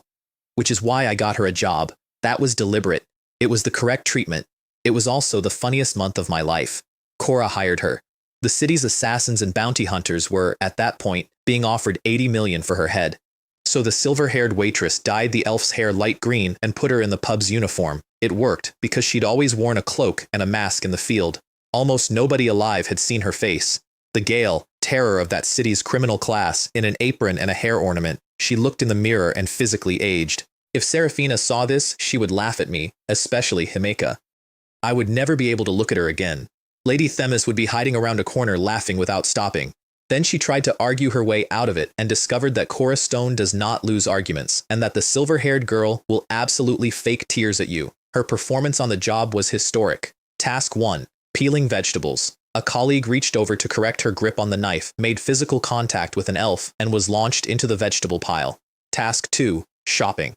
She was instructed to smile and be charming, because the stall holders are all kindly old men who will give a discount to a cute girl who asks, "Boss, could you make that fruit cheaper?" Please give me a discount. Ah, well that. Hurry up. How long are you going to keep humiliating me? They were asked not to come back. Task 3. Taking orders. I was sitting at the table. This is the menu. I'm going to point out that a waiter is generally supposed to look at the customer's face. Yun Tian? I'm a regular. Meanwhile, 2 separate professionals had taken the contract on her. One was a bounty hunter, 17, 4th tier, with a near-perfect record, who was extremely tired of that city and had recently been overheard saying that what she really wanted was to find a place to settle down and be lazy in a small room. The other was an assassin, 16, 4th tier, with a near-perfect record, who had recently been overheard saying that what she really wanted was somewhere warm to sleep and somebody to scratch her stomach. Both of them independently came to the pub to scout the target. Both of them watched the most feared person in the city get chewed out by a landlady for dropping food. The assassin left through the back door, stopped in a shaded alley, and said it out loud to nobody. Even the cooks in that kitchen don't make any noise when they walk. And that silver-haired waitress, I keep feeling like she's seen straight through me. Wait, a pub that openly ignores the gale. Is that shop actually terrifying? Then she shook her head and laughed at herself because that's ridiculous. It's just a pub. They came in the same night. The assassin first, through the ceiling, after gassing the building with something strong enough to punch through a first-tier adventurer's abnormal resistance, which tells you she'd hired a genuinely elite alchemist and spent everything she had. Kaido kicked her across the corridor anyway, at which point the assassin correctly concluded that only a fool fights a 5th tier and began to leave. Which is when the bounty hunter arrived by jumping off the roof of the building next door and punching the pub. A third of it came down. The two professionals, both of whom had now realized the target was a rank above the intel, teamed up out of pure self-preservation. And then a very sleepy, cat-eared waitress wandered out into the yard, entirely unaffected by a gas designed to drop first-tier adventurers, and unwrapped the white cloth from around the long object she carries. It was a golden spear. First-tier work. There is a cat in the Freya household who carries a silver one and is one rank off the top of the world, and he has a sister, and her weapon is the matching piece. The cat now is just a stray cat, she said cheerfully. The cat doesn't know anything about that name. The fight became briefly 2 cats shouting the word meow at each other about whose tail was nicer. And then, from the street, everybody heard it.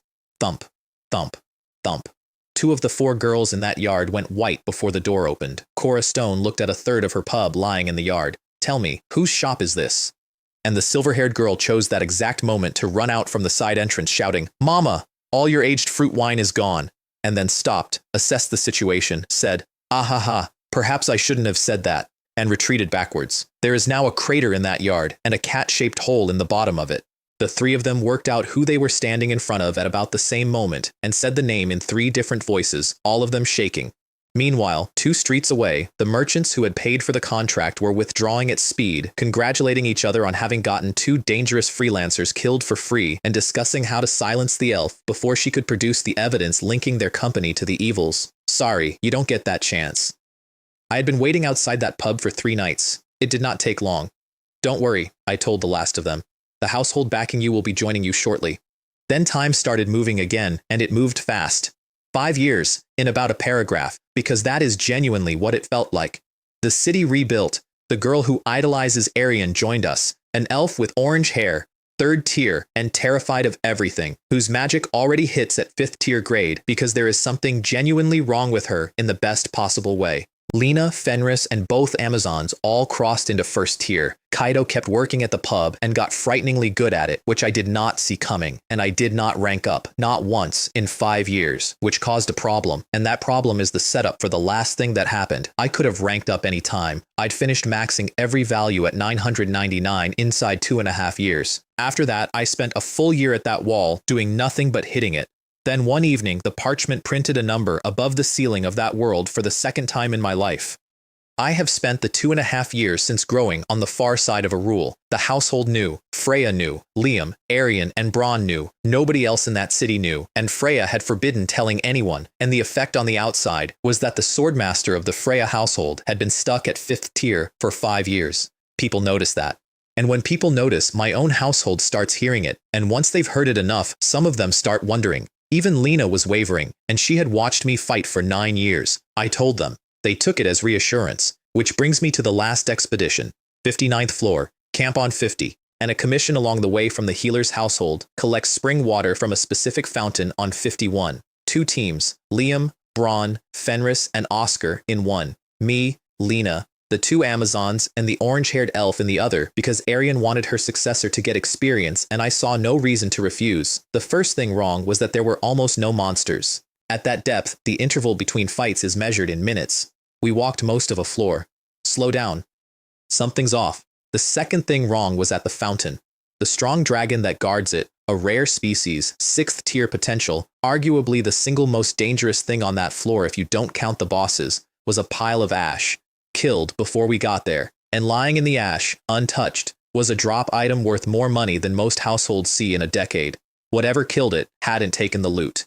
Then we heard Oscar scream. They were worms, green, patterned in bright colors, and nobody in that party had ever seen one, and between us we had over a century of experience down there. The younger Amazon cut one in half with a first-tier weapon. The body opened and something purple came out of it and dissolved everything it touched, and her indestructible greatsword was gone in under a second. The most famous elite unit in that city ran away. We ran a long way, and on the way, I said something quietly to Liam. Do you remember the fallen spirit I met? And I watched a man assemble a picture out of one sentence. Because if something is farming magic stones out of other monsters, then something is collecting. And if something is collecting, something is building. The orange-haired girl burned the whole swarm off the floor with one spell, and she is third tier. Sit with that. Then I looked at the direction they'd been traveling and realized they had never been chasing us. They'd been going past us. There is more than one route back to 50. We went back at a dead sprint and arrived to find the camp under siege, the archers out of arrows, and Arian holding a rock platform with terrain and command and nothing else. Nobody died, not one. Under those conditions, with that many wounded on that floor, she still thinks she failed. Then Lena and I went into the swarm from both sides as two lines of light, and behind us, the entire expedition made a noise I still think about, and Liam took command back off Arian, and Arian walked up to the highest point of that platform. I have seen her cast before. I had never seen this. A harbinger of the end. Closed light. Frozen earth. My name is Alf. High sword of victory. Pillars of fire came out of the ground, out of the walls, and out of the ceiling, across an area the size of the city above us, and the 50th floor of that labyrinth was sterilized in about 4 seconds. Then she walked back down the slope like a woman coming out of a library. We aborted. Not because of casualties, because half the expedition no longer had weapons, and on the way up, on the 17th floor, the walls cracked and produced a horde of minotaurs, which was, in the great scheme of that day, a relief, except that they took one look at us and ran. 9 years. 9 years in that labyrinth, and I have watched monsters retreat, redirect, and get driven off. I had never once seen one turn around and flee out of pure fear. I stood there for about 4 seconds thinking, with a kind of ringing clarity, the story's starting. By the time I moved, they were on the stairs to 16. Chase them, Liam shouted. There are adventurers upstairs. So we chased them. 16, 15, 14, downward through the levels the way you'd chase a spill, picking them off in 1s and 2s across floors, and it was slow because the terrain is a maze and monsters do not run in straight lines. And because I was not going as fast as I could, I let it run on purpose. I had a fairly good idea of who was at the bottom of those stairs, and I was, in a distant way, curious to see what he'd do. By floor 5 it was 3 of us, me, Lena, and the wolf. Then somebody screamed. Lena went. Instantly, without a word, the way she always does. And I had no intention of moving. That was the whole point. I'd spent the entire descent deliberately not taking that fight away from whoever was down there. Then she went past me, and my body moved before I did. Not a decision, not a plan. The blade was out, and the last minotaur was in 2 pieces, and I was standing at the bottom of a corridor before any part of my brain had been consulted. I sheathed it, and stood there for a second. Because she will meet other people. Of course she will. She's 16. She has an entire life in front of her full of people who are not me, and every one of them is going to matter to her, and that is exactly what I have spent 9 years building toward. That's the whole project. That was the point. Revenge is not everything you are. That's the sentence. That's the thing I told a 9-year-old under a dragon, and I have said some version of it to her every year since, and I had just cut something in half so that she wouldn't get there first. Am I jealous? I have never in my life had my body move ahead of my will. Not once, in 9 years, in 2 worlds, against gods and floor bosses and a spirit older than the language I was speaking. Has she become that important without my noticing? I put it away and looked at the boy on the floor. Short white hair like first snow. Red eyes that were about 4 seconds from overflowing. Shaking. The word that arrived in my head, unbidden and unhelpful, was rabbit. He stared at me. I took 1 step toward him. He screamed and ran. I caught him by the collar. All right, stop shouting. It's rude to flee from a person who just saved you. I'm so sorry. My name is Arthur Finch, Hestia household. Thank you so much for saving me. I'm sorry. I was saved and then I screamed and ran. I'm so sorry. Stop apologizing. We're the ones who let a minotaur past. If anyone owes an apology, it's me, to you. Which caused him actual physical distress. Because, and I found this out in the next 90 seconds, he knew exactly who I was. He'd known before I opened my mouth. In that city, they call me the man closest to a hero. I did not pick that one either. And this boy had come to Arario with his head full of storybooks and had gone looking for the person the stories were about and had found out that the stories were about somebody who was still alive and walking around. That's why he ran. It wasn't fear of the monster. He'd made a fool of himself in front of the specific person and been rescued by him, and his body had chosen escape. He'd been an adventurer for a little over a week. He'd been coming down here alone, every day, no party, and he had gotten to the 5th floor without taking a single injury. I asked. He was embarrassed about it. Later, walking back up, the wolf found out and was insulting about it, which is his form of speech. Are you telling me some rookie adventurer killed a minotaur before you did? A first-tier weakling who can only reach the 5th floor, killing middle-floor monsters? Of course I killed it, I said. But a boy who's been an adventurer for a week reached the 5th floor alone and unhurt. I think that's already excellent. Tish. He's still a nobody. But his tone had moved about 2 degrees, because whatever else that boy is, he had walked into a hole in the ground by himself, and that is the one thing on earth Fenris Grey cannot bring himself to despise. So that's where I'll leave it. 9 years earlier, I picked a faction off a menu because it looked strong. That was the whole reasoning. A goddess asked me why, and I told her the truth, and she fell over laughing, because nobody ever says it out loud.